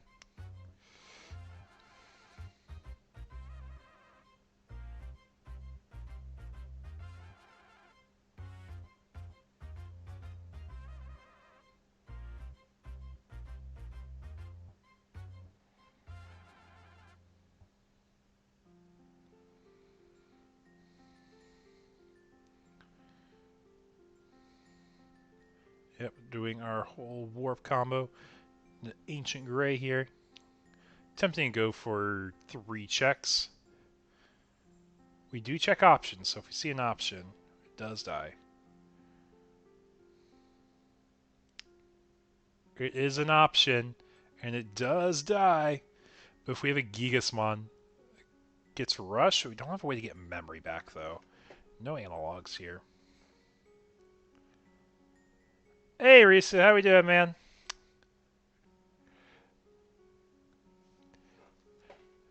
Yeah, we've had the commentators here before. Like, I've had Testro and Wong stream before. That was a fun night. Gave me a time just to chill, talk with my judges, be a full-time TO. I enjoy streaming, though, too. I enjoy the community aspect a whole lot. But Wong and Testro, they're such a good duo. Like, when those two commentated that regional, they did such a great job. They feed off each other's energies really well. Testro's really well streamlined, knows a lot of things. He's really good at rulings, interactions, give good insight. And Wong's a really good commentator. He adds a lot of color to the commentation, so it's not always dry feeling. And what I mean by that is, like, there's some people that can talk about stuff, and they're great and knowledgeable at it, but there's other people that just compliment so well. It is everyone's favorite squirrel, Risu. It is, Lydia. How many options we got here? 1, 2, 3, 4, 5, 6, 7, 8, 9. So for 3 memory, we can play a BL star.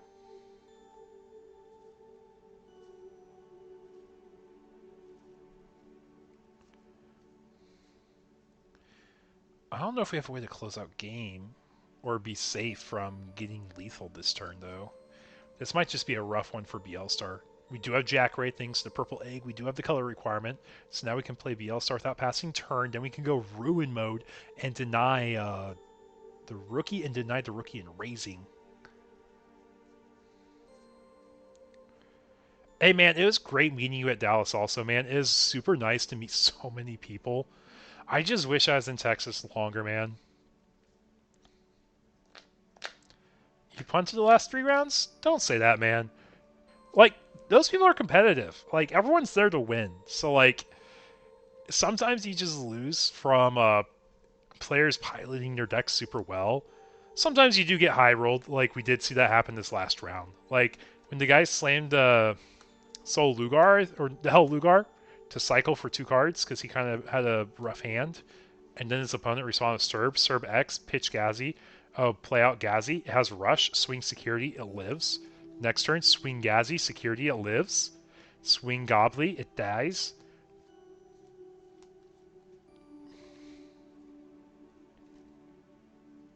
Oh, that's a Moon Millie there. Get pitch the hand down.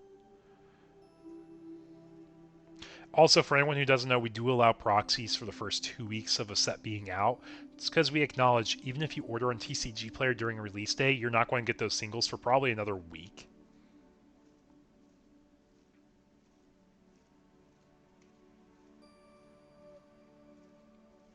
So that is why you will see some proxies tonight.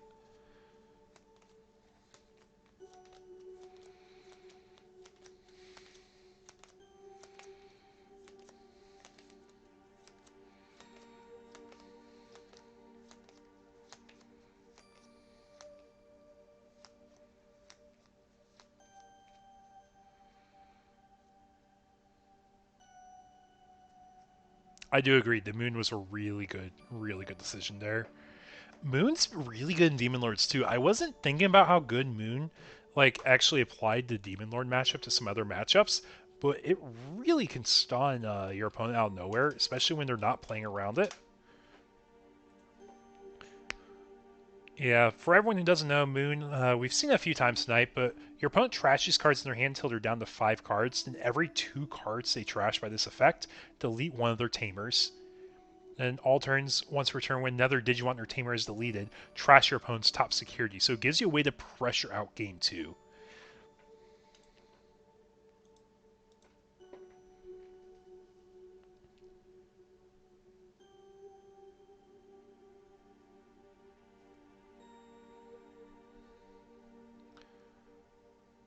Yeah, I was thinking Ruin Mode was the only way out. This is actually probably a bit safer of a way out.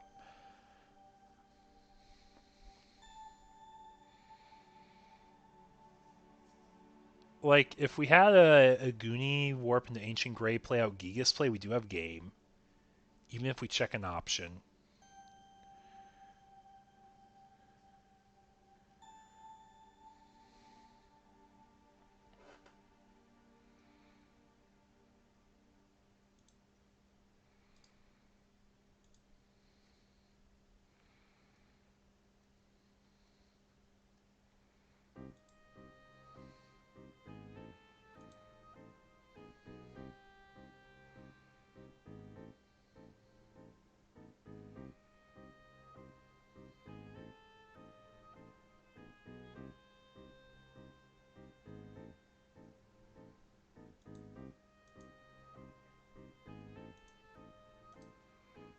What set is Moon in? It's in our 2.0 booster set. I believe it is a BT19 card, though. BT19 card in the 2.0 booster.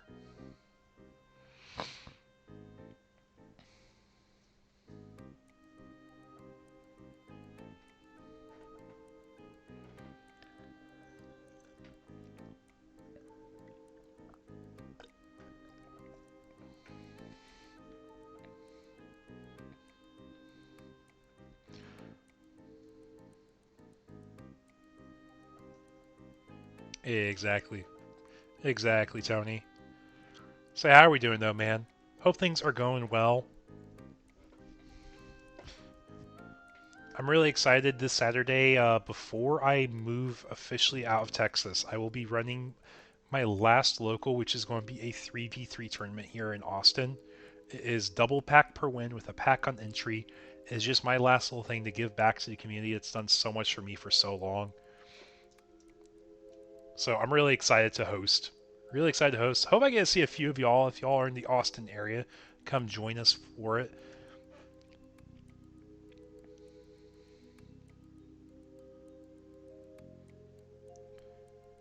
Yeah, we don't have a game this turn. I don't think there's a way we can go off of one memory unless we Grav Crush, I guess.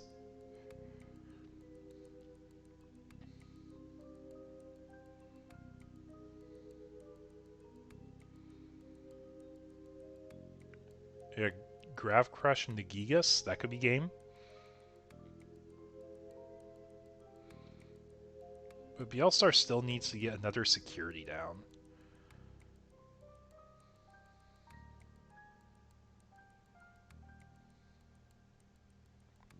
You're in El Paso? It's all good.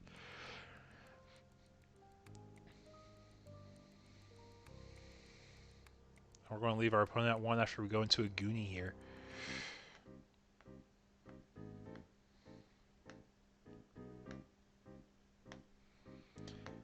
But yeah, 3v3 double pack per win. It's, like I said, it's the last farewell send-off I'm doing with my locals here.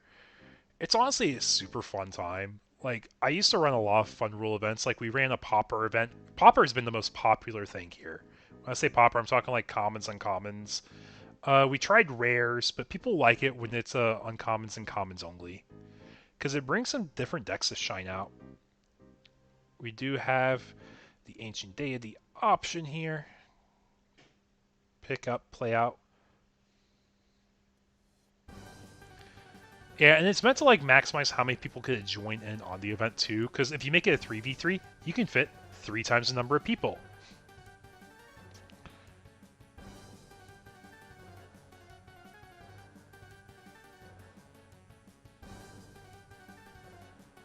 Yes, I agree. It is really cool seeing them shine.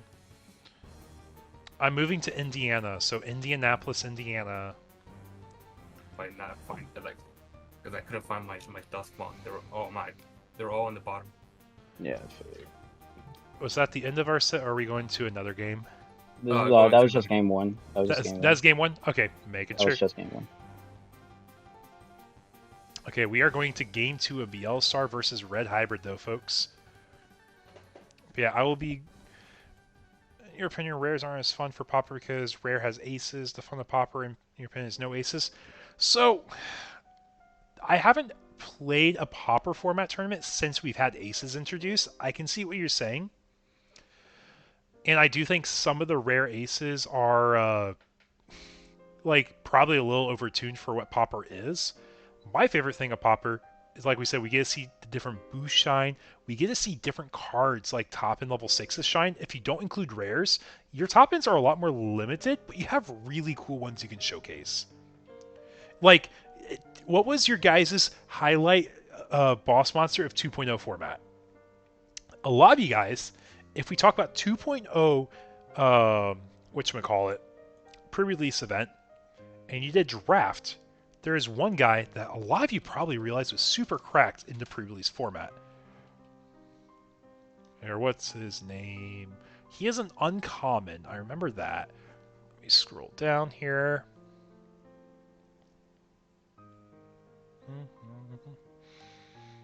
Sorry, I started doing a point, but I don't have like the end point of what I was ranting about. And here he is.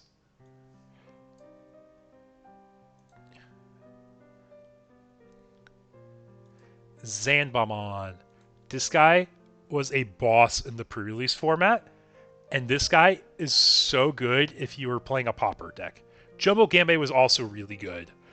Jumbo Gambe was the most popular deck when we did our last Pauper tournament here.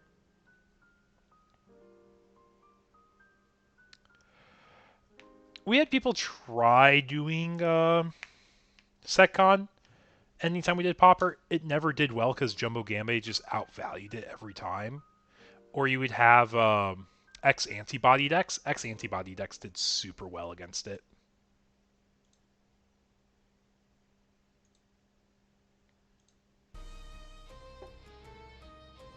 Yeah, exactly. Yeah, you got it, Tony. You got it, Tony. I had to look up his name. I didn't know his name. But we know what card was cracked in pre-release. Like, I can see that card being alright in Pauper. The only downside is there's not as many colors you see being played.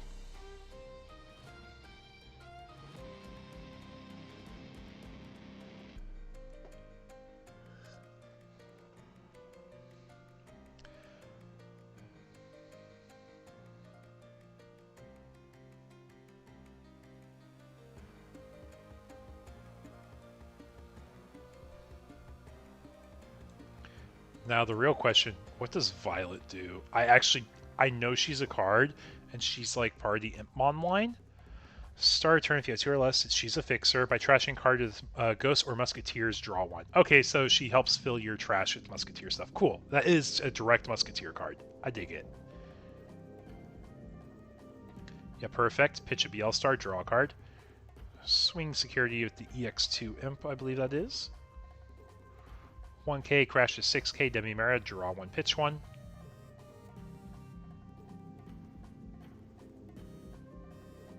We do trash a Velgarmon, it looks like.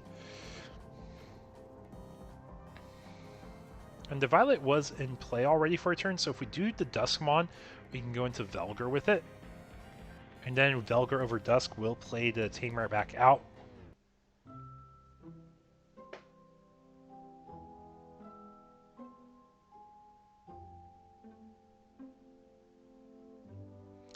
Yep, swing security. Effects. Yeah, this game already seems to be going a lot better for Big O here.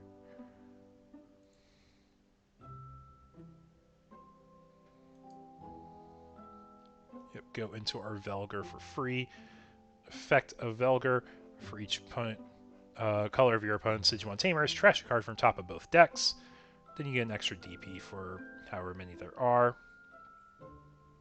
We find Ancient Greymon, that's fine. We're on deletion, we're going to be playing out a Tamer anyways. We're going to play it to fix her back out.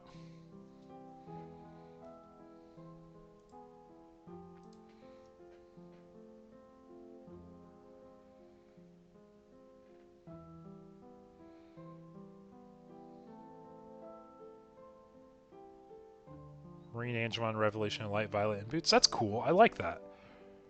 That can make some really fun, different decks, at least from the last time I played. I remember I did it in BT9 format, BT12 format, and around BT13 format are the different formats we did commons and commons. I think, actually, the last time we did, I made a YouTube video for it too, just to showcase like some fun different decks. Because BT13 was a long, stale format, so finding ways to keep it fresh was really big for our local scene to keep like interest in the game alive.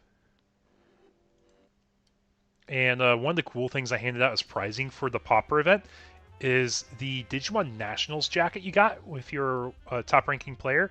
I actually had one of those to give away, so I gave away one of the Nats jackets. It was an extra large too, so it fit anyone who wanted to wear it in our scene. Or at least just about, I should say.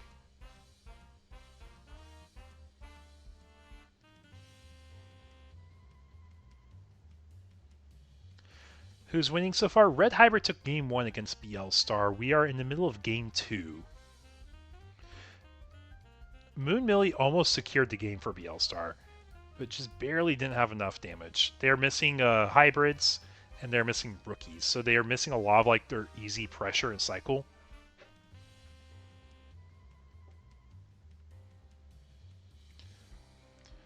Yeah, like I said though, like the whole goal is to like build community, and one of the things you can do for building community is putting on awesome events, especially when things are not going well. Try shaking things up. Try pushing things so people feel motivated to come out to locals and play things. Like our Popper event had like 24 to 30 people, if I remember correctly. It's been a moment since I ran it, but like we had a full roster for it, and everyone got a pack on entry, and I gave out extra booster packs too. I think I did pack per win with BT 6 packs, so it was a bit of an old set, nothing really like crazy value. The undefeated guy in this match is the Red Hybrid player. Yeah, so regardless, we have 1 undefeated. We could have 2 undefeateds, but if the down pair wins against the current undefeated, it's going to be one of our X1s that gets 2nd place. And I just don't know what that looks like for breaker purposes. But we are going into Duskmon over Koichi, and we have the Velgar and Trash, so we are going to be getting the mill so we can get our Musketeer stuff ramped up.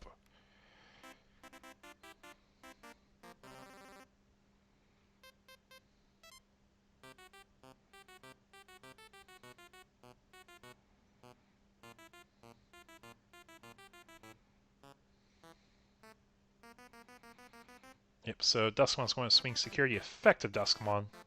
And go into Velgar, and this is going to be a combo as old as time that we're going to be seeing going on. So we have mill, was it 2 or 3? Yeah, mill 3. 4.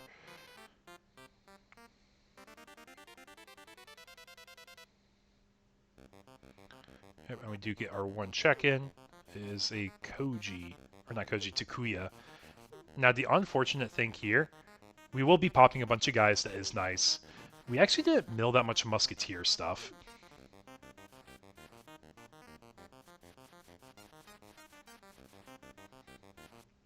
And also we're at 2 security. 2 security is not a lot, honestly. Like, Red Hybrid can still find lethal here. Having the new Tamer enables so much for the deck.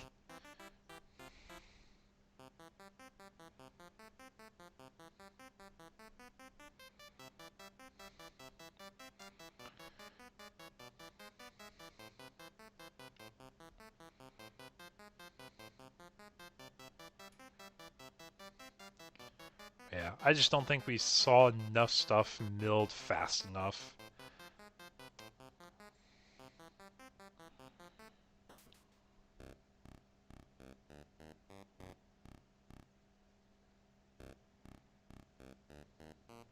Yes, Duo Tamer is actually cracked.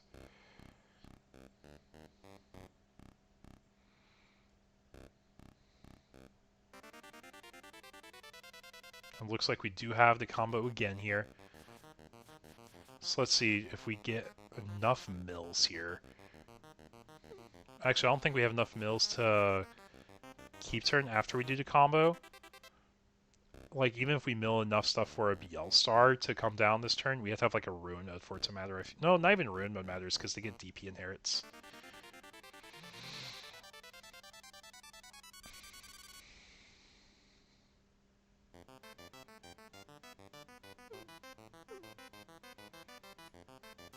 We get to play out a Tamer. It's probably going to be the Violet.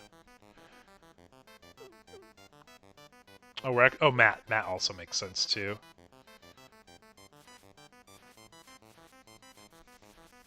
So like this is the loop that we're used to seeing in like normal purple hybrid, where you get a Matt to pull back your dusk. Just make sure we don't swing with these guys because they're not able to swing this turn, so either upside down. Unless we Gigas, which we don't run this deck.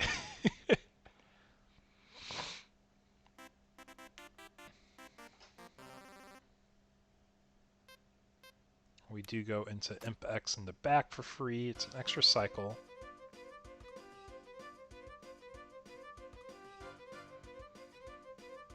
And we're just going to end on a missed. Mill 2, draw 1.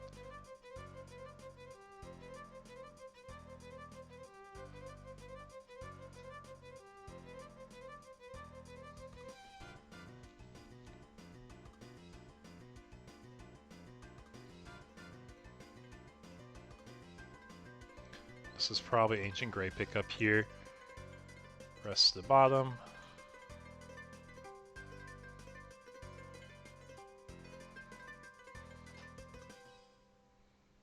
Then start a main. We get a tuck. I believe it's 2 or 3. I can't remember how the count starts.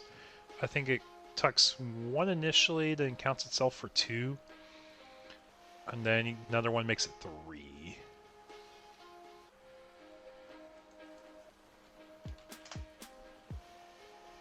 Alright. Place 1 from your trash and tamer. For each of your other tamers, add 2. So it starts at 1, then goes up by ticks at 2. That's what it does. And swing security, we find an Impmon here. Draw for Koro. Then if we have double hybrid and we're able to keep turn with memory and not check a Jack Raid, we do have game. Jack Raid's the only thing that messes up, I think, right?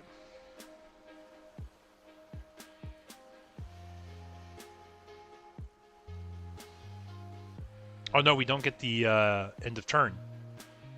Or no, not the end. We do have end of turn there. Never mind. So I want to say we didn't get the memory for the effects, but yeah.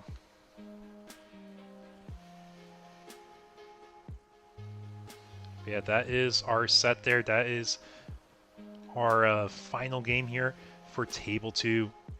Red Hybrid won the undefeateds. So Lord Knight and Red Hybrid took it all for tonight. Our 2 undefeated players, both getting 5-0. The nice thing about how we end things out at 5 rounds is both first and second place get the same prizing. So even if you may not win the breakers, you will still win the same prizing payout. That being said, guys, I'm going to be heading off. Thank you so much for watching the stream tonight. I hope you guys enjoyed it. That's the result of my 45-person webcam local. Keep an eye out on Eggman events. I will have my results updated there, along with any deck lists that you guys might be interested in. With that being said, thank you so much.